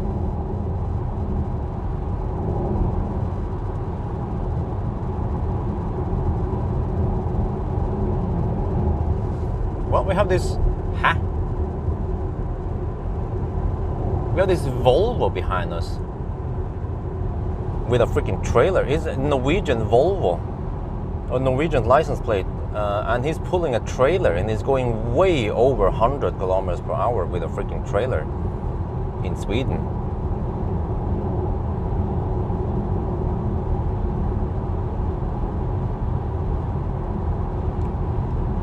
So it seems like for the MEB cars, you want to be below, you have to be like maybe below 20 degrees Celsius. I don't remember the ID5 what speed I did there,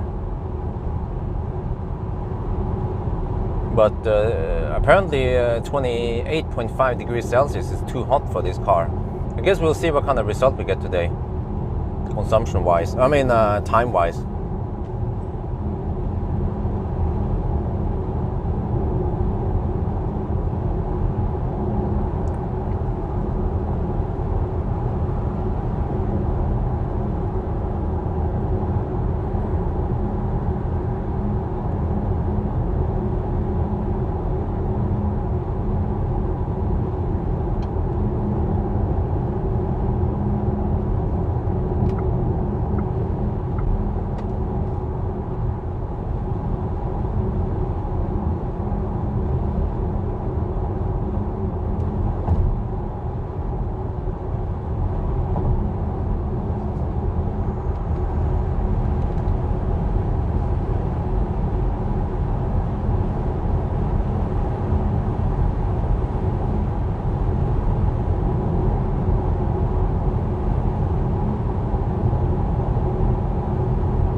The problem is not the tinted windows.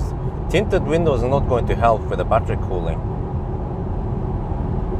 Yeah, for example, right now the battery temperature is 31 to 36 degrees, and the battery inlet is 17, so it's still actively cooling it down. We're down to 4.5 kilowatt now, and I believe the cabin needs roughly 1 kilowatt, so the remaining is 3.5 kilowatt for the battery. And we are 36 minutes in on this leg, and the cooling is still that crazy high.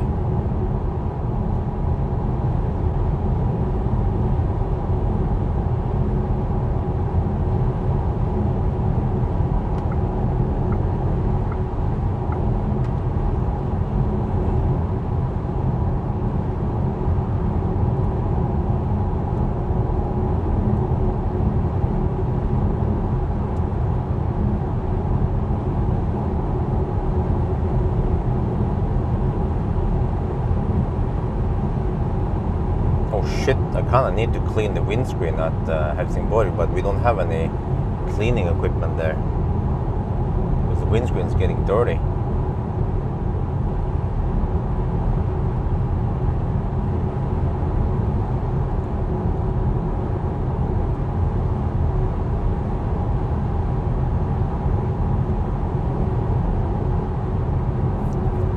My consumption is 270, holy shit. Well, it's supposed to drop soon, right? Yeah, we're running out of the 120 zone now. Soon enough.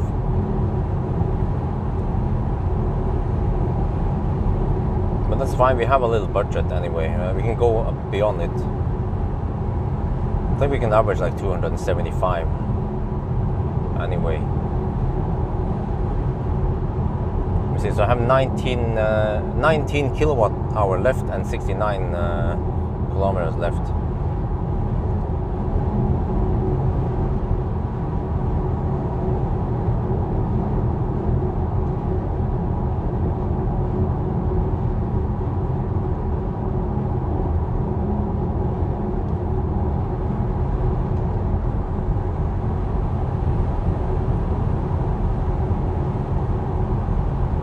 shit, phone is overheating again. What? Didn't I, everything is going wrong today.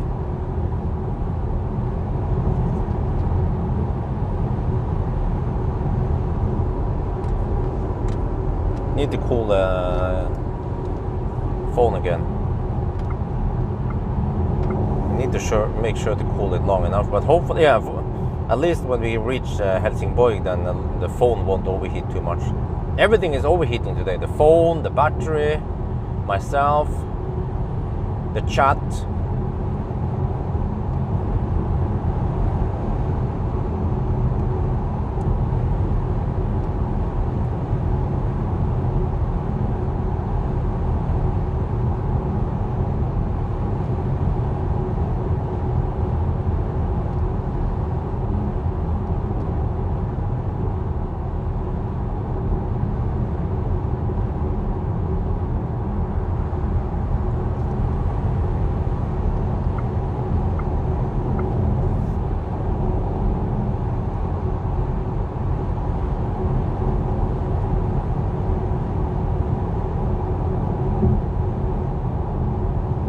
Wait, did I do the... Wait a minute. Do you guys remember the ID5 run? Was it done at night? I think it was done at night, right?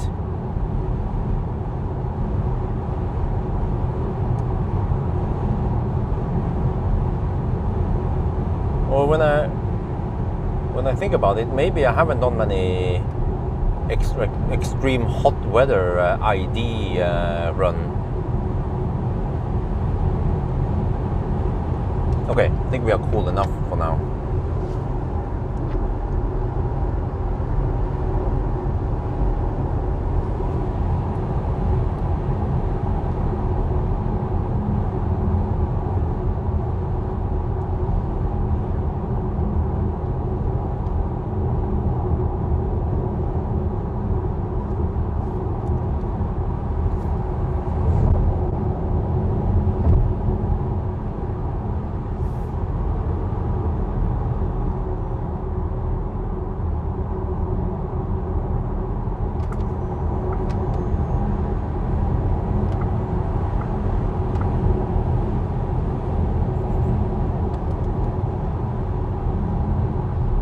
Man, the amount of campers today is just ridiculous. Oh, it was on the night. Oh man, that's what. And even then, you know, if we run the HVAC or something, yeah, if you, yeah.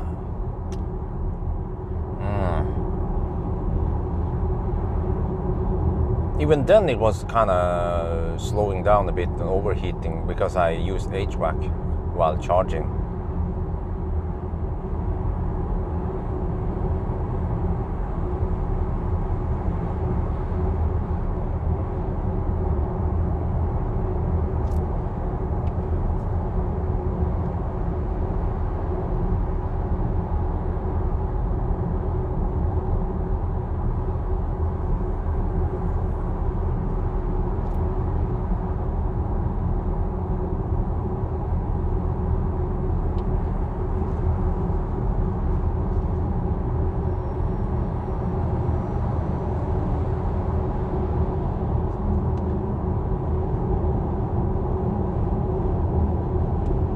Okay, we're down to 3 kilowatt cooling now. And so the car cooled down the battery to 30 and 35 degrees Celsius. Well, I'm quite surprised that there's a big gap between min and max temperature. So we have 30.6 to 30.5 to 34.5. So we have 4 degrees difference. And for Tesla, it's supposed to be only 1 degrees different. Nope, not in eco mode. Normal mode. And I never drive 1,000 kilometer challenge in eco mode.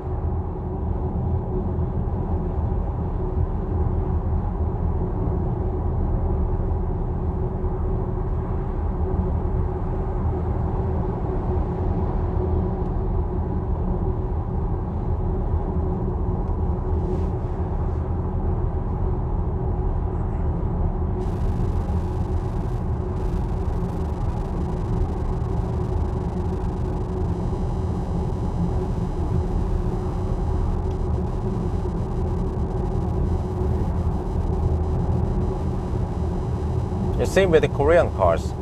They have as much as 12 degrees gap, which is bad. I mentioned this before.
Less on-off switching. What are we talking about? Bigger gap means you have worse charging, or actually just both charging and discharging performance, because it's the min and the max temperature dictates several things. So when you have a bigger gap, you can control the temperature, but because you have a big gap, then the lowest cell might dictate something, or the highest cell might dictate something else. So it's bad, really. You can design the battery pack to have a smaller difference between min and max temp by, I guess, designing the cooling loops and everything.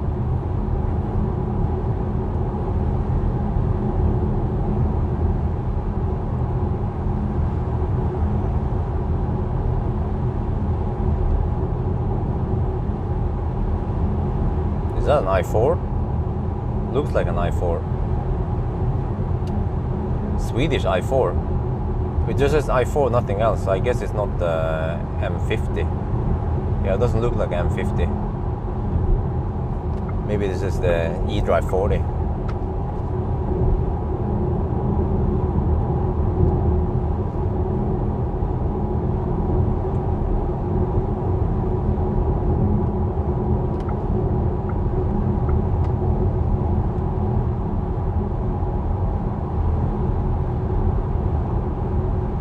So for example,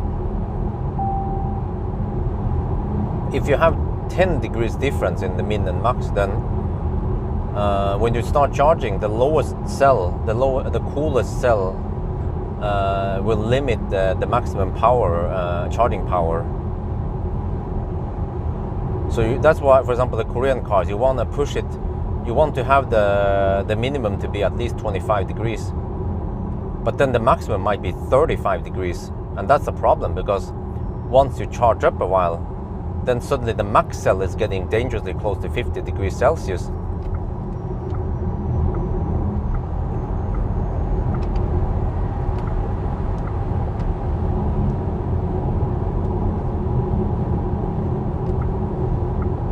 And then it needs to throttle, even though the lowest cell is at 40 degrees Celsius.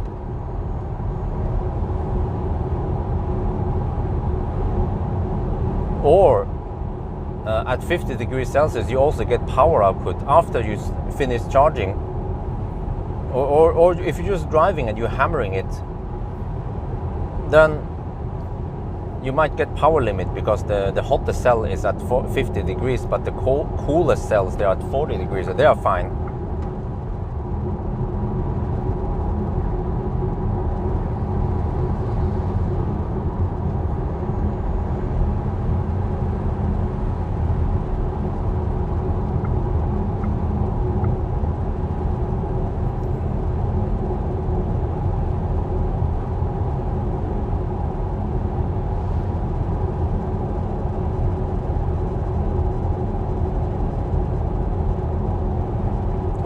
me see how we're cooking now.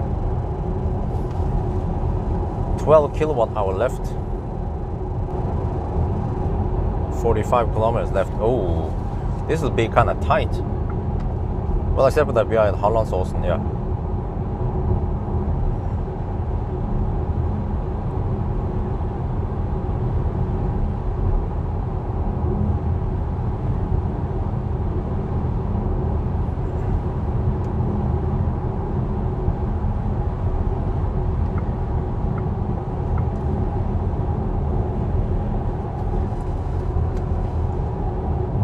Still haven't finished my lunch box that I brought with me. I have one more slice of bread plus some drinks.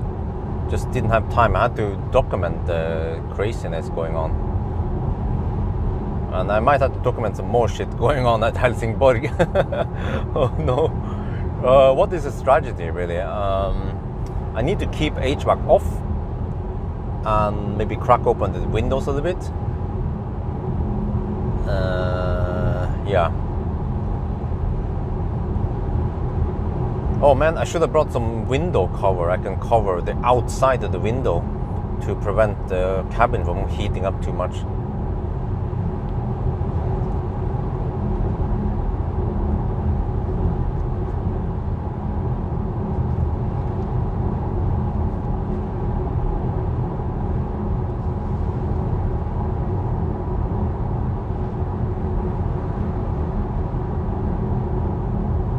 Is that a fat e-tron? Yes, it's a Norwegian fat e-tron, of course. Hugging the left lane.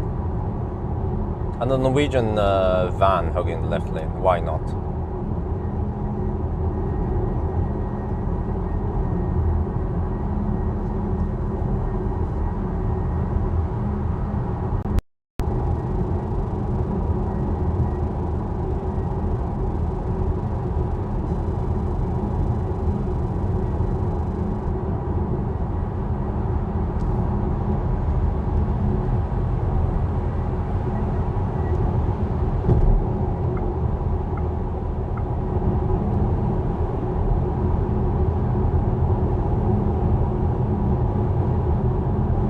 Yeah, shit, yeah, that was right. Phone and camera. Camera is fine. The phone though might overheat a little bit. But that, okay, that's fine. I guess I need to try to cool down the phone before we arrive. But I guess the charging stop won't be too long anyway. Because actually on the return we get a little bit of tailwind. So if I went for 55% now, then I can go 50 something on the way back.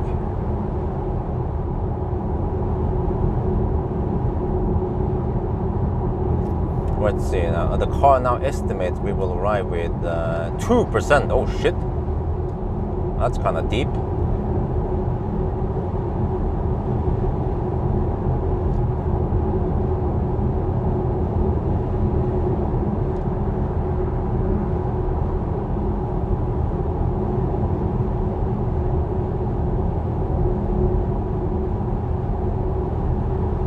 Oh, I forgot. I spend so much extra energy cooling down the battery. I forgot to count that one, so I have to have on the next session I have to add a little cooling buffer also. Could be as much as 3-4% for cooling.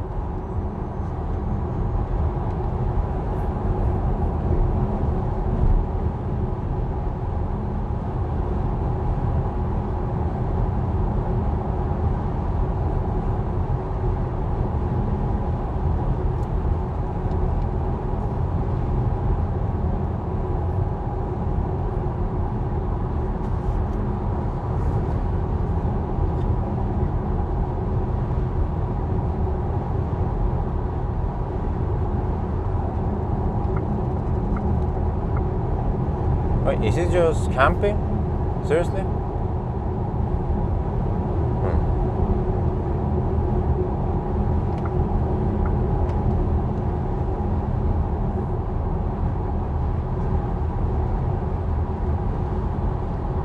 Yo, what's up?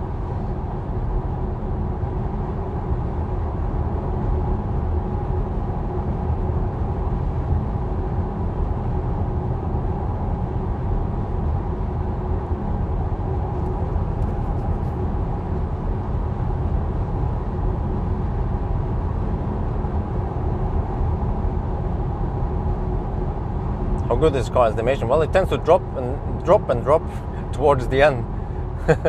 So I might arrive with 0% unless I slow down a bit or get slowed down by someone.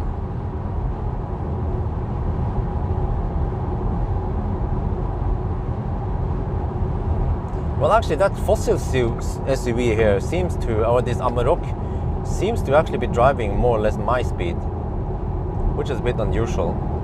So I might try to draft behind him, use all the tricks I can. Okay, the cooling kind of stopped now, but we are pulling 1.6 kilowatt to keep the cabin nice and cool.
I'll just drop behind him for a bit.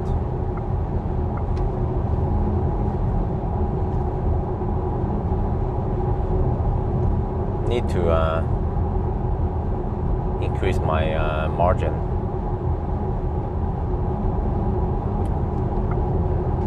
Since it's going my speed anyway.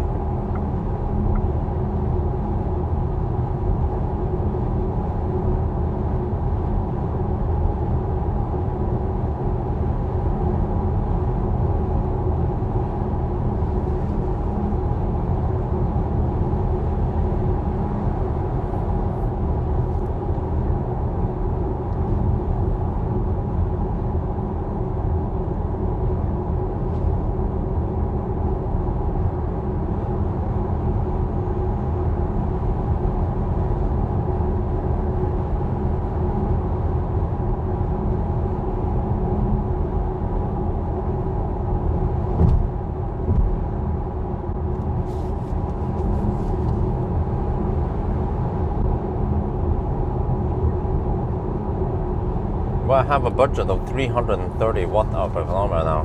That's good. So I should arrive with, let's say, 2%. So, well, at least we get the awesome charging speed. Just have to figure out how to not overheat the battery again.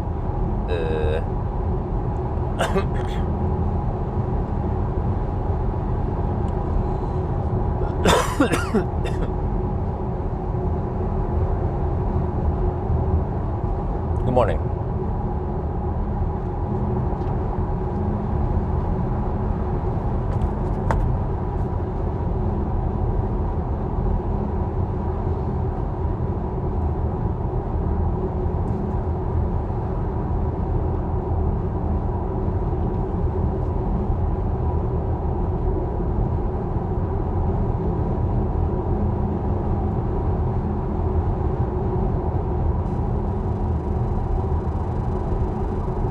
Actually, at this point, I can overtake this guy.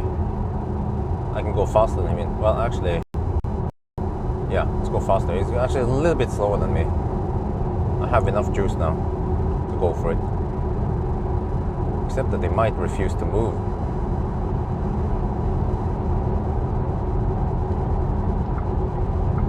Yeah, okay, let's hammer.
Yeah, well, I think it has always been like this, but I just haven't noticed it until now.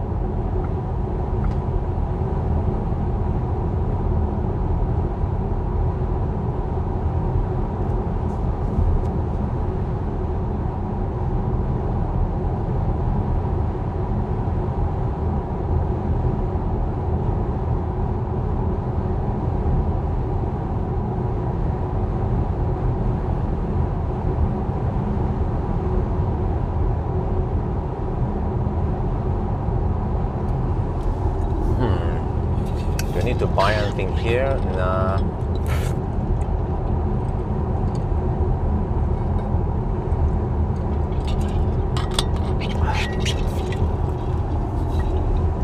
Or maybe I need to buy drinks. Let's see. Nah, probably not.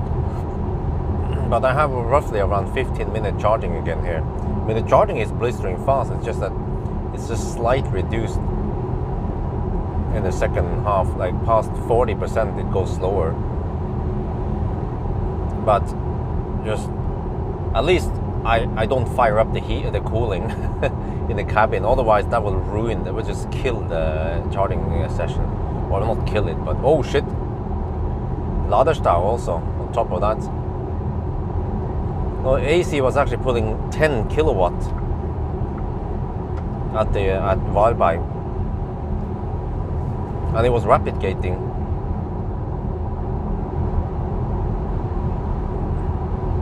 97%, that sounds like a fat e-tron. Okay, we have avoided any deductions up until this point, but I guess we have to start deducting on the way back. But as for traffic, I would say I call it even, since we had no traffic on the way to Valberg, and then we get a little bit traffic here, so that's fine.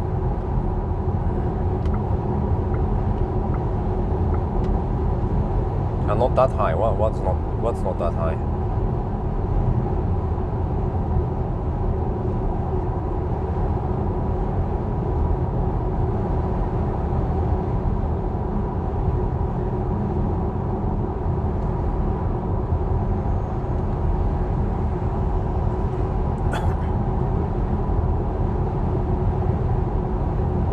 Oh, looks like ID bus, but it's not. It's just two-tone Volkswagen van. Right, 17 kilometers left.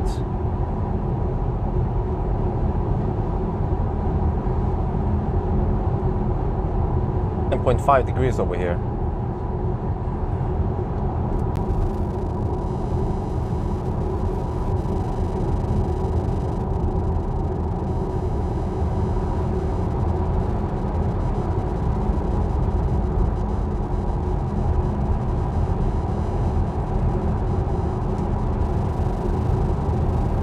I'm down to 7.8% now.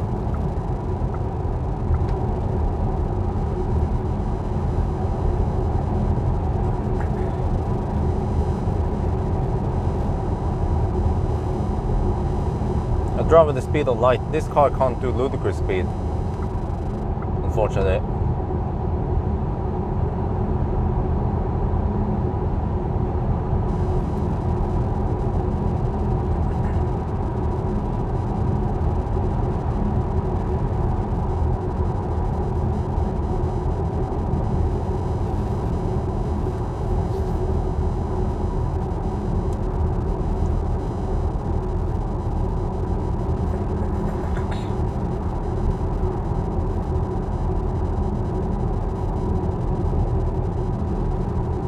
Oh, that's funny. 1 light year per year. That's funny. Yep, there you go. There you have the answer.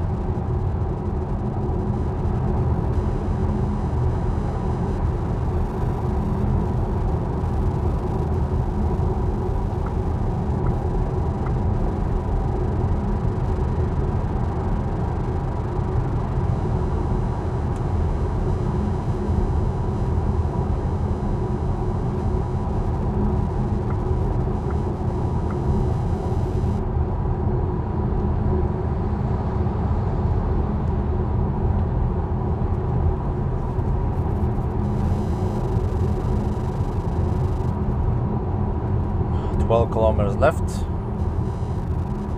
5 kilowatt hour left. Well, that's plenty.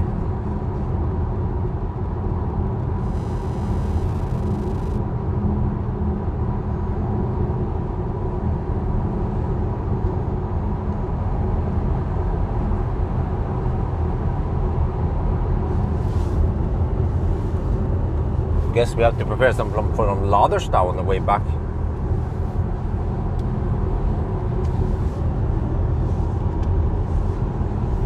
You know, I talked to Ionity about the Laderstau and stuff, and interestingly, they said that they consider Kempower. They know about the problems, that they don't have enough stalls, and that yeah, tritium chargers are always kaput.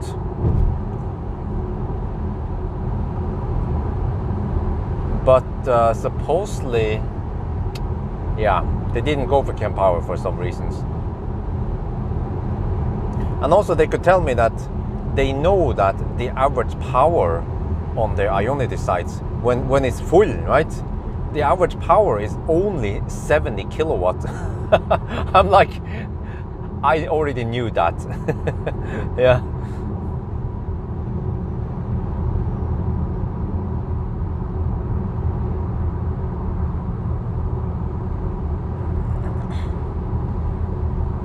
Oh, I'm down to 5%. We're 8 kilometers away.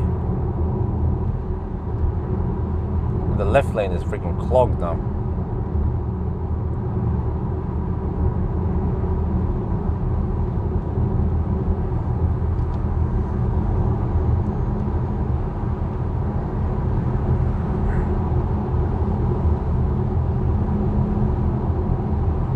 But I think I will make a video when I ask the audience, because I have lots of people in my channel who uses Ionity. Let's see what the people want, because Ionity, unfortunately, they have lots of things they want to do, but their shareholders dictate them. That's what I told me. They told me the shareholders, and yeah, the shareholders, you guys know who that one is, right?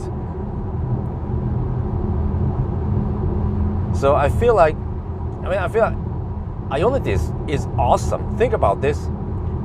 When we are traveling through Sweden now, my Circle K app from Norway doesn't work in Sweden. And then I can't even download that freaking Swedish Circle K app. And then as for recharge, Fortum, well, the recharge chargers in Sweden, I can't start charging from my Norwegian app. It shows up there, but I can't start charging.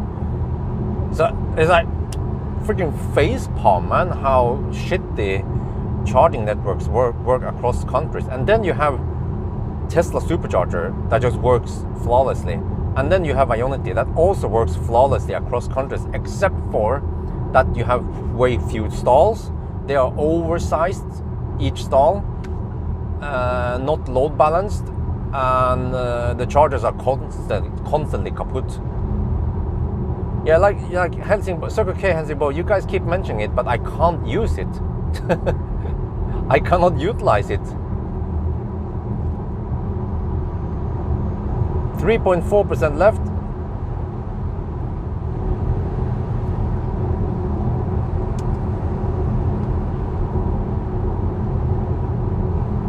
Going deep.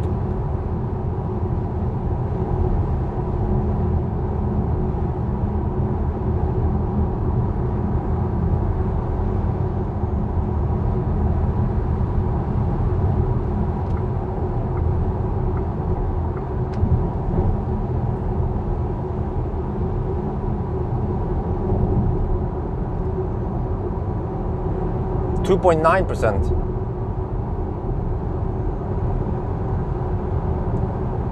Wow, the cooling is still... the cooling gets at 6 kilowatt again. Shit. What is the battery temperature? 33 degrees. Okay, at least I get 170 kilowatt. Pissa I buksa for å holde varm. 2.5%. Well, at least it's pre-cooling something here. Yeah, you better pre-cool before you charge. Well, actually, I might have to wait a little bit in Laderstad, which is a slight advantage for me. So I can pre-cool the battery. Because even if I have slightly cooler battery than this, then I will still get 170 kilowatts since I have 2% or 2.9 now.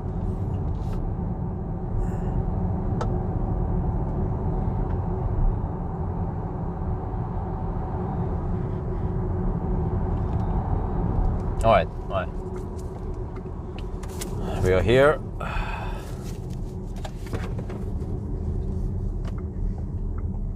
Helsingborg. Laderstad as usual. Yeah, it's getting more and more common now. So maybe I'll start doing a 1,000 kilometer challenge on Tesla supercharger only. How about that?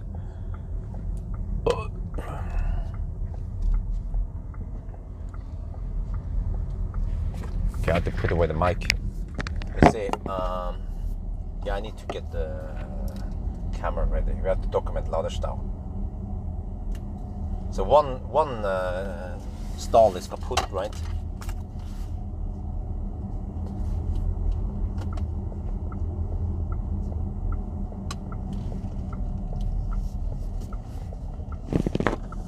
I think we have one guy waiting to charge up there. Yeah, so we have another car there. I guess I'll place myself next to. It's a Polestar and and an ID4 waiting. I'll just poke here, I guess.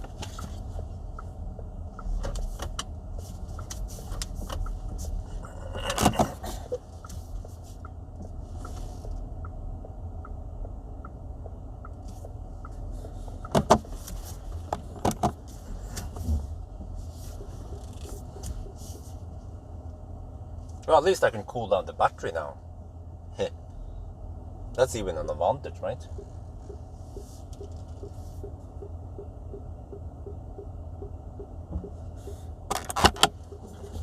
Okay, let me see. We have to document here. We came at 10:50. Okay. Helsingborg at 10:50. Right, we're now in Helsingborg. The time is 10:50. So we have Laderstad. And we have two cars in front of us. It's an ID5 and a Polestar. No, ID4. ID4 and a Polestar. Right, and now we wait for the cars to finish charging. I think we have to check the state of charging some of them. But okay, I can show you guys. This is actually a slight advantage for us because the battery might be cooling down before we plug in. We came in with 2.5%.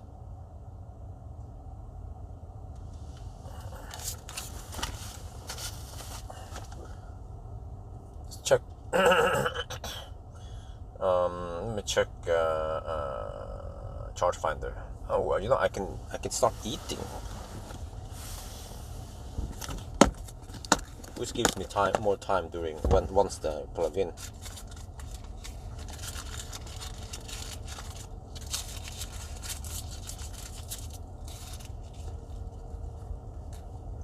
I have 2.1 kilowatt hour left.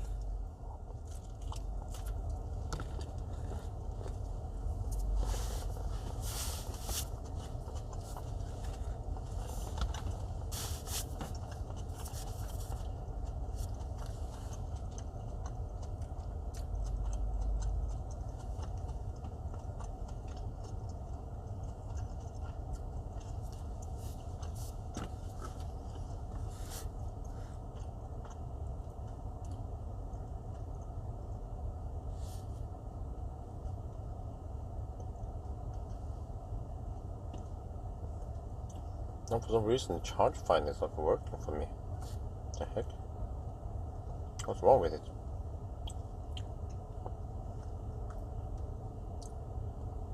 Okay, let me search for it. Helsingborg. Try that one instead. No, not Helsinki.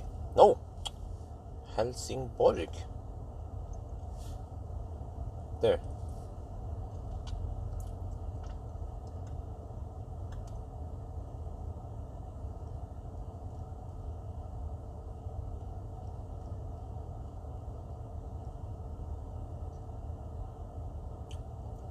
Okay, let me see.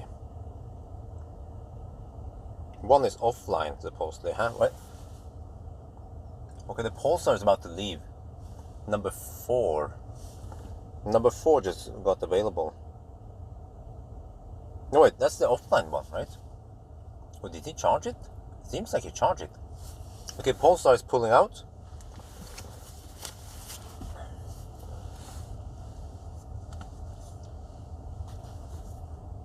Yeah, I can. Oh, sorry, I can rotate a little bit so you guys see what's going on. There. Pulsar is about to leave.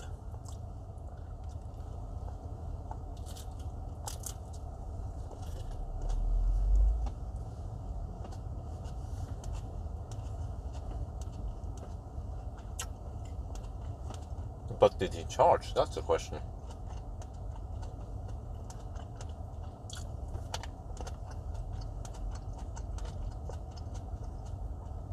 Well, apparently he did. Next pulsar pull in now.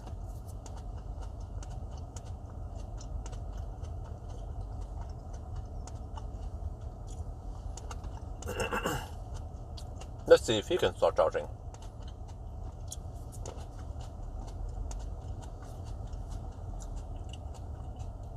Oh, we have an i4 and a fat e-tron also coming.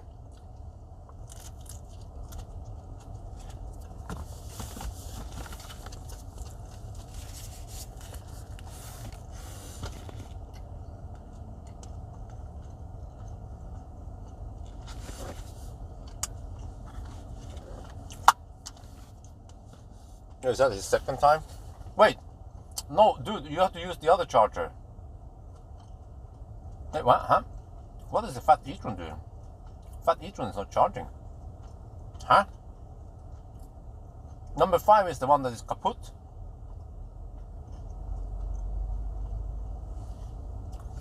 That is the one that is kaput, isn't it?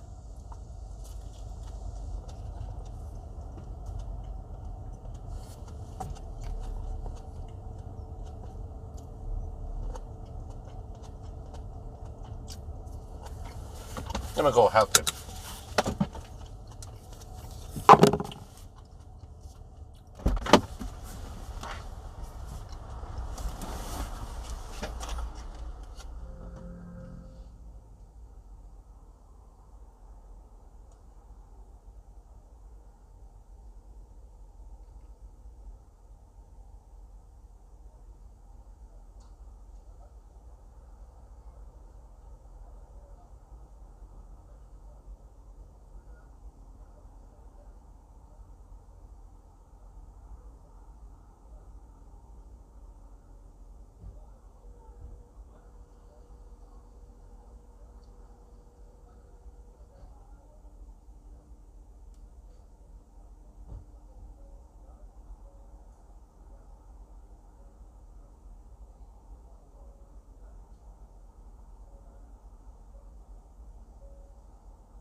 Okay, we kind of know roughly the queue now. So the e-tron is the next one.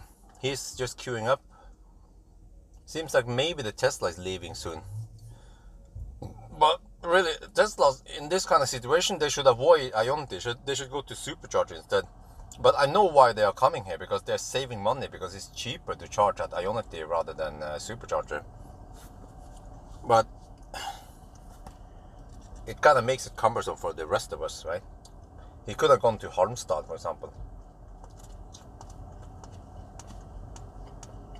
So the guy with the Tesla, he's at 90% or something. He's about to leave now, though, finally, but... Yeah, he was at 89%.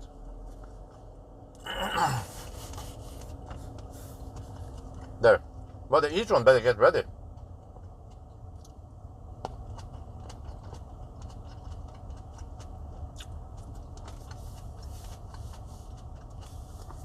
Not sure if he knows that that stall is getting wet.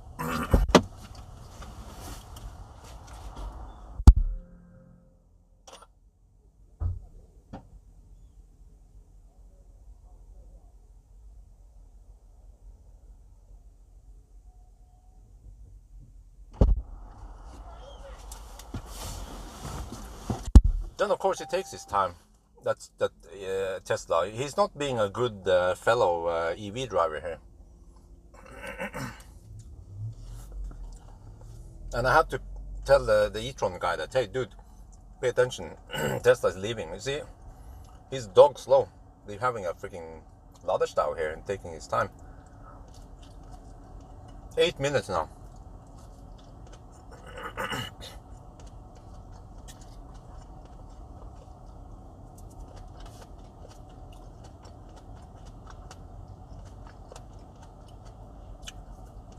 The fat e-tron needs to get in position.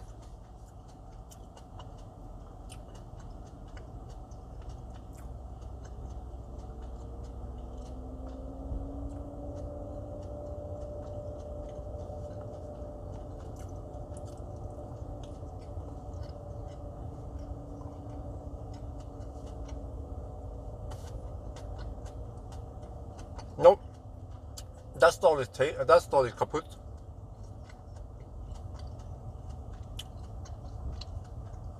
The fat engine needs to go nose in.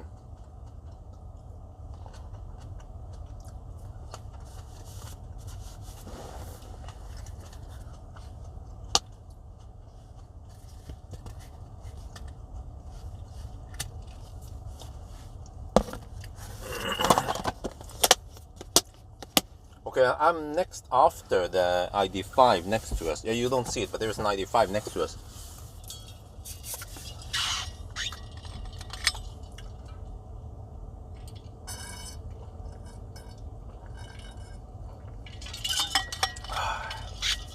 At least I have 2.5% battery left.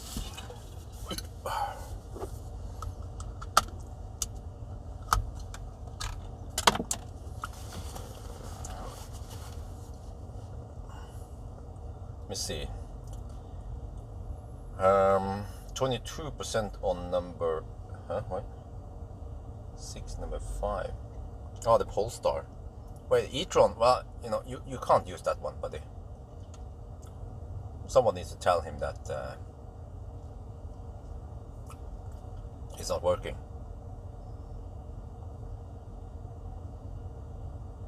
Okay, number 3 is getting filled up. So this is e-tron GT. So he's about to leave soon. Yeah, I don't know if these guys know what's up. I guess I'll go outside and have a little start. Well, I need to. Yeah. I need to go outside and film this. People just need to know what's going on.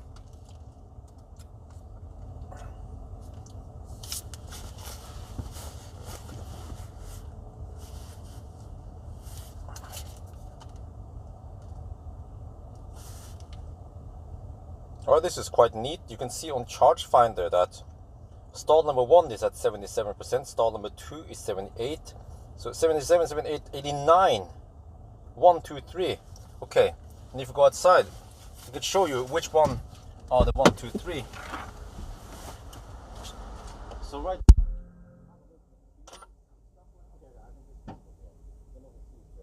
Number 1, we have an e-Niro, and the e-Niro that's going to go. Number 2 is the flat e-tron, also Norwegian. Number 3 is the e-tron GT. So those 2 cars are really soon, especially the e-tron GT, is starting pretty fast. Whereas the e-Niro over there, he's slow, man. He's slow towards the end now. So this charger is a foot very common for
Okay, what is important is that you want to hurry.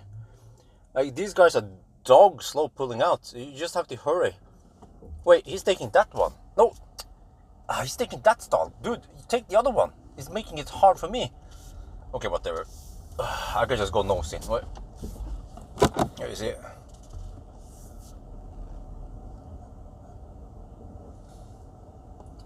Why is he taking that one? He should have taken the other one. Man.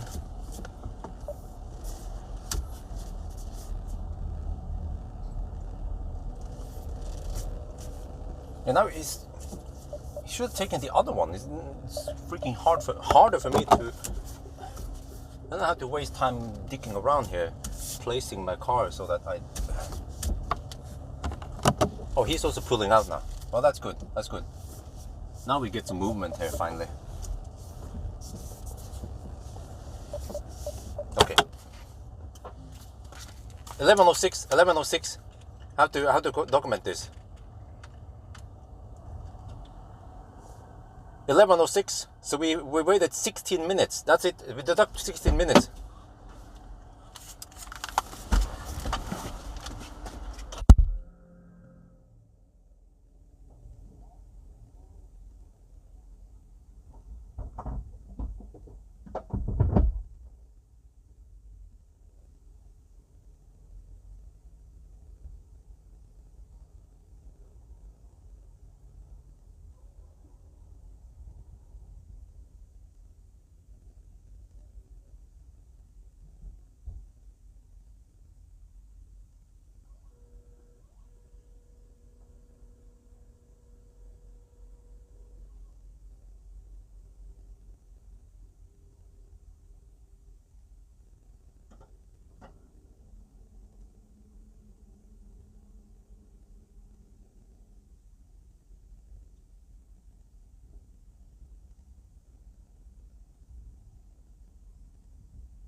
Oh, finally we're charging, but I cannot. Wait. Oh shit. Oh shit. I need to turn off HVAC. Whew. Almost forgot about the HVAC. I'm getting 166 kilowatt right now.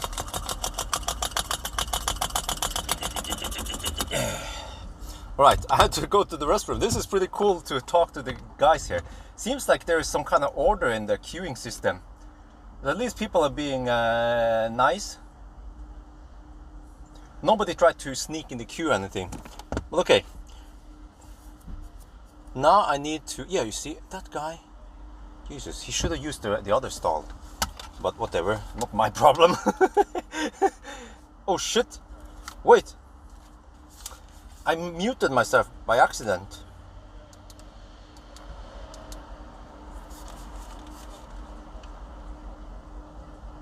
Helsingborg at 10:50.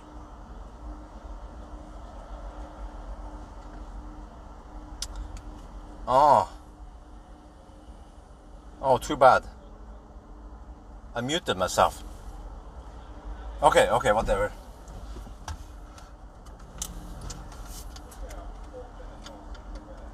Yeah, HVAC is off now.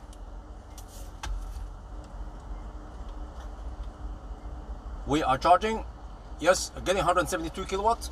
We turn off AC and everything. Here, yes, but the wait time was, as you see in this footage, it was 16-minute wait time. So by accident, I muted the camera. I was doing some, I was filming a lot, and I was showing that outside we had. Actually, people were nice. Everyone seems to understand who was next in queue, and there was no chaos, and people didn't try to sneak in the queue or anything. So at least that part is pretty cool that it works. However, what is not so cool is that we have one kaput charger here.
man, it's gonna be freaking hot in here.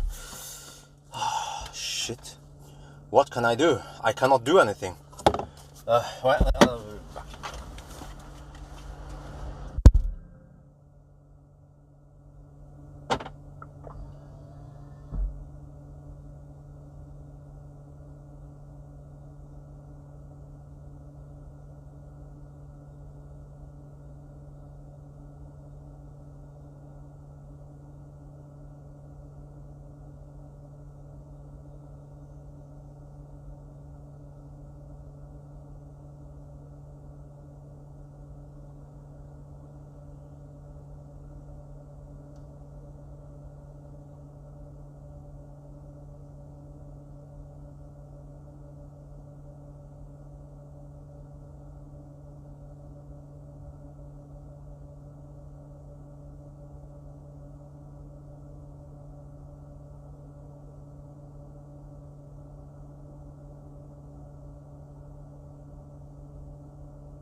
shit. It's getting hot here.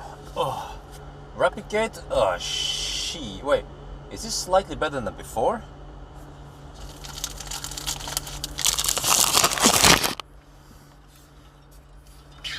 Oh, man.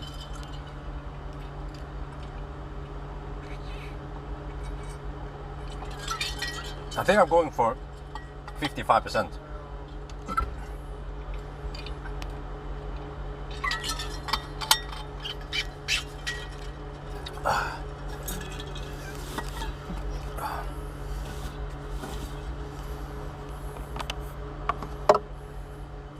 Okay, let me navigate back to Varberg then. Destinations, Varberg. Oh, it's getting hot there. Oh, shit. What's the temperature outside? I think it's 28 degrees and I didn't bring shorts today.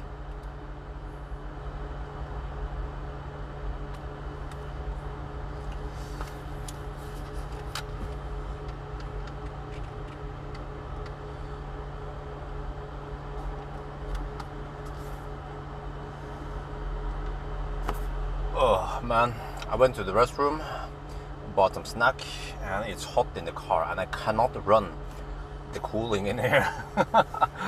I cannot run the cooling, otherwise the battery will replicate. Actually, it starts. Oh shit! We're supposed to get 110 kilowatts. Oh shit! Yeah, at 39%, we're supposed to get 110 kilowatts. We are replicating. You see the battery temperature here: 51 degrees, 52 degrees. Even at the full load now, or really high load, simply because, what, huh? Is it 30? What? No, it's supposed to be 29 degrees outside here. It's so hot that the car struggles to reject the heat, and it's not even that, but we are just in Sweden. We are in Sweden. We're not in Spain or southern Italy. So, and I didn't bring my shorts today, so I'm sweating. It was so nice and cold in the Circle K, but I have to get ready because I'm going for 50%. I have to keep it going.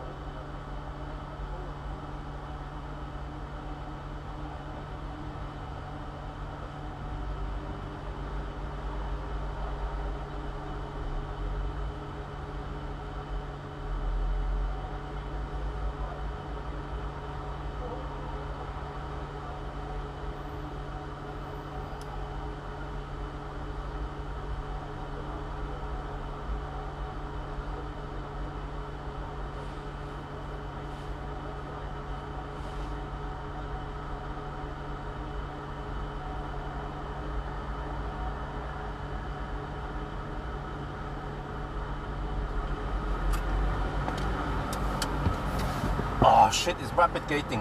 What? 74 kilowatts? Are you kidding me? Getting insects in here now. I hate insects, but cannot do anything. Shit, what the heck? What can we do? Can we leave to? No, we can't. No, we shouldn't.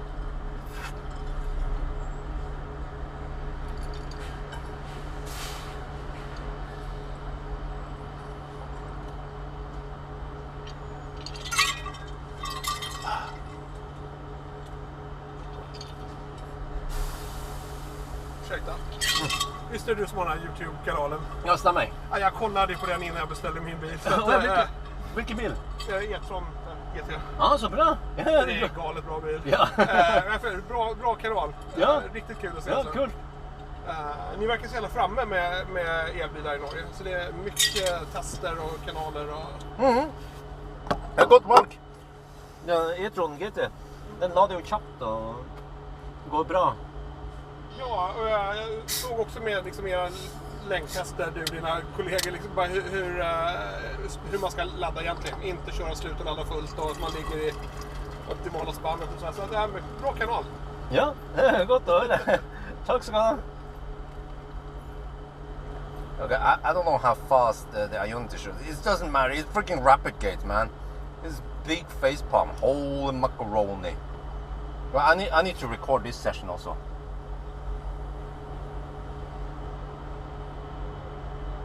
I'm gathering this data here. I need to make a video about this, a document about the whole rapid gate here.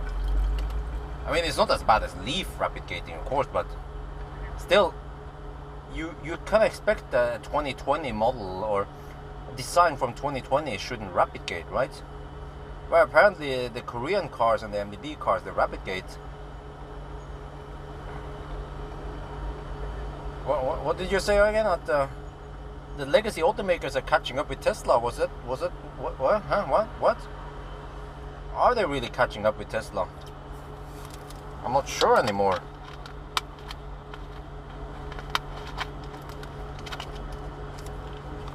Turning off AC is wrong. You shouldn't do that. No. We have to do that. Otherwise, this car will be even slower.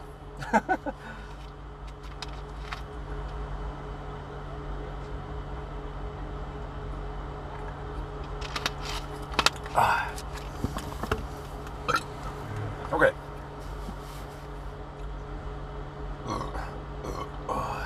Shit. Would be nice to have some AC here. Yeah, I have to go 55% because I have to make sure I can, yeah. Well, at least the throttling of the speed helps now, because now it's not building up too much heat.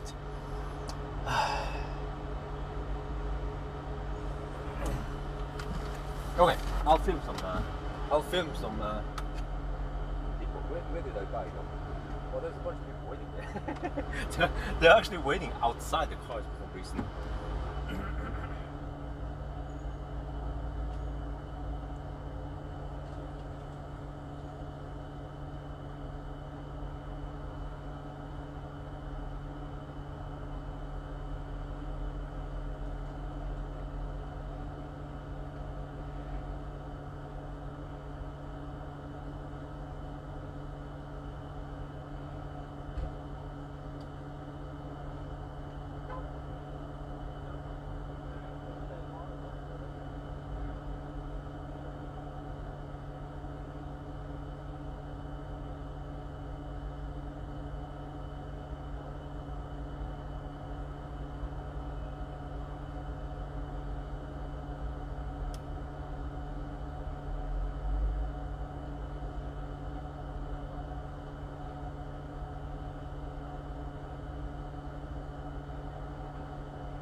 What's going on now?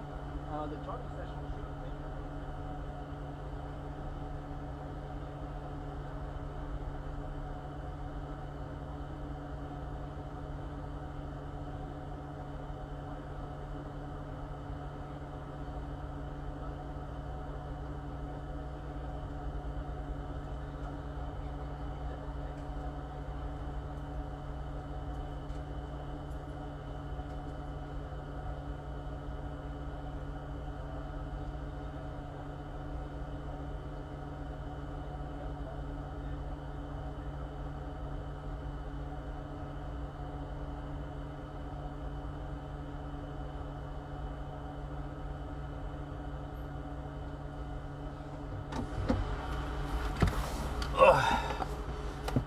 Oh, we have 5 cars queuing up now. Oh, I had to keep the door open. We have 5 cars queuing up. Ladestau. Okay, so I'm going 55%.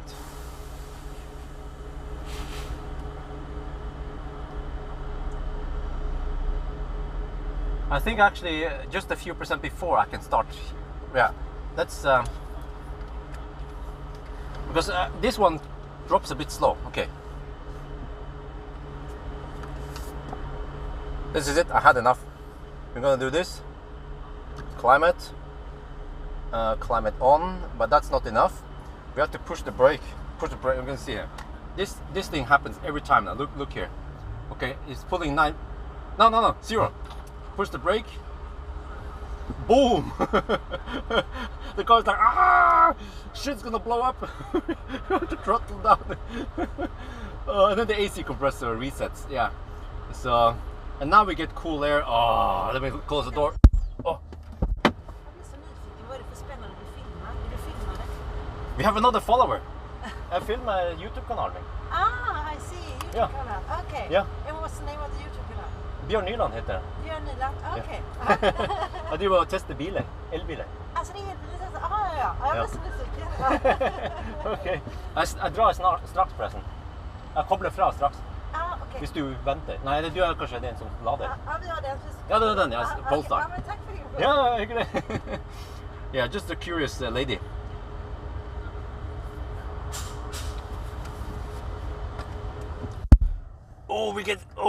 Oh, AC. Oh, damn, this is so nice. Oh, shit. You see, but it takes a couple of minutes before this one takes the hit. Yeah, so I should do this a couple of minutes before I arrive. So I leave. Wait. Oh, this is not too bad. You see, we still get decent charging speed, and I get cool cabin.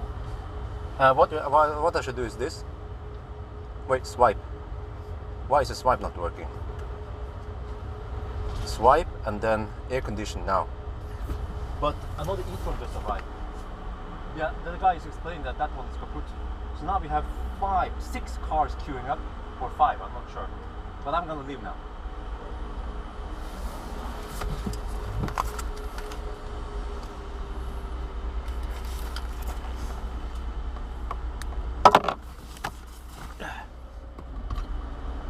Yeah, she didn't know my channel, but she was just curious what I was filming. I said, yes, I have a YouTube channel. Oh. Okay.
Are we back?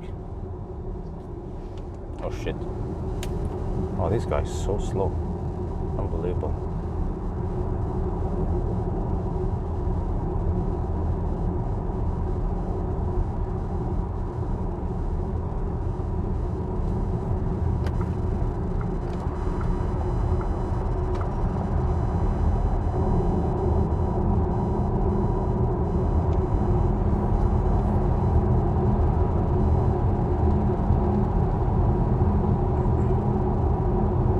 Buck. Okay.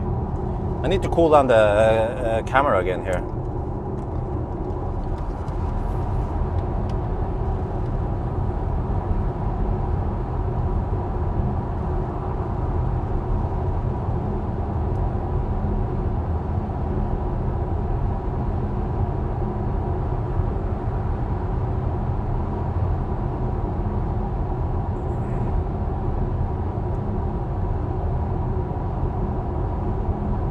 Camera's down to 56%.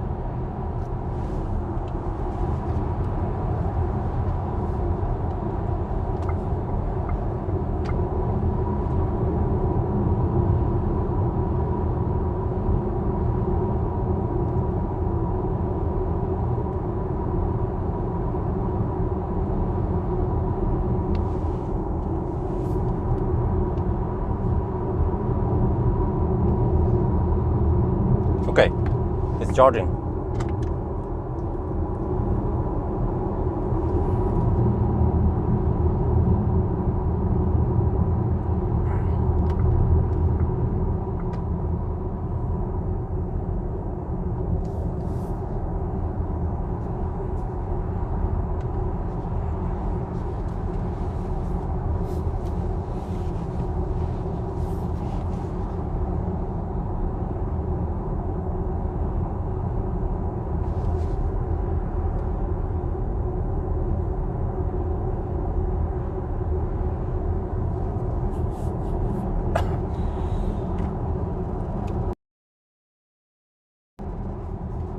these guys are so slow. Holy crap, man.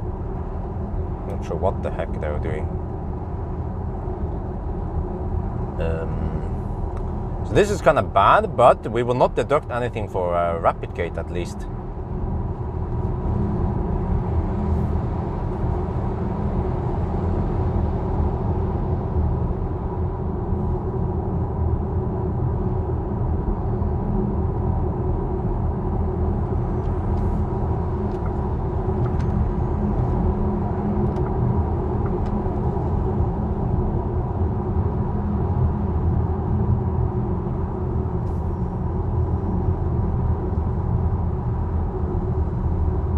Wow, trucks should not be allowed to overtake each other on traffic like this.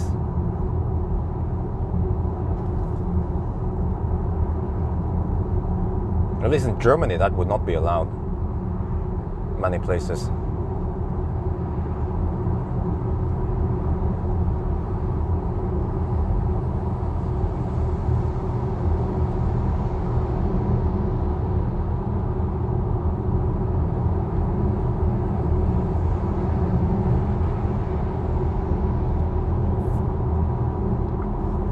Wait, are you gonna camp, boy? Oh shit.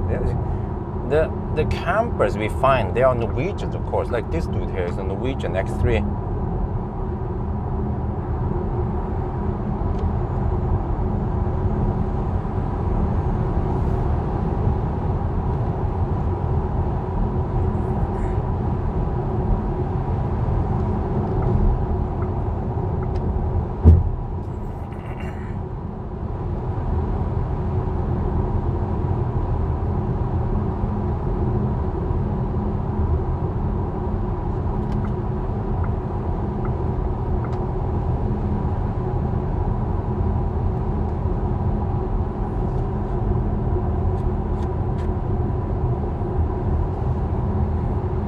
Okay, I can of course just run the 8.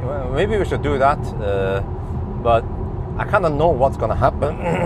I've seen it before. I mean, some people say, oh, well, you should just run the AC. Well, if I run the AC, the charging session will suck. It might slow down. Even now, it was 5 minutes slower.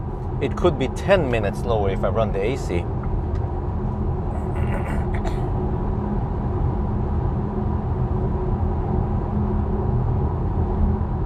I've seen it, how slow it can get.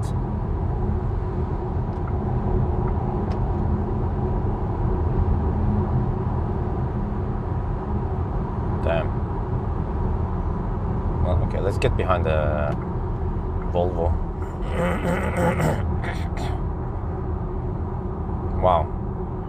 Not sure what's up here, it's just summer traffic, right? Massive how much traffic we have. So we have 16-minute Laderstad deduction now, and we might have to deduct more for traffic. This is way more than normal.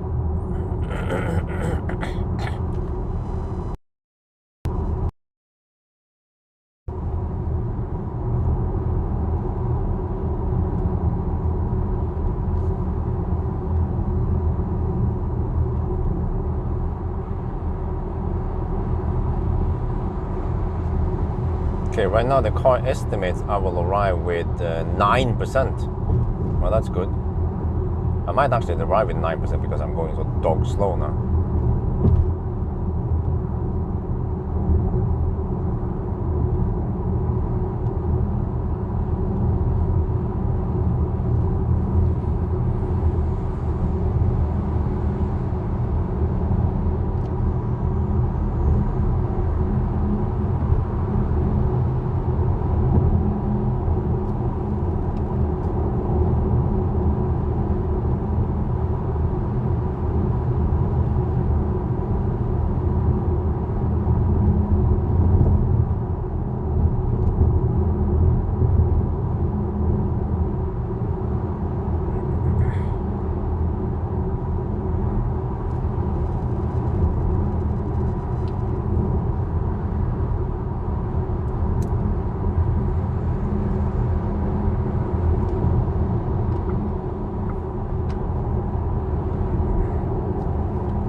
travel assist, yes, it's good.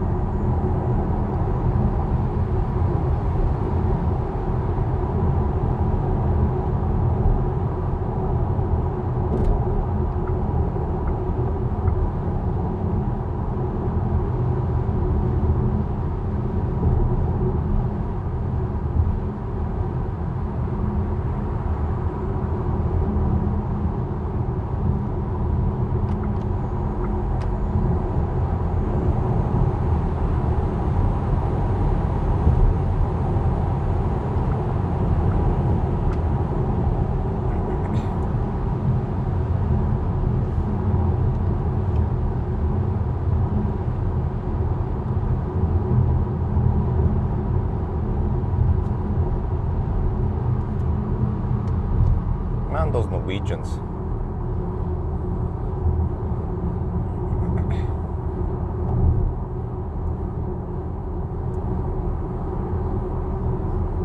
Seems like lots of Norwegians are traveling back home now.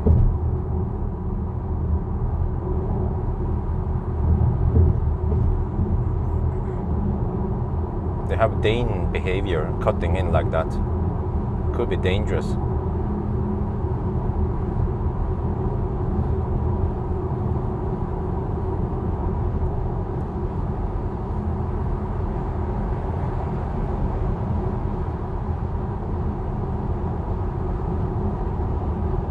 Well, now he's just camping there. Hey, dude. Yes, move.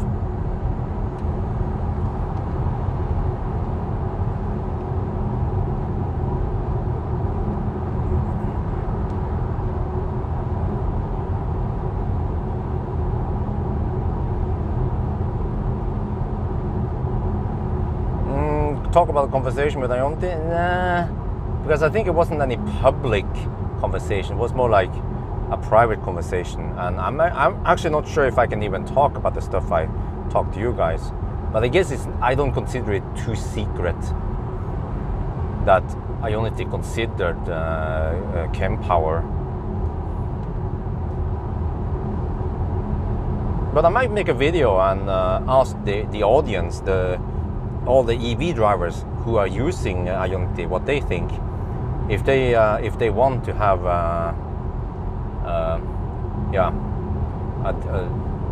some kind of power sharing charging hardware instead. Because from what I've seen, yeah, okay, so on average it's more like 70 kilowatt average, but even when it's kind of busy, then it's usually no more than 150 kilowatt average at least. So reserving 350 kilowatt for each stall is kind of overkill. It might not be that, but in the future when cars are charging faster, but it will take a long time before we are there. Could take 5 to 10 years before cars charge that fast. And okay, but how about this? So if the shareholders, like some of the top shareholders, I would imagine Porsche being one of them, will demand that, hey, we want the Porsches to be able to get full speed if they arrive there. Well, Kempower hardware is quite smart, so it can detect which car is plugged in. So maybe, okay, if you guys want, if you want to make the main, one of the big shareholders of Ionti happy, pre-program the ChargeEye or Kempower hardware to give Taycan first priority. Because in the big picture, it doesn't matter too much if the few Taycans out there gets 250 kilowatt, and then some of the fat e-trons or whatever, they get 20 kilowatt less power for a little bit, very limited time before they get full speed again. Because a Taycan can't get 265 kilowatt for too long anyway. Then they are happy, right? And then all the other guys are happy, because then instead of having just 6 stalls with 1 stall kaput, which basically means 5 stalls, you might have 12 stalls available that can chew away the queue way better. Because you guys, I didn't check it out, but I can imagine right before I got my stall, lots of people, or some of the, like the e-Niro there was probably taking only 20 kilowatt, or maximum 70 kilowatt, which is kind of waste of an Ionity stall, right? So it would be better for everyone if we can have some kind of power distribution.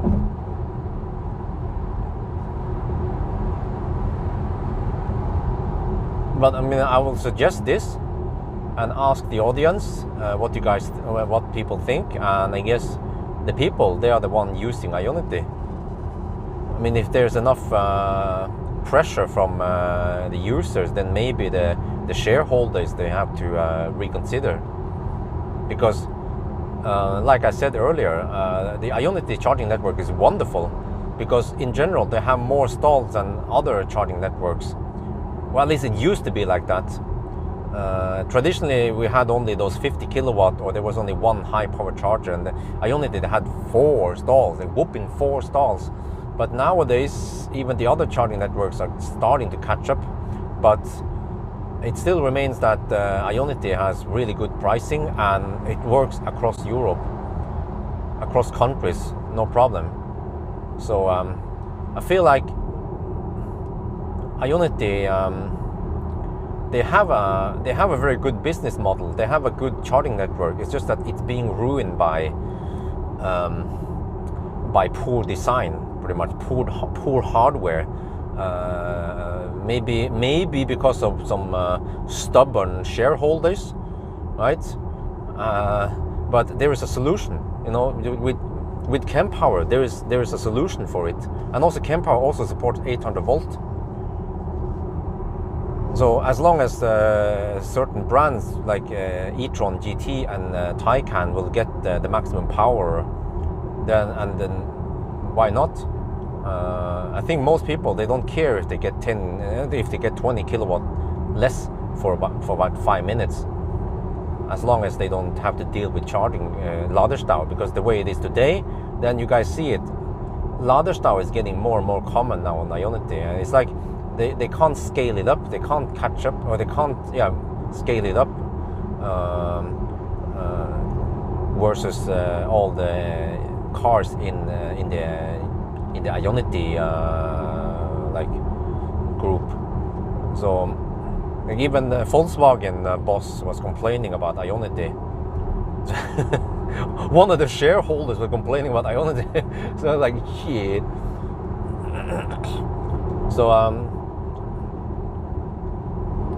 So I would suggest at least some kind of power sharing, you know. Okay, it doesn't have to be Kempower, because I'm probably not what you call it. I'm since Kempower is my sponsor, but at least consider something like hypercharger then, because you can have hypercharger with 4 power modules. At least you have 4 segments you can split. Or Delta, nah, but at least hypercharger sounds like a very good candidate if they will consider some kind of power sharing. And then at least have if they have 2 plugs per stall, something like that. That could work. Whoa, what the heck, man? We have to deduct some time here for this kind of traffic. Holy macaroni.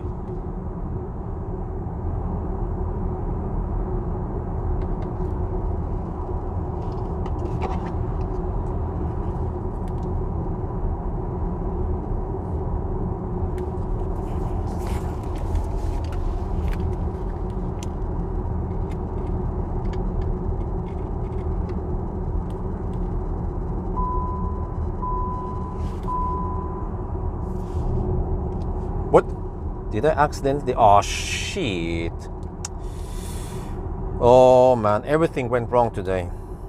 I accidentally put the gain on higher. That's also something I can easily, okay.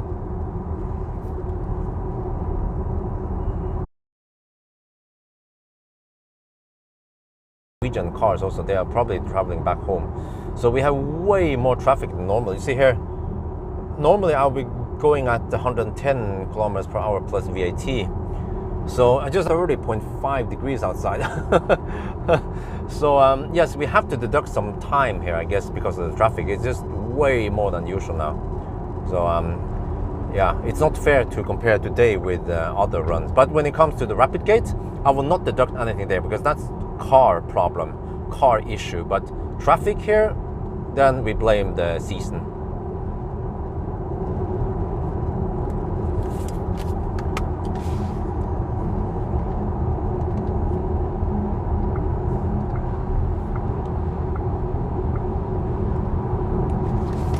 When I accidentally put the gain on the microphone on higher level, not sure. Yeah, so lots of the actually most of the clips now at Helsingborg, they are clipped a bit too loud. I can adjust it down. It's going to sound weird. I just have to write it in the comment that, or in the text that I accidentally put gain too high. At least 3 lanes here helps a little bit. For now, until yeah, we lose the other lane.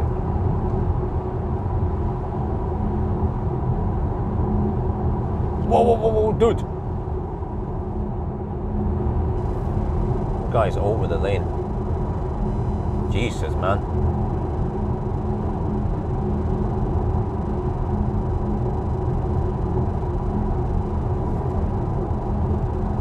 Yeah, a lot of Norwegian. Lots of Norwegians are traveling back home.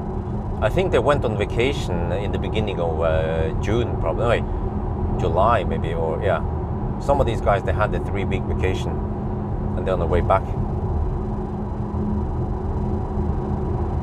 Uh-oh, that car is going to change into my lane, maybe. Yep.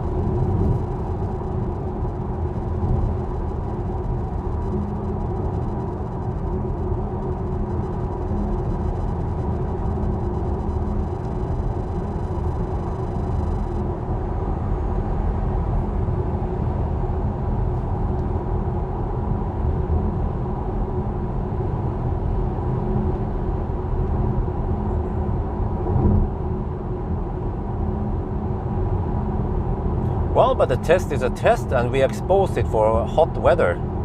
And from what I remember, when I did 1,000 kilometer challenge with other cars at 25, 28 degrees Celsius, they didn't suffer. For example, Tesla or Fat e-tron. Yeah, Fat e-tron was also done in hot weather. Many cars were done in 25 degrees, no problem. But the MBB cars, they have a slight problem. We also have a very good very good reference, because this car is supposed to beat ID5, and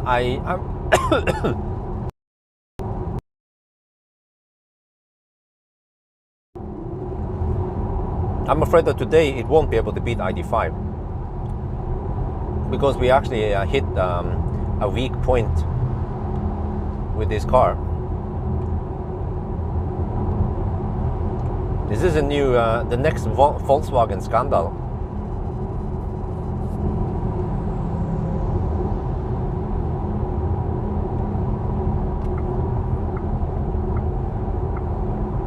Like, didn't they design the system to take 170 kilowatt in 25 degrees Celsius? Or not even 170 kilowatt, but 110 that we were supposed to get.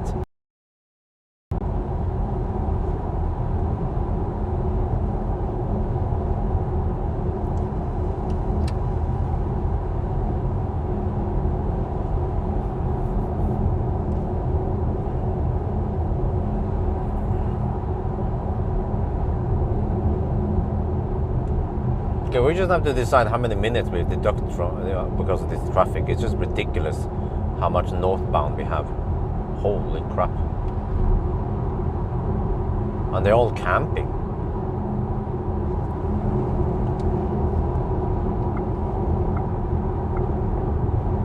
Look at them. There are more cars in the left lane than the right lane.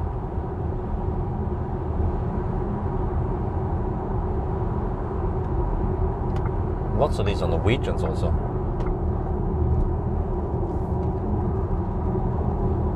Yeah, in winter it's cold gating. In summer it's rapid gating. And the same, I suppose, applies for the Korean cars. Unfortunately, I'm not able to test the Korean cars when it's really hot outside to figure out if it has a problem also.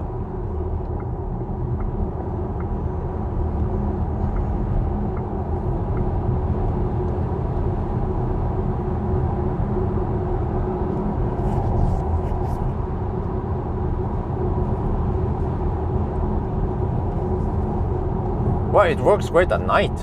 You just have to drive your VAG at night or your MEB car at night. Then you have also no ladderstau, so lots of benefits driving at night.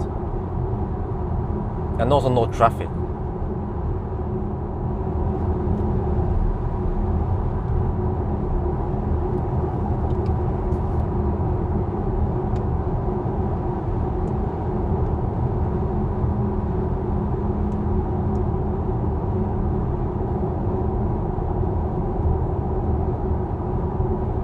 Okay, you know what I could do when I think about it? Yeah. Well, I'm not sure. I have to study the charging session. But maybe the cooling didn't kick in immediately. What they could do is they can program it to cool more aggressively. If it's taking 170 kilowatt at 5%, then kick in the cooling. It has to kind of pre-cool it. Because you have to anticipate that the battery will hit 50 degrees soon.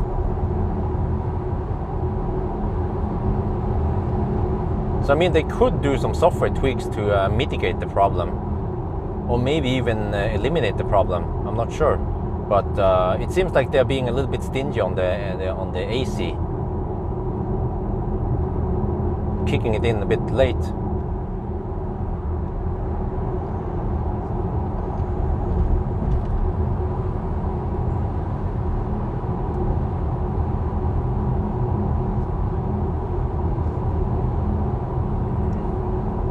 Well, I guess a video about the, well, I should call it Enyaq, but the MEB platform. I would say that the ID3, ID4 MEB platform or something is flawed. Because it's not only Enyaq, it affects many cars in that platform.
Wow.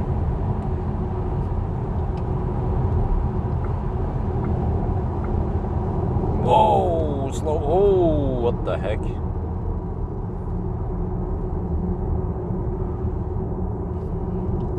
Okay, we definitely have to deduct time here. I'd say 4 minutes. We can make it 20 minutes at Valberg. What do you guys think?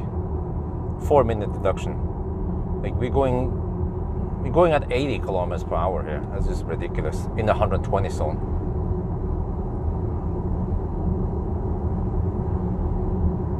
I don't know what the heck they are digging around with in the front there. But there's a whole bunch of cars in front. I think there's some caravan overtaking some camper or some shit. That's why.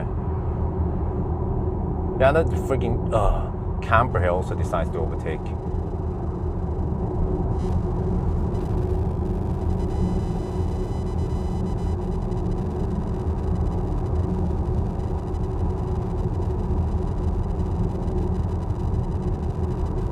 Well, yeah, we will see.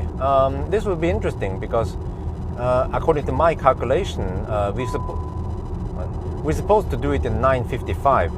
Like if this was a night, if the system didn't replicate.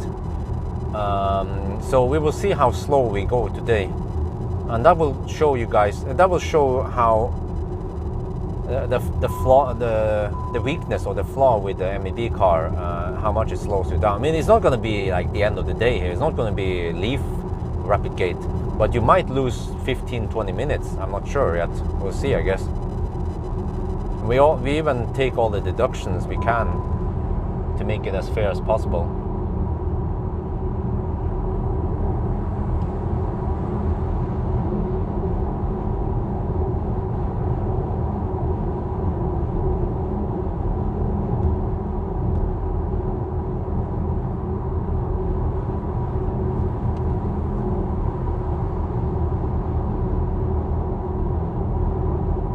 July I should do night run. Well, that's easier said than done, you know. You know why? Because I have a 2-month-old baby and she tends to get grumpy at night, and I want to support my wife during night, so I don't want to be away from home at night for obvious reasons.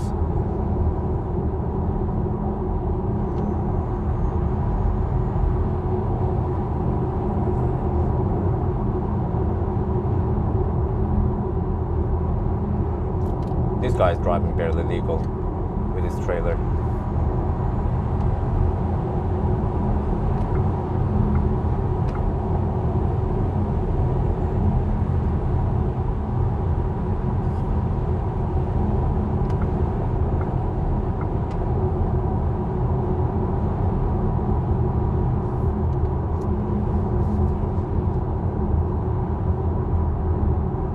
Well, I don't have any good data on how long this run is supposed to take.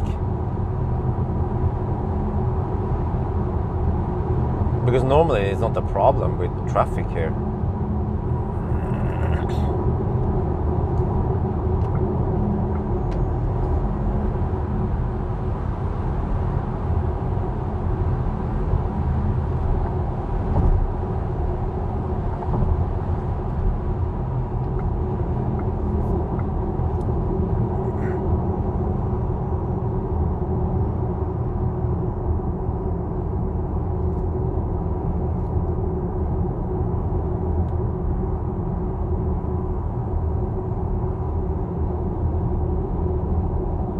Don't remember, but I wonder if I managed to average around 125 kilometers per hour normally.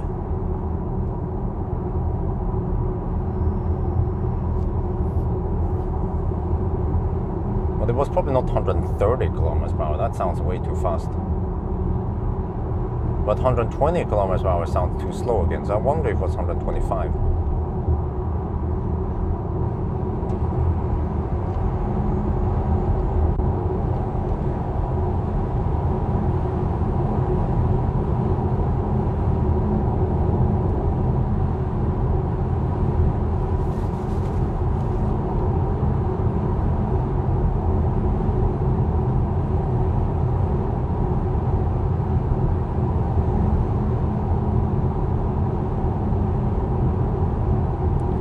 So that is 1 hour and 12 minutes. That sounds about right?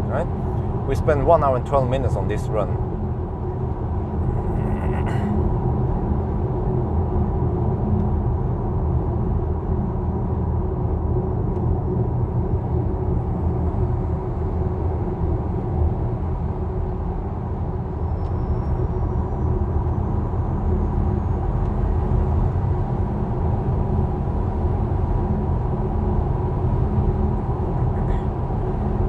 I guess we just have to see then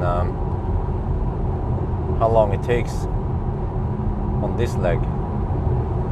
Then we just deduct.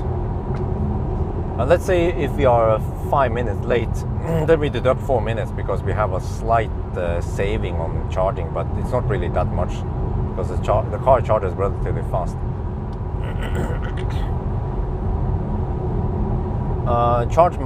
Charge finder.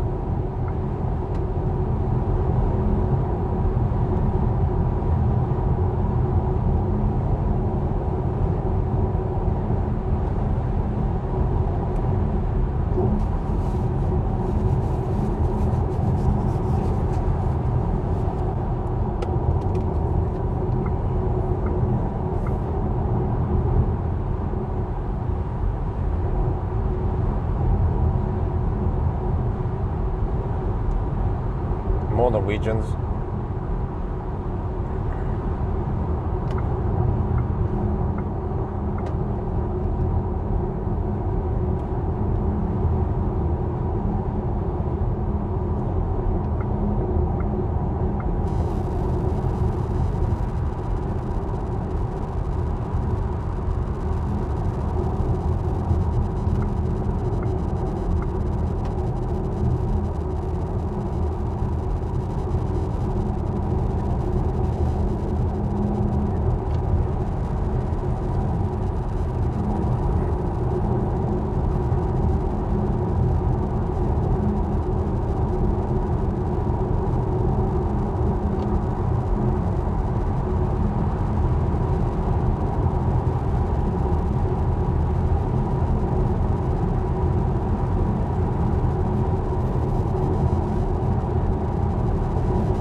Maybe that's why they haven't introduced some of the MEB cars in US. They'll be like, it's gonna overheat. We know it. Scheiße.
You see, this is why I need to start testing cars in Thailand.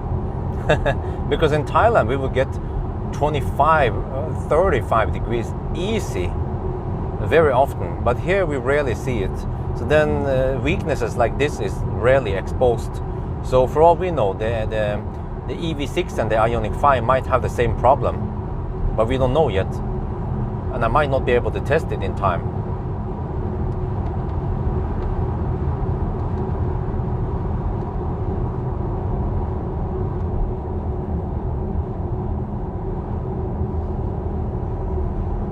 There's a Porsche, we have a fossil Porsche.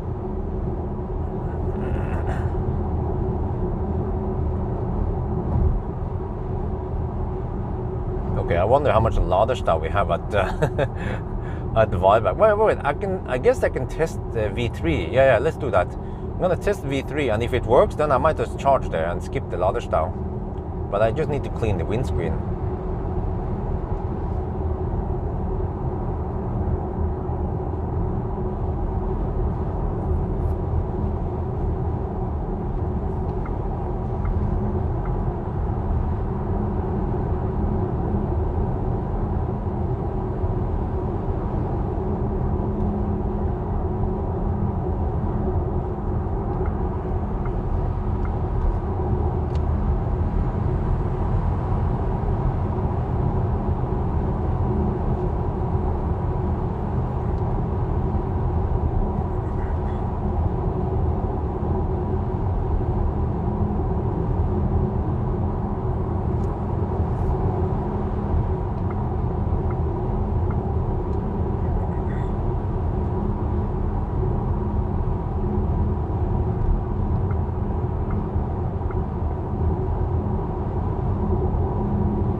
Well, we have 192 people watching. Ooh, welcome to my RapidGate live stream.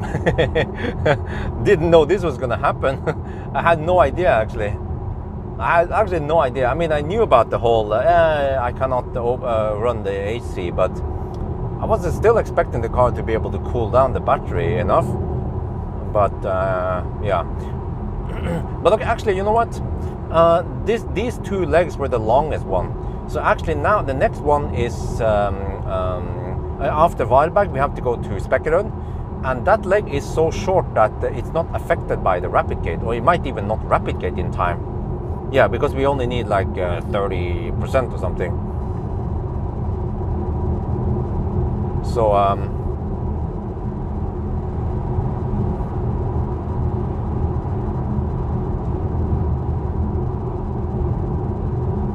just have to make the best out of this.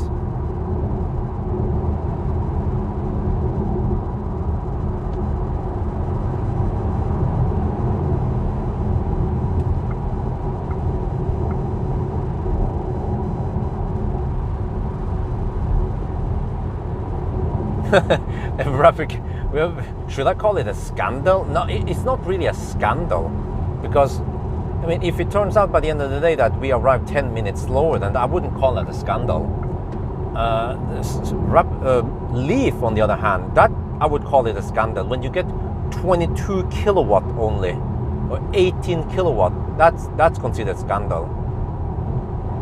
But just charging a little bit slower on the second half of the charging session past 40%,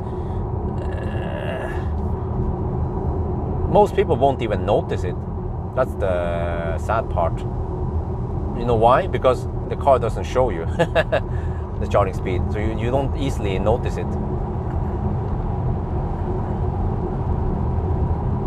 What is still pulling 5.5 kilowatt here after 43 minutes? It's pulling 5.3 kilowatt of AC cooling now after 43 minutes of driving. What? It's 31.5 degrees Celsius. I hope I have enough juice. Let me check now. What is the car estimating?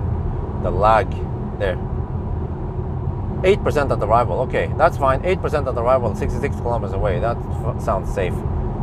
We'll probably arrive with 2-3% again.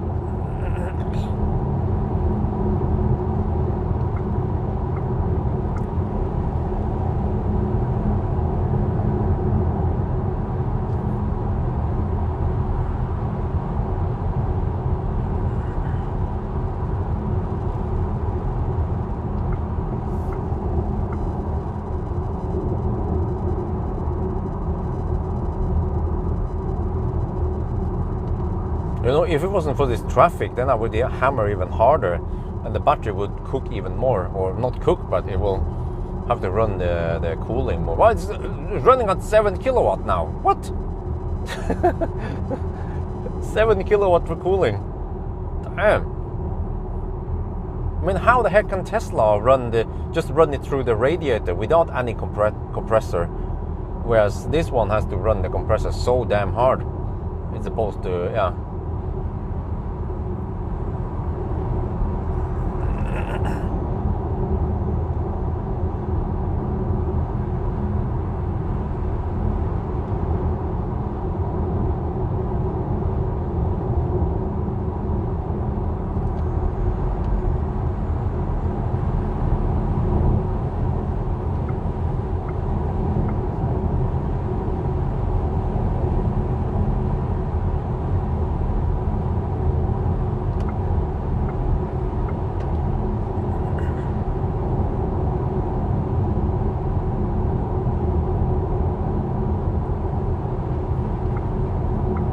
It's kind of funny because as I drive now down the road, I kind of have a small hope that the traffic will be better, but I think it will just get worse.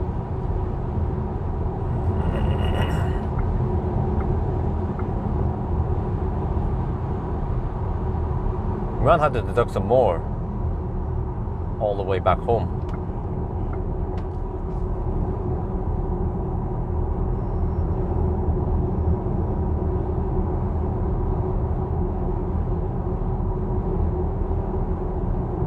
You know, there's one other solution I could consider, which is to start in the evening and then finish like 2 at night. could shift it that way. That would be the only solution that would kind of work. But then I wouldn't find this problem.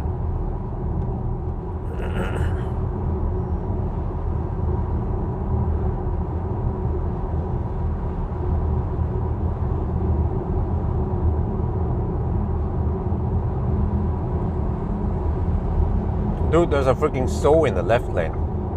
Like, seriously. There's a Zoe, there's a Norwegian Zoe in the left lane.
Like, I haven't seen Millennium Falcon struggle in the heat, and he's 9 years old.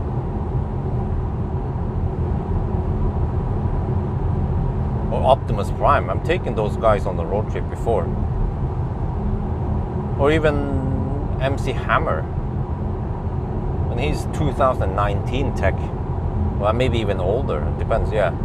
Because it came to Norway in 2019, but MC Hammer might be 2017 tech when it was released in US, and they haven't changed much.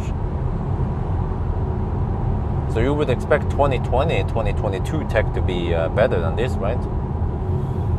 Well, apparently not. I guess I'll stop complaining. Yeah, let's talk about the weather instead. Yeah, it's 31.5 degrees outside.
Oh, that focus is going to cut in. No, unfortunately not.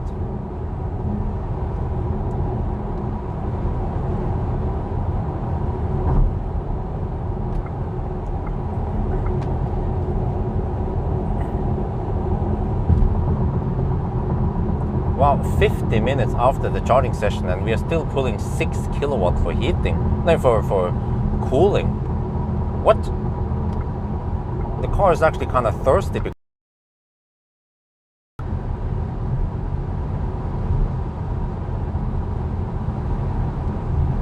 Okay, but the consumption is only 234, so that's not too bad.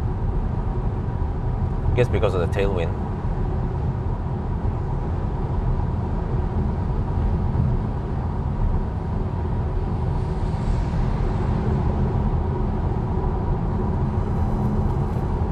Well, I mean, at least it has active cooling, and it works great for the most part.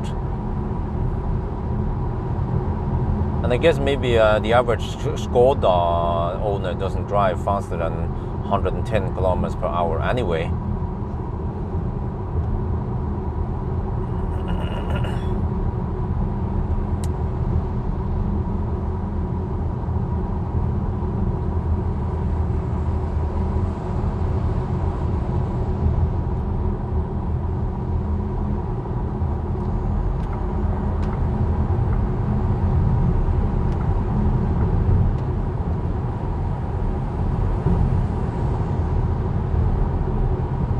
Another Norwegian, by the way.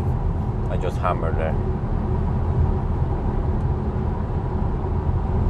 He has still not passed that van back there. Still camping side by side with the van.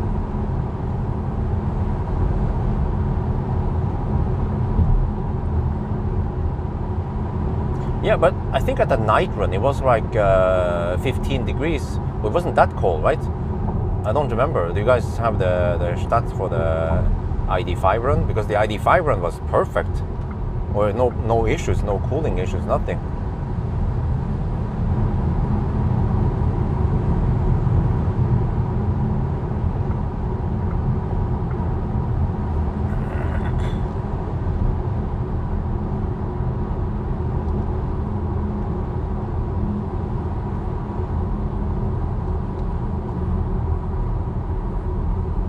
Less now. Actually, they will replicate more because they are less efficient.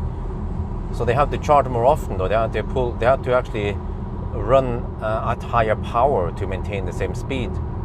So they will replicate more.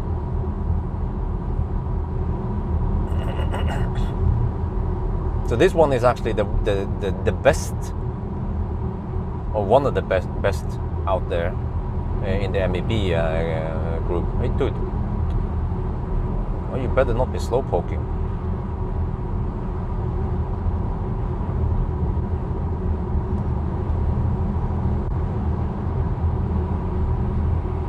You need to block that dude. Oh, it's a freaking Dutch. Of course. Oh, 8 to 16. Oh, that's perfect. Yeah, at night. Oh, yeah. So I guess at night it would be like 10 degrees around here. So that would be perfect, nice and cool. And it's easier for the car to reject all that heat when it's only 10-15 degrees outside.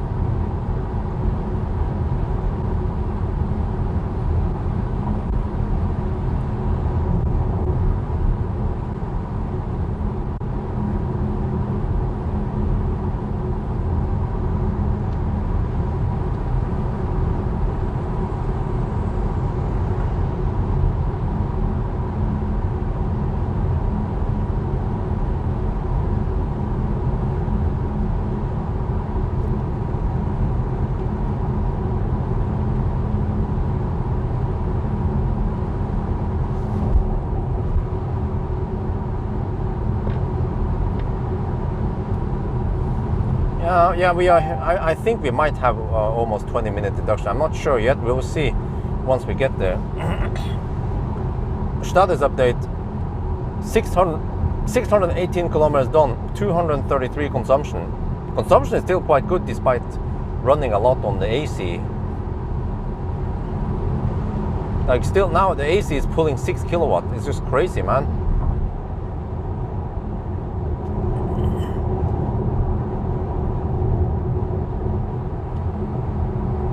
Also, the amount of traffic here is just madness.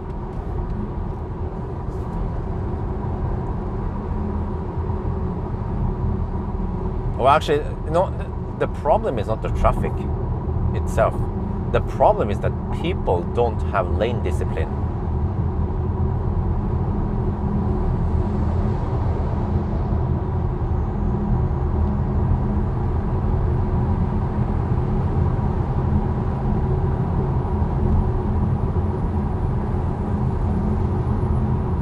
know what I mean? You know, lack of lane discipline, you know.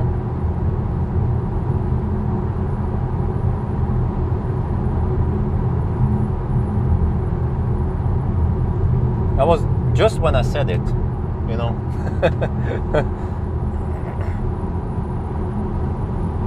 Just showing you guys that I'm just not bullshitting.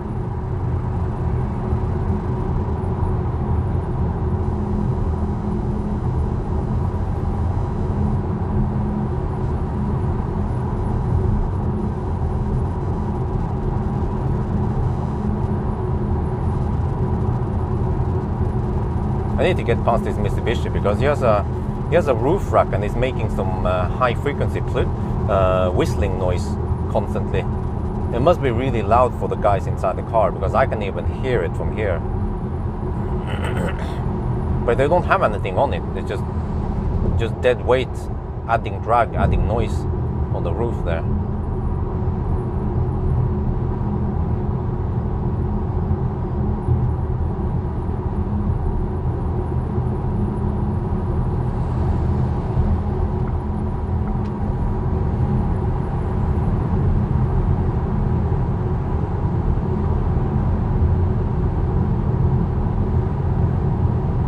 Should I go?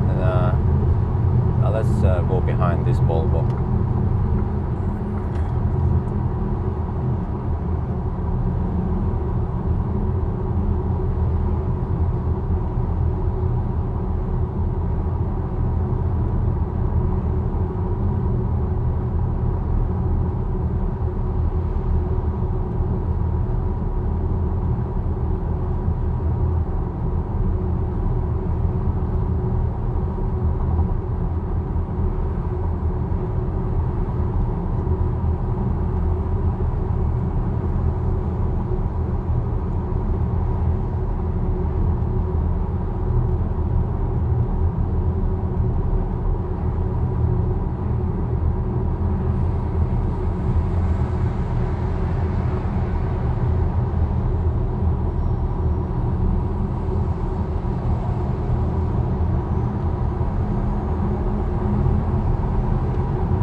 Man, I need to clean the windscreen now. Quickly. Go to the restroom. And yeah, this is a quick pit stop. Also need to calculate how much I need. 107 kilometers to Spekerud.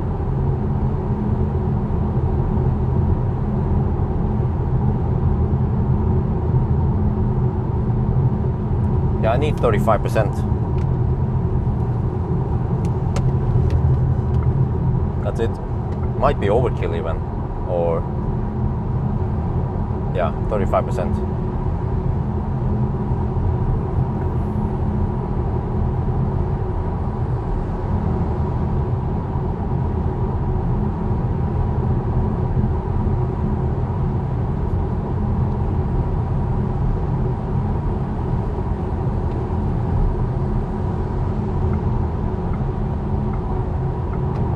The weather is very nice. The weather is perfect. Well, except for it's very hot. Yeah. But there's no wind. But the heat kind of killed everything.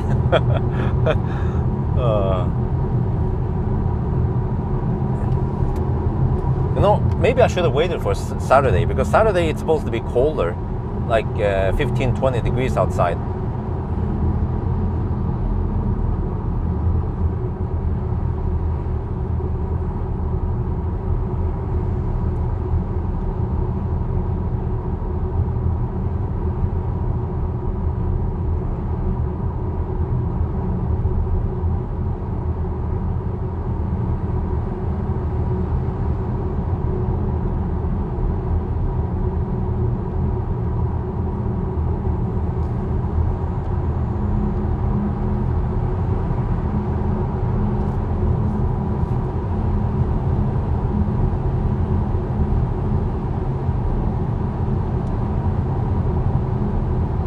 Yeah, Mazda, bad behavior. Old man is cutting in like that. This could be dangerous if I wasn't paying attention. That's bad behavior as a driver. You should pay attention of traffic coming behind, especially if it's coming fast. That guy would be killed so fast in Germany. But it was a Swedish driver.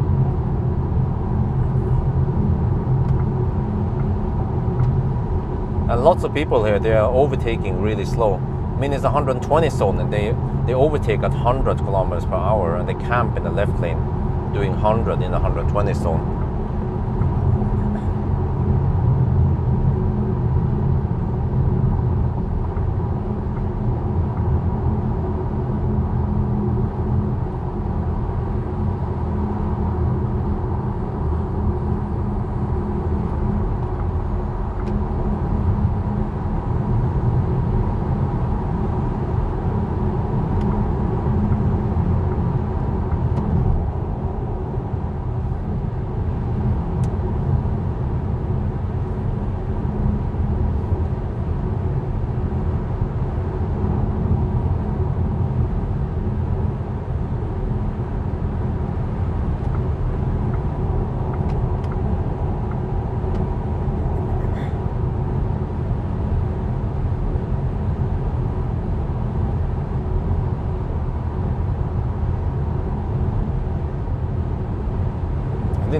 Next time someone tries to cut in front, I will just flash a lot, make them change their mind. Kind of fed up with people cutting in right in front of me.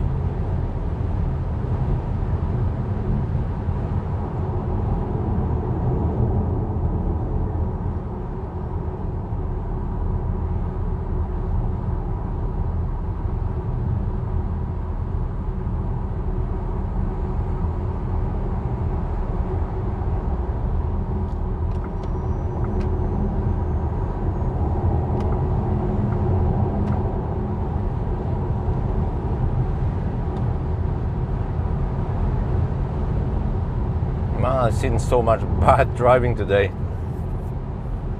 Some of it is from me, of course, but yeah, I admit.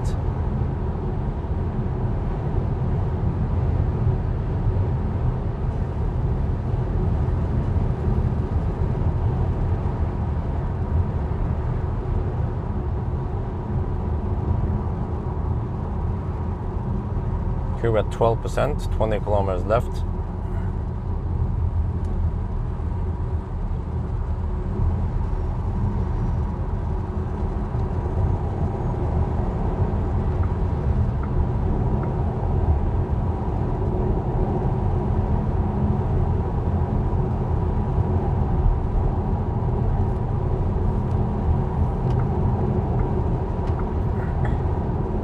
Okay, how is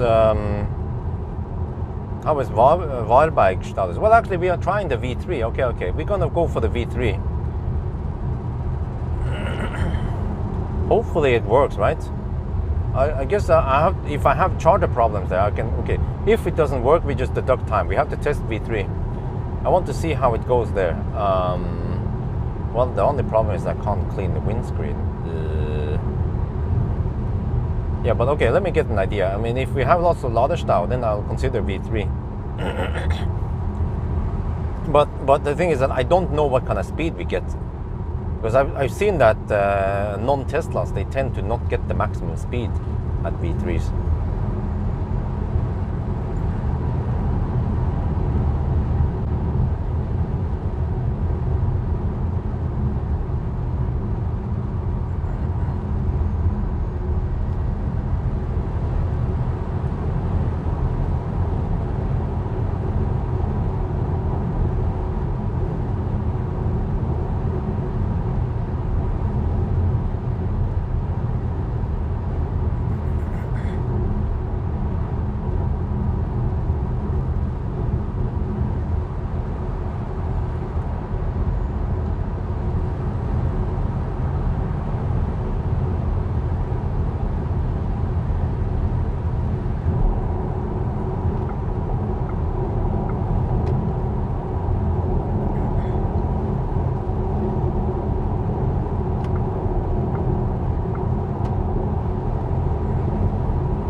5 stalls available. Wow. Wait, on the V3. What about? Oh, hang on. What about Ionity? Well, that's kind of busy. Wow. If only 5 stalls are available at supercharger, then there must be massive laderstau at Ionity then. What? 2 out of 6? Really? Okay, because there's a risk here that if I try it there, I guess we just have to deduct. Yeah, I mean, if the speed looks weird, like we get only 100 kilowatts, then we have to just, yeah. I guess I'll just test briefly and see what happens, and then maybe move over, or maybe not move over. We'll see. If I get 170 kilowatt, then we stay there. If I get only 100 kilowatt, then the whole charging session is kind of messed up, so I don't know what the heck to do then. We can, let's say if I spend 5 minutes, I can deduct 4 minutes only, because we have a slight charging advantage.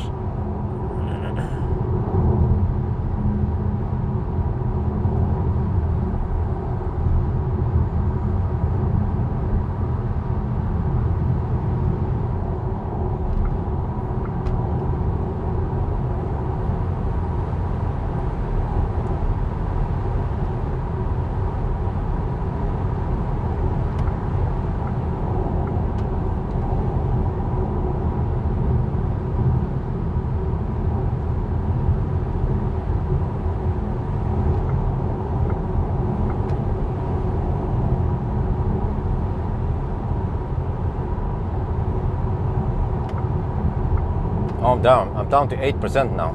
This is gonna be deep again. Always go deep. All right, I guess I'll try the V3 then. Wait, the problem is, oh shit, I just realized something.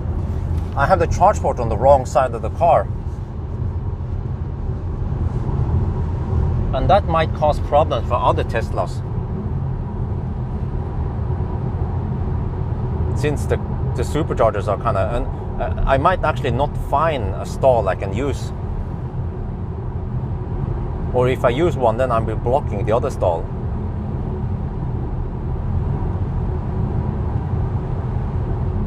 So this could be troublesome. So maybe because it's kind of busy, then I will actually go for Ionity. And I could even try to end up at whatever. I could end up at Vestby, or actually I could just go downtown Oslo and test it there.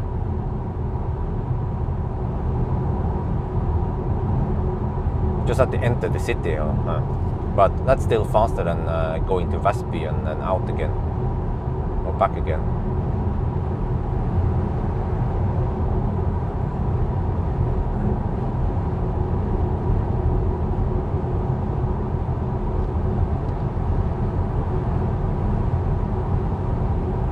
Okay, 6.9% left, 7.2 kilometers left. Okay, we're gonna go deep again, get 175 kilowatt. Hopefully grab that last Ionity stall. Or just wait, I guess. We could just deduct time. We could just hang in the Laderstau. Yeah, sounds like a plan. I kind of need to pee again. I drank a lot of fluid because I was hot. Oh shit, maybe I need to pre-cool the car.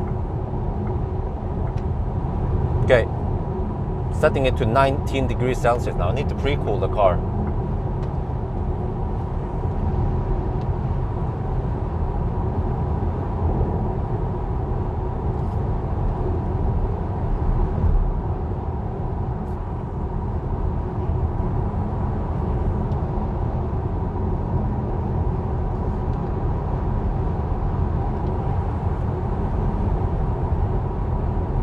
Even though I don't think it helps much.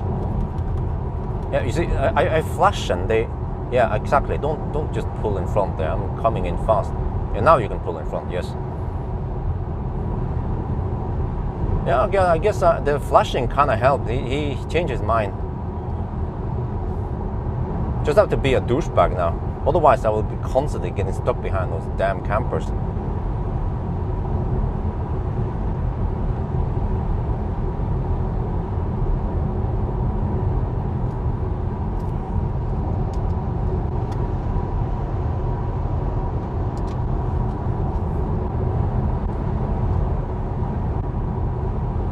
5% left.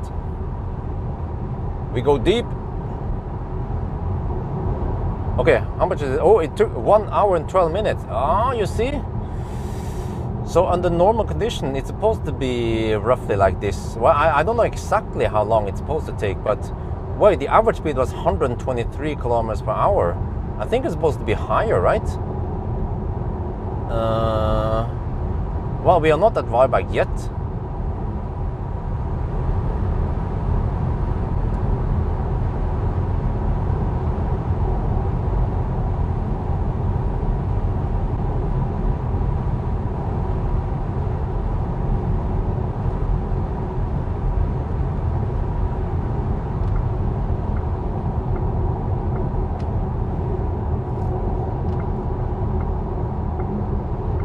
Uh-oh. Okay. I bet there's Laderstau at Ionity also. But let me just document. I just want to document the Laderstau. Because I think it could be a little bit of a headache if I try to plug in at the supercharger now with so busy stalls. But I mean, I'm a ninja anyway, so I can always find a way to plug it in without disturbing the other Teslas.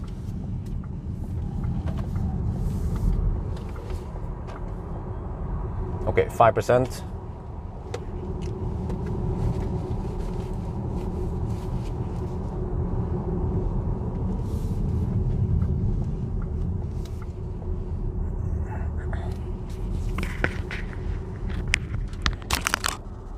Okay, I want to clean the windscreen also, so I guess I'll just camp at Ionity. And then I'll probably test the charging at... Go. You can.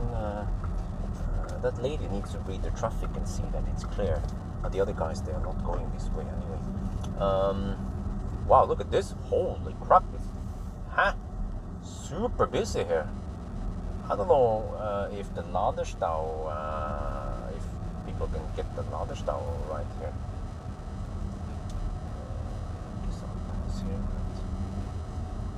Yeah, ooh, that is busy over there, superchargers. I don't know if I can squeeze in at the superchargers, man. Yeah, it looks busy there. Okay, I'll go here. Well, maybe I can take the UFC, but... Okay, let me see. Who's queuing up? Oh, shit! Oh, shit! Oh, shit! I need to document this. I had to go back. Oh, damn! Damn! I need to document this. Whoa, let me just... come in. It's too tight. Okay, let me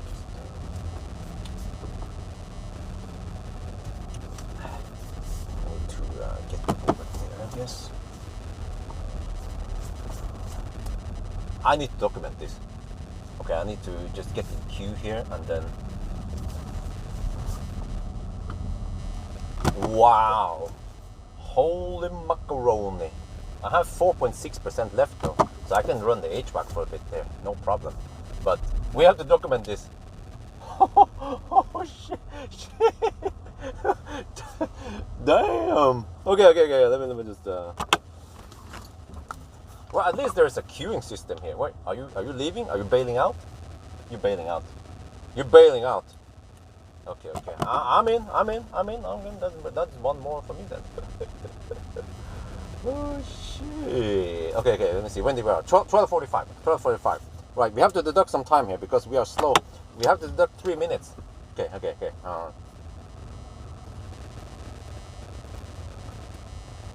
We are now at Varberg. I have to document something. 12:45. This is the stat so far, but it took us. Yeah, you see, we were slowed down by roughly 4 minutes or 3 or 4 minutes because of traffic. So total deduction now is 16 minutes because of the previous Laderstau plus another 4 minutes of just simply slow ass traffic. But look here, we have Laderstau at Varberg. So we have 1, 2, 3, 4 cars in front of us waiting. Let me just get this one. 4 cars waiting, and then all the Ionity stalls are occupied. Yeah, let's see how long this takes. So we arrived at 45. Yeah, it's 46 now. So I guess we'll wait.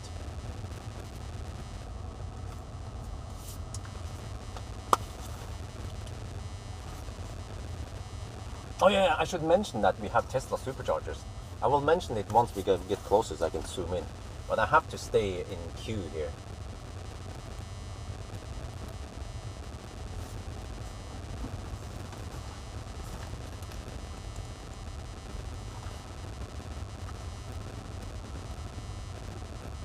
What?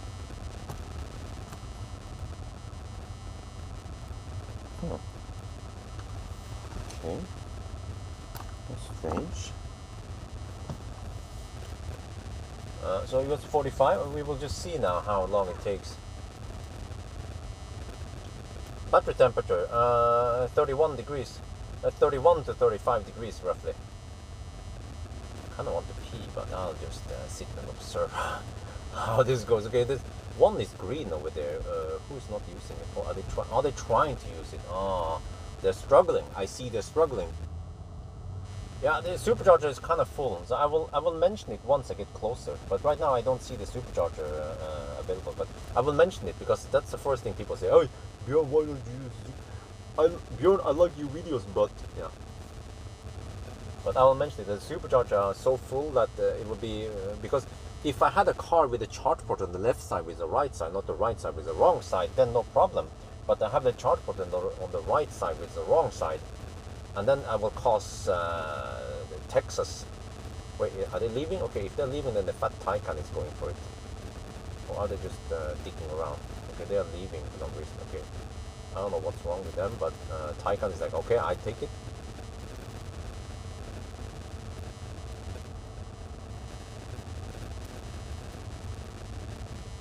ES8 guys like, shit, let's move the car. I don't know why he's not in the car.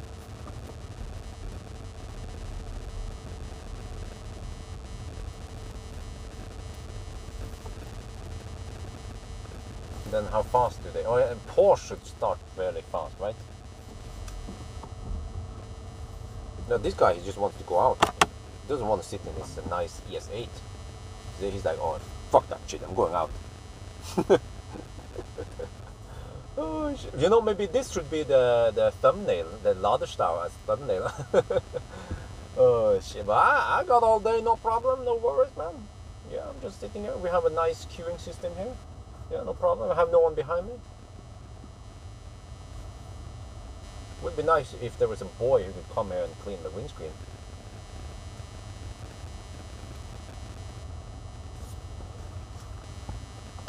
Well, I would say it's relatively quick turnover.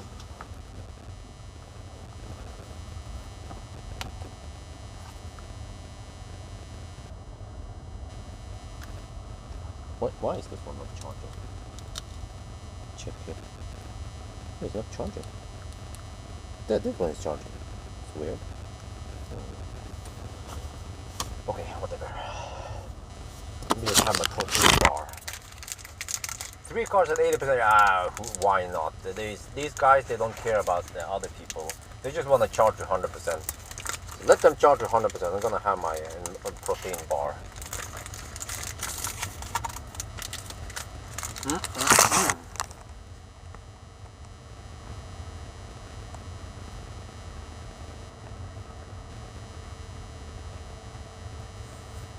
I actually don't have too much time. Just wait. You want? We have the same problem at Speculator, but I don't. Can I skip Speculator? I can. Oh wait. But if I skip Speculator, where the heck do I go then? Hoxtorp. But I don't know if V3 works at Hoxtorp.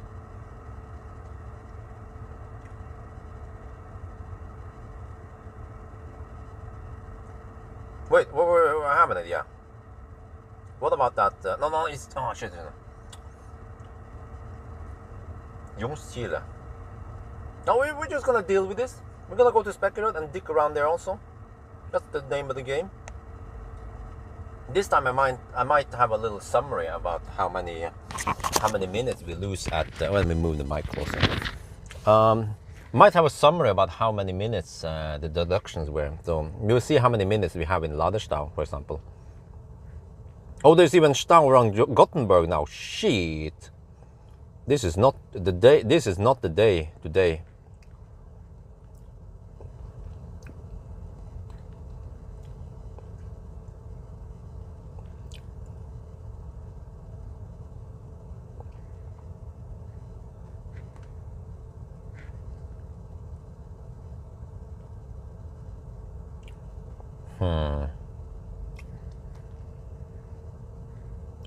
Wait, dude, you have to line up properly. Dane here, he doesn't know how to line up. He's behind me, but not in the same queuing place. So I'm just gonna check again.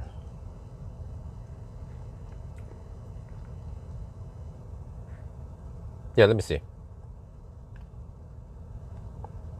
Charge finder. Okay. Let me check. Wallbody.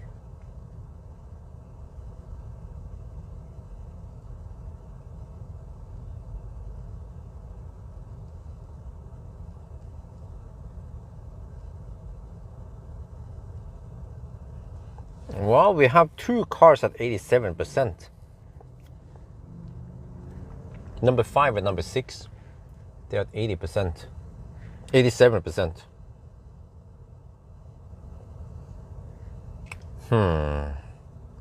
Okay, if I want to skip this one and go directly, I want to skip Speculated, maybe I should consider that. Let me see, because I think I have good weather conditions. The problem is that I just will sweat a little bit, and I guess, well, fortunately the battery will cool down. Let's see. Okay, if I want to go straight to Strømstad, that could be possible. Okay, we have slight tailwind, some side wind. Okay.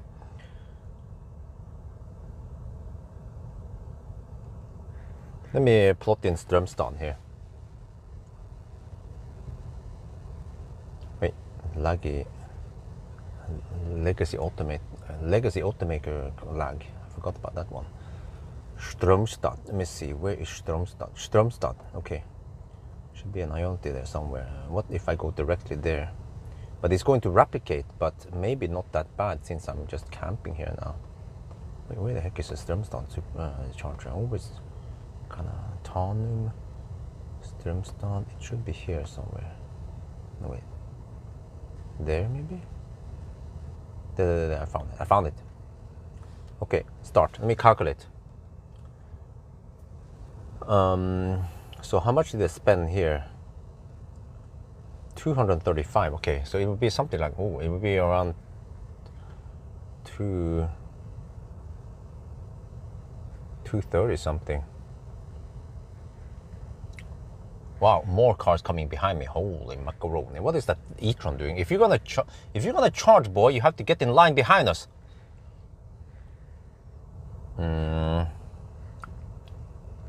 224 kilometers. 224 kilometers. If I'm charging here until wait, what kind of consumption can I expect here? A slow stretch is a pretty long stretch. Okay, if the whole stretch was 234, then it's not more than 230. Let's say 230 worst case. No, wait, let's say 220. Okay, let me try. 224 times 220 is okay. Oh, so I need 70%. Yeah, let's go for it. Let's go for it. I'm gonna go for it, man. We're gonna skip Speculated. I'm gonna go for 70% and go straight to Strømstad. Yeah. Maybe 72% just to be. I need no more than 75%. But like roughly 70%.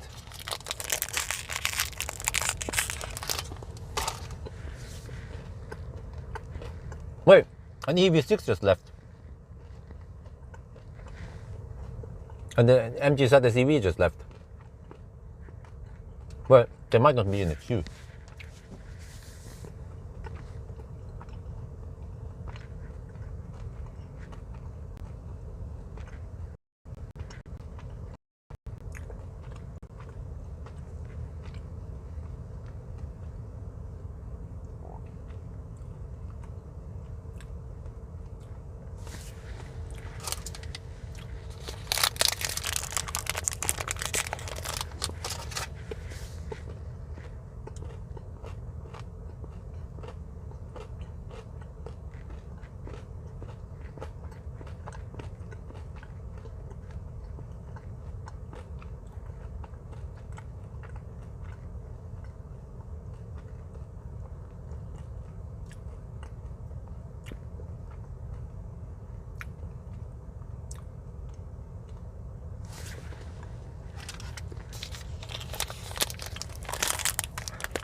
Because actually, every time I charge now, the car will spend extra energy cooling down the battery afterwards. So it's actually better for me to just charge to around 75%, 72% maybe, and then leave. And then it will cool the battery once. Maybe skip speculate. But then we're gonna get stuck in stau anyway. Göteborg stau.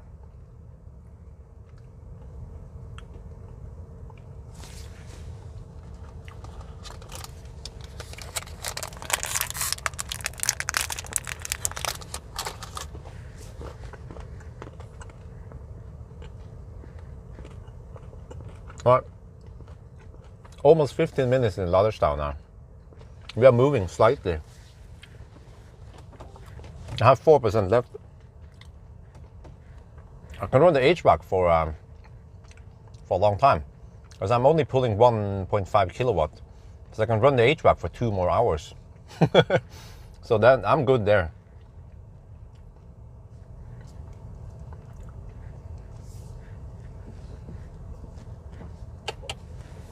So I probably only need to spend about 0.5% more.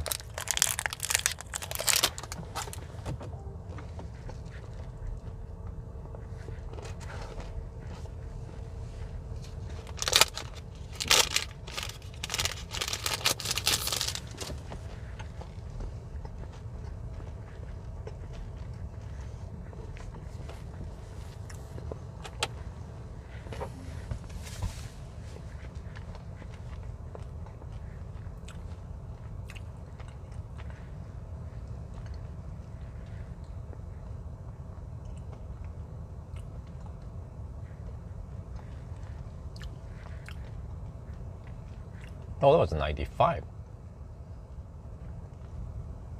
Oh, is that one available? That guy seems to hurry, as if something was available.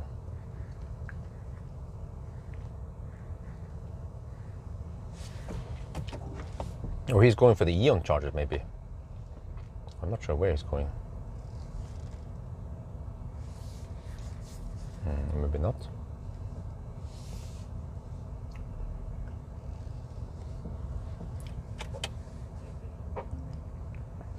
Now that could possibly be full chaos. Wait, maybe it's not full chaos. Maybe I should try the V3 after all, but I've been wasting time here anyway. No, but whatever. I want to document how long it actually takes, the charging queue, by actually experiencing it. So I've been waiting 15 minutes now. But I will also put, yeah, I see lots of non-Teslas charging at the V3. So I mean, they make it work. I guess as long as the non-Teslas stack together, then it kind of works. If they use the wrong charge port kind of together.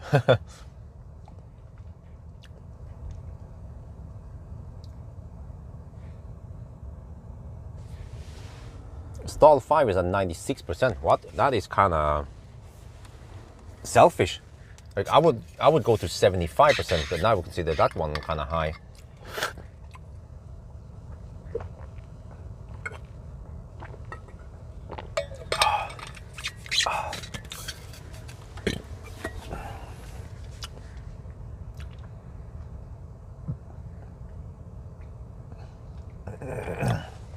Okay, move a little bit forward, and I will document the. There. I'll document the supercharger site, what's going on over there.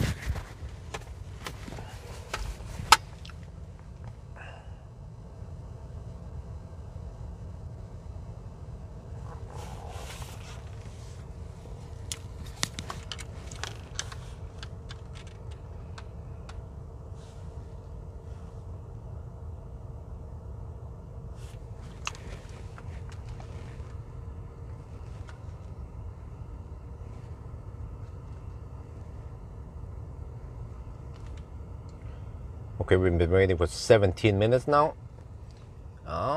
We have one car in front of me, an ES8, and then it's my turn. But you see, right here at Varberg, we also have the V3 superchargers, plenty than 20 stalls. The problem, wait, I see one stall available.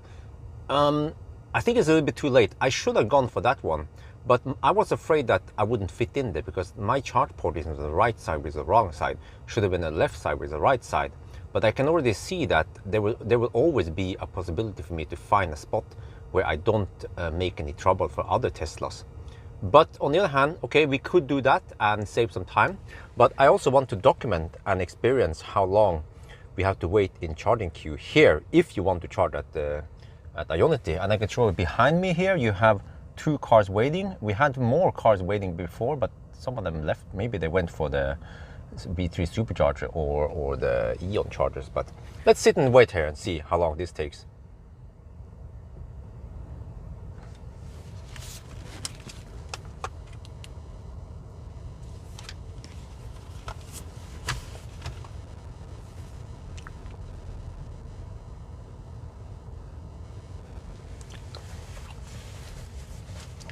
Yeah, it seems like one is kaput. Yeah, I see it's red. Yeah, so we also have to document that one again.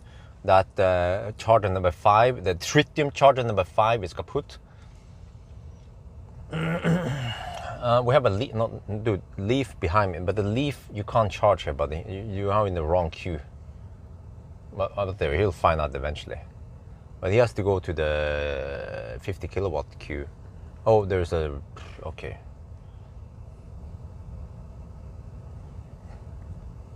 Charger DED. I can actually see that we have V3 available. Maybe that guy is going for the V3 and says, he's like, fuck that shit, I'm going for the V3. Okay, I'm next in queue now. He's going somewhere else. He's going to the UFC charger or something. So I'm just next in queue now. Just wait for one of these guys to disconnect, and that will be mine. I'll fight over it if someone tries to steal my plug. Tell him what?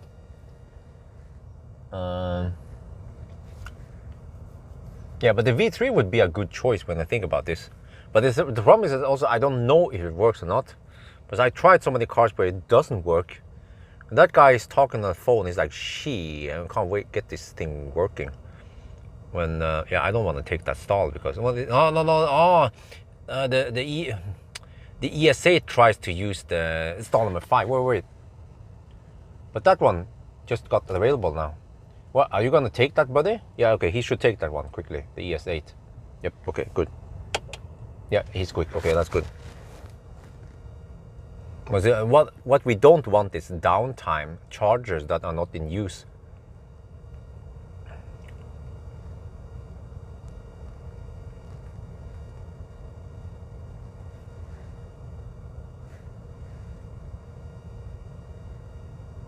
Oh man, it's going to be hot here because I have to... oh shit, yeah, I forgot. I need to let the car... it needs to cool down the battery. So I'm trying to pre-cool the car as much as I can now.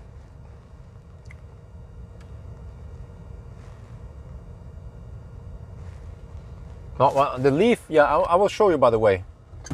We have a 50 kilowatt charger here. And the Taycan is sucking on it, and then but then also, yeah, and then the Zoe is sucking on the AC there. So, so it's like Taycan is probably having a dinner. He's like, fuck that shit, I'm going for some dinner over there. Yeah.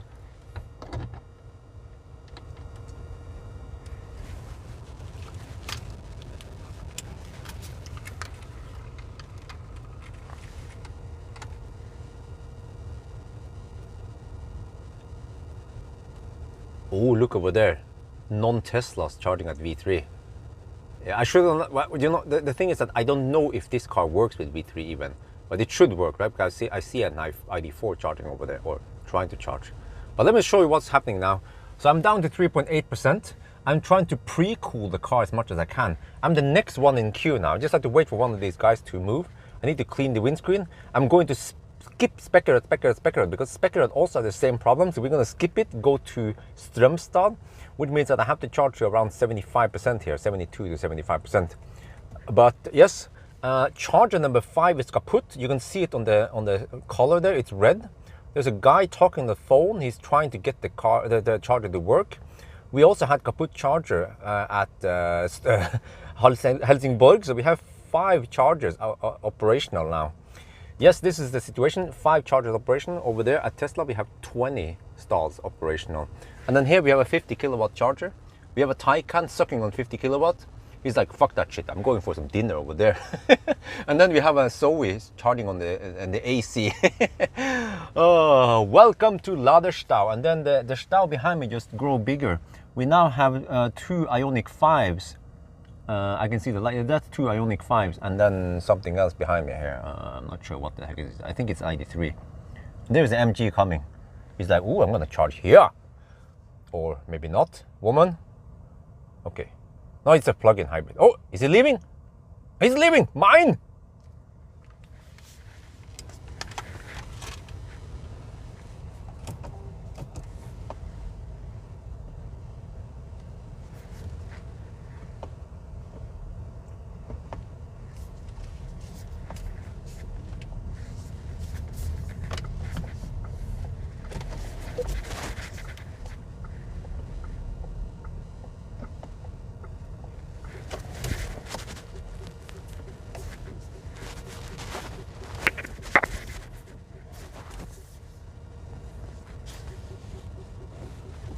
There.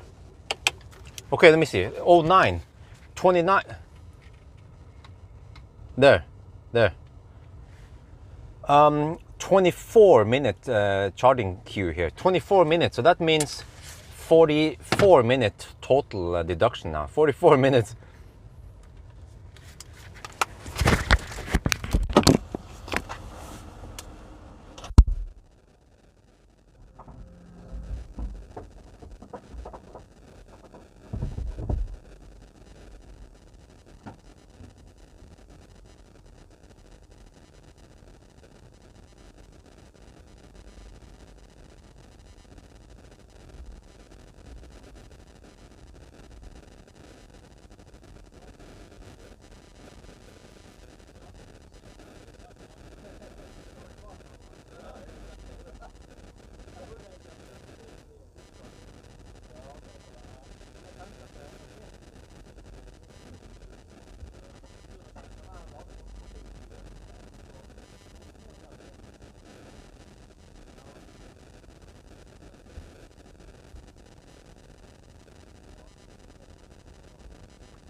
Oh shit! Oh, cooling HVAC. I always forget that. Climate off. Oh. Okay, we're good.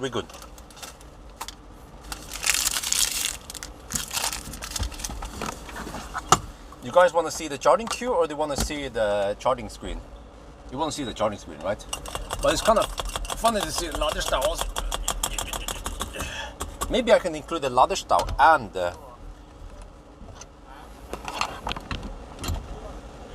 I want to experience this Laderstau firsthand.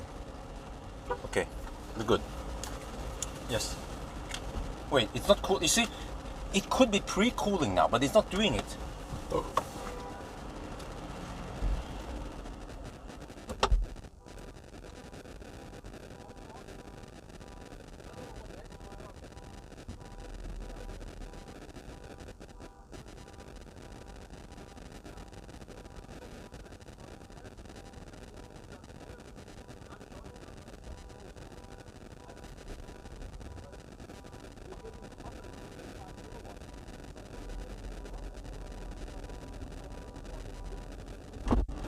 You see here, when we plug in, the battery is at 32 degrees and then the AC is not running that aggressively. I guess the problem is that in order to receive the best speed, you need to heat up the battery. But what the car should do is somehow try to start pre-cooling. Yeah, start ramping up the cooling here, because you have to kind of catch it once this one goes sky high. So I think there is a way to maybe via software update to try to fix this. And I know that Volkswagen, they are watching my videos, the Volkswagen factory. So you guys have to figure out something, but you could try to mitigate the problem with a software update. Yeah. See, a battery inlet is starting to drop now. Okay, but I'm going for 70%, so I'm gonna stay a while. Finally, a longer charging stop.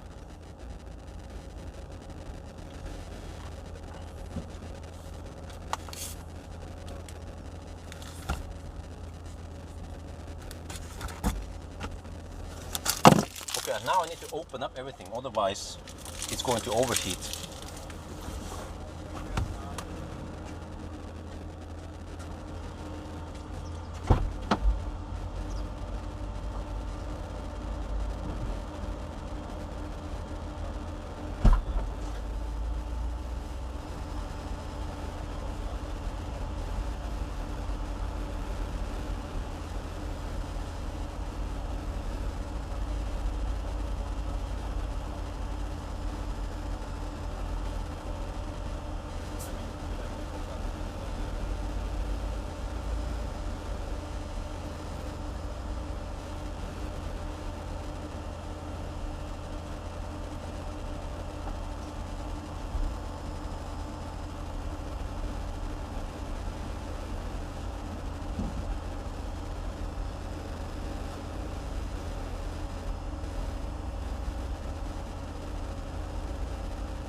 Oh, I opened up the trunk and everything, so it's helping a little bit.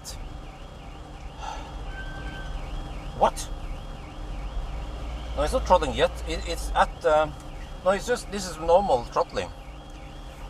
But okay, I guess I have time for some hot dogs then. Yeah.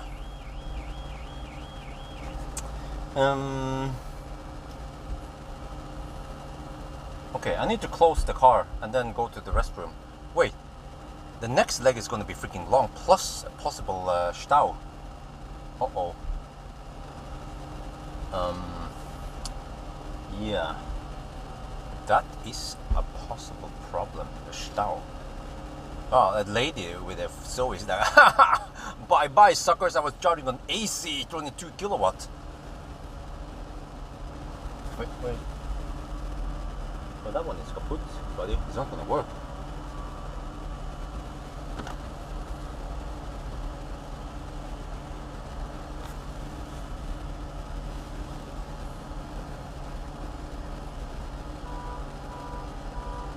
Man, it's so noisy over here, but I kind of need to pee, but the last thing I need to do is pee before I leave. Yeah. It's kind of hot here, but when I open up everything, then it stays kind of cool. So I need 6, well, I better hurry because this is going fairly fast. Okay, let's go.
Oh man.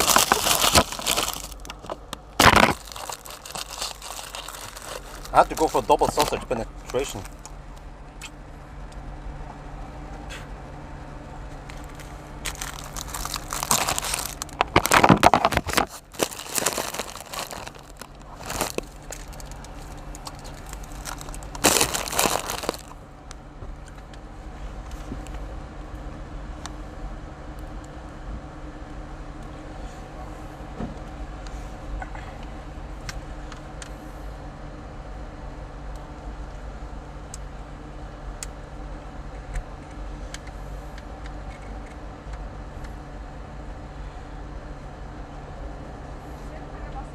Ja. Hvor lang tid tar det å lade opp på disse her?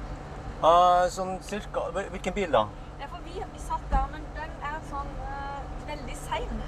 Så det går jo 2 timer å få ladet opp. Hæ, med den? Nei, med den grønne der på mer. Og den? Ja, med den så går det tregt. Men altså, ja. Altså, du får rundt 45-50 kilowatt, men her får du 150 kilowatt. Ja. Så det ville tatt rundt en halvtime kanskje på de her. Ja, ikke sant? Og her, hører du det, Per? Men du kan eventuelt, altså der borte, men da må du installere apper. Der på Supercharger er det masse plass, masse ledig. Supercharger? Ja, den har jo også ladebort på riktig plass, men du må ha app til den. Du må sette opp bruker sånn da. Sånn Tesla? Ja. Ja, for det er åpent fra den Ja, norske, du var det må ikke? ha appen, og så må du registrere bruker og litt sånn og inn med kredittkort, og da kan du lade der. Ja, du kan det. Ja, for jeg har jo Tesla-appen her. Og du har det, men da er det nettere litt kortere vei å sette opp. Har du prøvd det? Nei. Nei. Men det er ikke alle biler det funker på, da, det er det. Sånn. Men det burde funke på de der, da. Nei, jeg tror det. Det er verdt Nei, et for forskjell. er alle disse hvite her 150 kilowatt, eller? Ja, det er 350. Er Den 350 her kilowatt? den kan ta maks 155 kilowatt. Mens nå får du bare rundt 50 kilowatt. Nei. Ja, den der er bare 50. Så det tar litt tid, ja. 50. Så det er enten her eller så der borte, det er også noen lader, men da må du ha en annen app og en annen brikke. Men Tesla er vel et best bet, siden du har ladeport på riktig side. Så da står ikke du klønete i forhold til... Å ja, for den er så kort til leder, jeg vet ikke på det. Ja, for jeg har ladeport på feil side. Derfor så kan ikke jeg styre det borte. Ja, den bruker ikke til. Ja, det kan bli litt klårende, men for din så er det jo riktig alt det du flyr rett inn. Ja, kanskje vi skal prøve det. Kan du prøve den? Ok. Hvis ikke så kan du prøve den igjen. Men...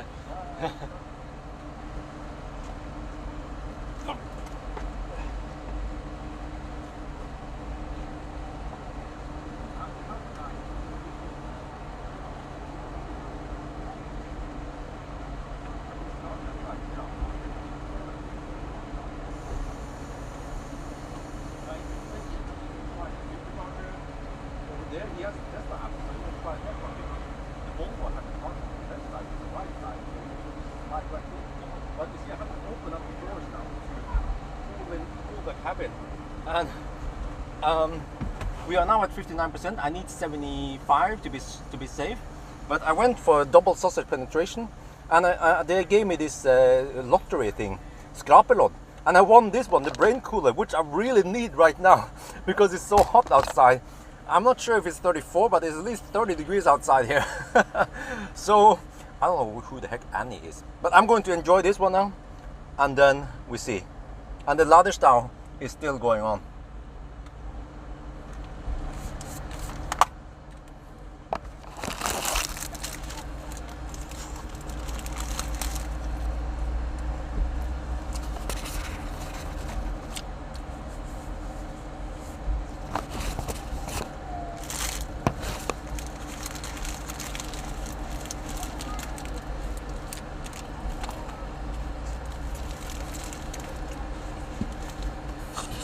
I won a brain cooler.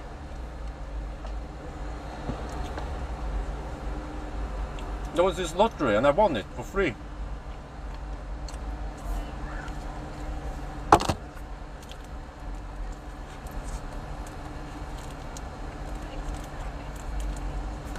Okay. At around 70%, I'm going to start the HVAC.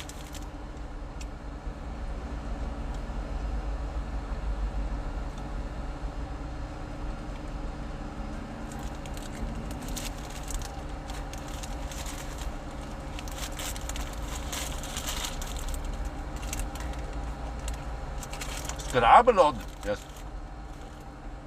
I have to hurry eating now. It's so hot outside. I feel like I'm smelling.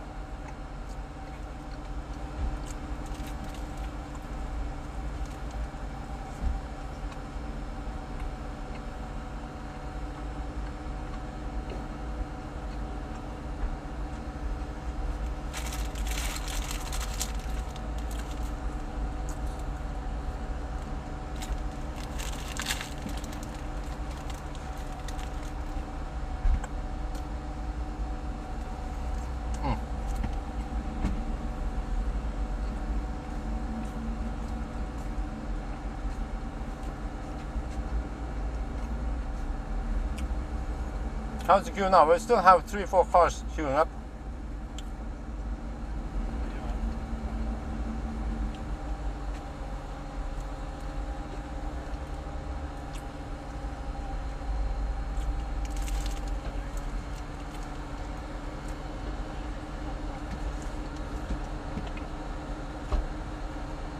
Man, it's getting unbearably hot in here. Maybe I should go outside. I have to go outside, guys. It's so hot in here. It's actually not that much better outside. Slightly better. Men vet du? Begge de i Russland? Nei, den er det. Han blir bra. Neste Ja, nå er det nestemann. Ja, de må bare... Men hvem av dem er som er i Russland? Den er der. Ta den. Den er faktisk, men den her er skadet der, så han må bare... Nestemann. Å, herregud. Bjørnar! Du som filmer sånne videoer? Ja, jeg har sett på, så kjøpte vi en Enyaq. Godt da. Har du sett på? Ja, jeg vet det, jeg ser det. Den! Bare at du må ha den på riktig side. Hvor er han kommet fra? Ja, hallo! Det er jo køen er jo der. Du er der. Ja, der.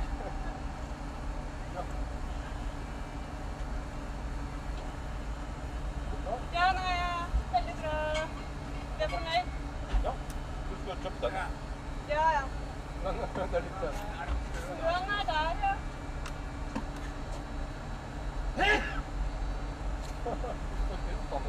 Ja, ja. Nei, vi har vært... Ja. Ja, men det er bra.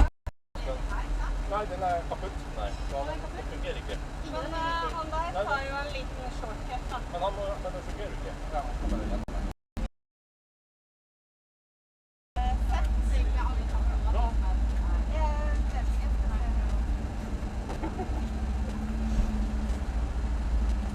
Jeg drar om 5 minutter. Okay, I think it's time for fire up. I need to fire up the HVAC now. I think at this point it doesn't matter too much. Yeah, let's fire up the HVAC. It's so hot here. Holy crap. Da lader du. Ja.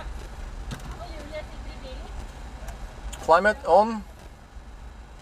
Jeg er litt usikker, men han prøvekjører jo nå en RS. There. Ja, du må se på det sånn. Den har nesten... Hva har det? Ja. Den har en bananplass. En banan.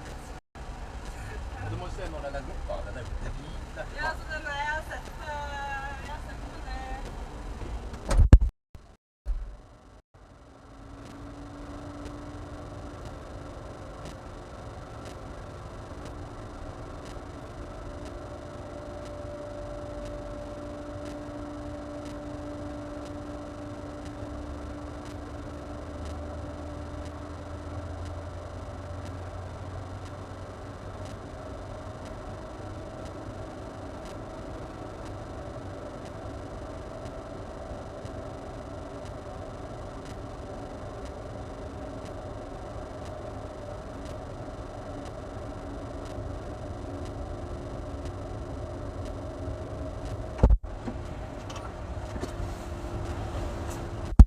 Oh, cooling. Oh, cool my butt. Oh shit, I'm so sweaty now. Holy crap, I'm so sweaty and nasty. Shit, I wonder if the charging speed took a little hit there. But I don't care because I need some cooling right now. That was funny because it was a Skoda Enyaq next to me. That was their turn. And then a Taycan was about to snatch that stuff. I think the charging is going kind of slow now. Slower, I mean.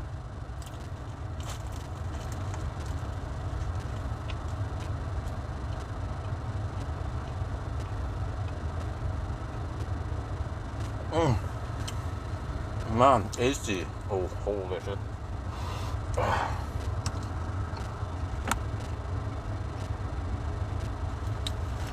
I can't finish the hot dog in time here. I'm trying to eat it faster. But I have to make sure I can skip Specular. Go straight for Strømstad. The mission now is just to get the heck back home.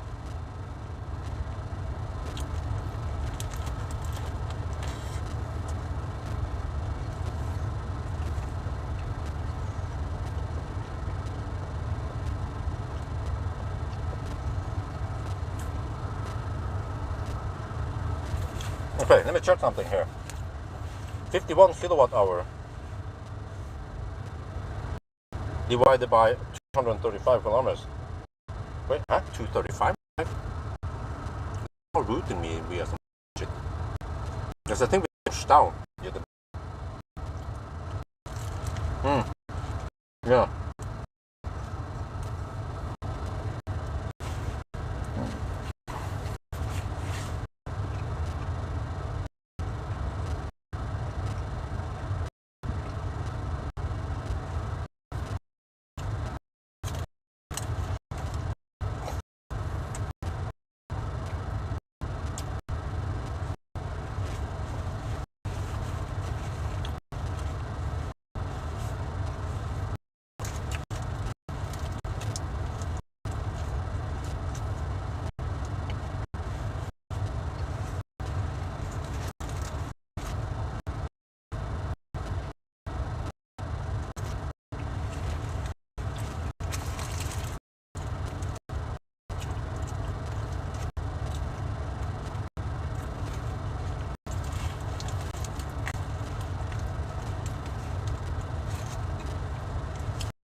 I have to get ready, guys.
Ja, absolut.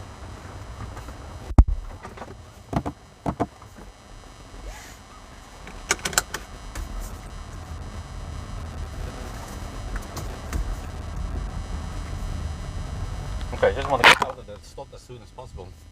Since you're queuing up. That was a 34-minute charging stop. Holy macaroni.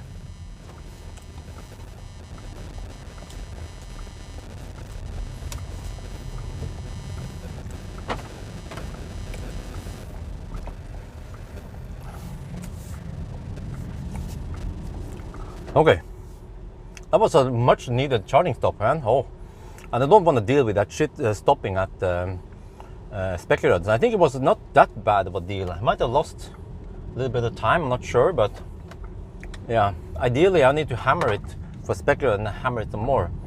But this car already has pretty good range, so it can actually skip. So it kind of makes sense maybe to skip Speculards, even if it wasn't Ladestyle. Oh shit, I'm down to 37% on the streaming phone. Need to cool down the streaming phone also. Okay, but yeah, we're back now. That was one of the longest charging stops on this trip, and now we're gonna get back in the annoying traffic again. There was so much stuff going on there, guys. Like, there were people confused. It was one guy, one Ioniq 5. He pulled into the stall. And then he realized that he pulled into the kaput stall. So I told him, yeah, that's kaput. And he's like, oh shit. And then the Ioniq behind him took the other stall that was not kaput. So I was like, oh shit. So he had to then go into the queue again. And then he went first in the queue. And I guess the people behind was wondering, what the heck is he doing? But I have to explain to the second man that day, there was a problem. So he had to go back to the queue there, and he's like, okay, understandable. And then there was a woman rather asking me, hey, how fast are these cars charging? And I mean, how fast are these chargers? because they just happened to have a Volvo C40, and they were camping on the 50 kilowatt charger, and they said it will take 2 hours. I said, oh yeah, of course it will take 2 hours, but the Ionity chargers are way faster. Then it will take about half an hour. And she was like, okay, but it's Q there. Yeah. So I said, hey, you can try the supercharger. You just have to install the app. A little bit cumbersome. You have to install the app and so on, and then add the payment method, and then you can charge it. And he said, oh, he already has this Tesla app. And I said, okay, great. And then also the C40 has a charge port on the left side with the right side, so you will blend right in among the Teslas. He also asked me why I didn't charge it, and I said, well, because the charge port on this car is on the wrong side, so I might cause some problems. That's why I kind of skipped it, and then I didn't explain that I wanted to experience the Laderstau, because it was kind of interesting to see what was going on, how people try to organize. And I have to say, for the most part, the Laderstau is fairly civilized. People try to help each other. People don't try to sneak in the queue and everything like that. Some people are of course confused when they arrive and they don't see the Stau behind, because it's kind of in the wrong direction, kind of. But once they see it, they kind of accept that that's the Laderstau, because otherwise there will be a bunch of people in the queue kind of angry with them, right? So yeah. All right. Anyway, let me what? Part 2. Oh yeah. Okay, part 2. I have to cool down the phone first. Then we go to part 2. Maybe I can cool it down on this one. I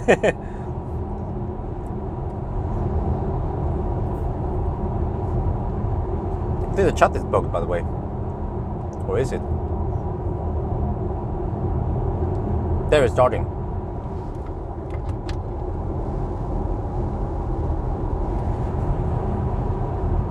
Okay, we're gonna end this one. Yo, what's up? What's up? What's up? Yo.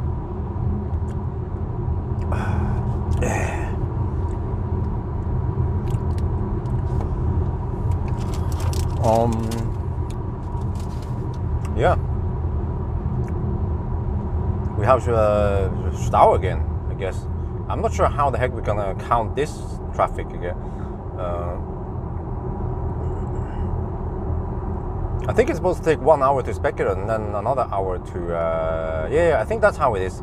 It's supposed to take 1 hour to Spekkeren and then another hour from Spekkeren to Strømstad, roughly.